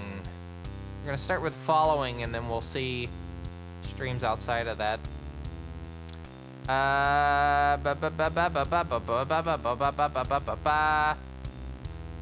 Considering that she just started a bit ago, and she is the least live channel in terms of like length. We're gonna raid Jua Baby, who's playing Borderlands at the moment with Ruby. So while I get you set up to send you over there, as a reminder, yeah, thanks for stopping by. And if you like to keep up to date with this fine quality live stream and you're not doing it at the moment, you thought the stream was pretty interesting, maybe you did. Maybe you want to watch more speedrunning related stuff, maybe actual runs. I do speedrun a number of games, a lot of FPS titles, but I do have other games as well, like Spin Dizzy and Citadella, Degeneration, Fort Boyard, The Challenge. You may have seen me do these games at speedrunning marathons. I even speedrun Magical Tetris Challenge. Oh boy, is that a game. So yeah, if you thought these streams were pretty interesting, make sure you hit the follow button. I do try to stream at least 3 days out of the week, Monday, Wednesday, and Friday. Monday and Wednesday or whatever the fuck I really want to do. Could be anything, could be speedrunning, could be creative, could be a like game playthrough. We've done Metaphor, Refantasio at one point. Or it could be something unique, like Dungeons, my on and off series of challenges that I subject people to, like ZERP. And if you're following, oh yeah, and then Friday is Megami Tensei in order. So it's specifically Megami Tensei games. Friday, Saturday, but not both. Friday or Saturday, but not both, is a bonus stream, which could be, again, like Monday and Wednesday streams, anything. And if you're following on here, make sure you also join the Fine Quality Discord down below. There's a bunch of channels in there. We have a PC9888 channel, which I also talk about PC Engine stuff in. There's channels for the Amiga, all my Japanese home computers. I have a PC9801 VX21, has a 286 processor in it, by the way. 2 PC9821s, 486 machine, and a Pentium I have a Sharp X1, a X1 Turbo that has the SADs, and I have a X68000, which is being recapped at the moment. But I also have other systems. I have a bunch of old Macs. I like classic Mac OS. It's a neat little operating system. I also have an Apple II. I have a TI 94/A that I still need to get working. See if I can get that. And a bunch of other stuff. There's also a channel for PDAs. The Linux learning little area, along with general Linux chat, Macintosh stuff, the Windows Hellscape, as I've been calling it, and a bunch of other stuff. And if you're a supporter of a fine quality live stream by a Twitch sub or incurring $5 coffee membership, you do get access to the supporter lounge, which has a bunch of bonus content, such as early access to any YouTube videos I publish, behind us scene things. We also have work in progress for the supporter stuff, bonus videos, and more. And probably with the next video I release, the $5 coffee tier will also have your name in the credits for any videos that I do publish onto YouTube, which I need to get to the Forsaken Necromancer video. We'll see if I can get to it before I go back, or get it done before I go back to work. And you can find a link to that coffee down below. There's a throne down below if you'd like to buy an item for the fine quality live stream. It is my to-do list. I will get to the items at my own pace, but if you'd like to beat me to the punch, there it is. And fine-quality.website, the official TBCR website. We have social media at the top, stream in the middle. Check your extensions if you don't see my stream, and contact information at the bottom, along with coaster credits. Little coaster? That's how you get to it. I'm glad this was a nice stream for you, Kelnan. I do like streaming these little video games. It's pretty neat. Anyway, I need to go take a nap because I have to be on the road in like 7 hours. So with that in mind, my name is TBCR. I hope you have a good rest of your Thursday, and I will see you back here, hopefully not a sobbing mess, on Friday with Majin Tensei 2 Spiral Nemesis. But until then, take care. See you next time. Bye-bye.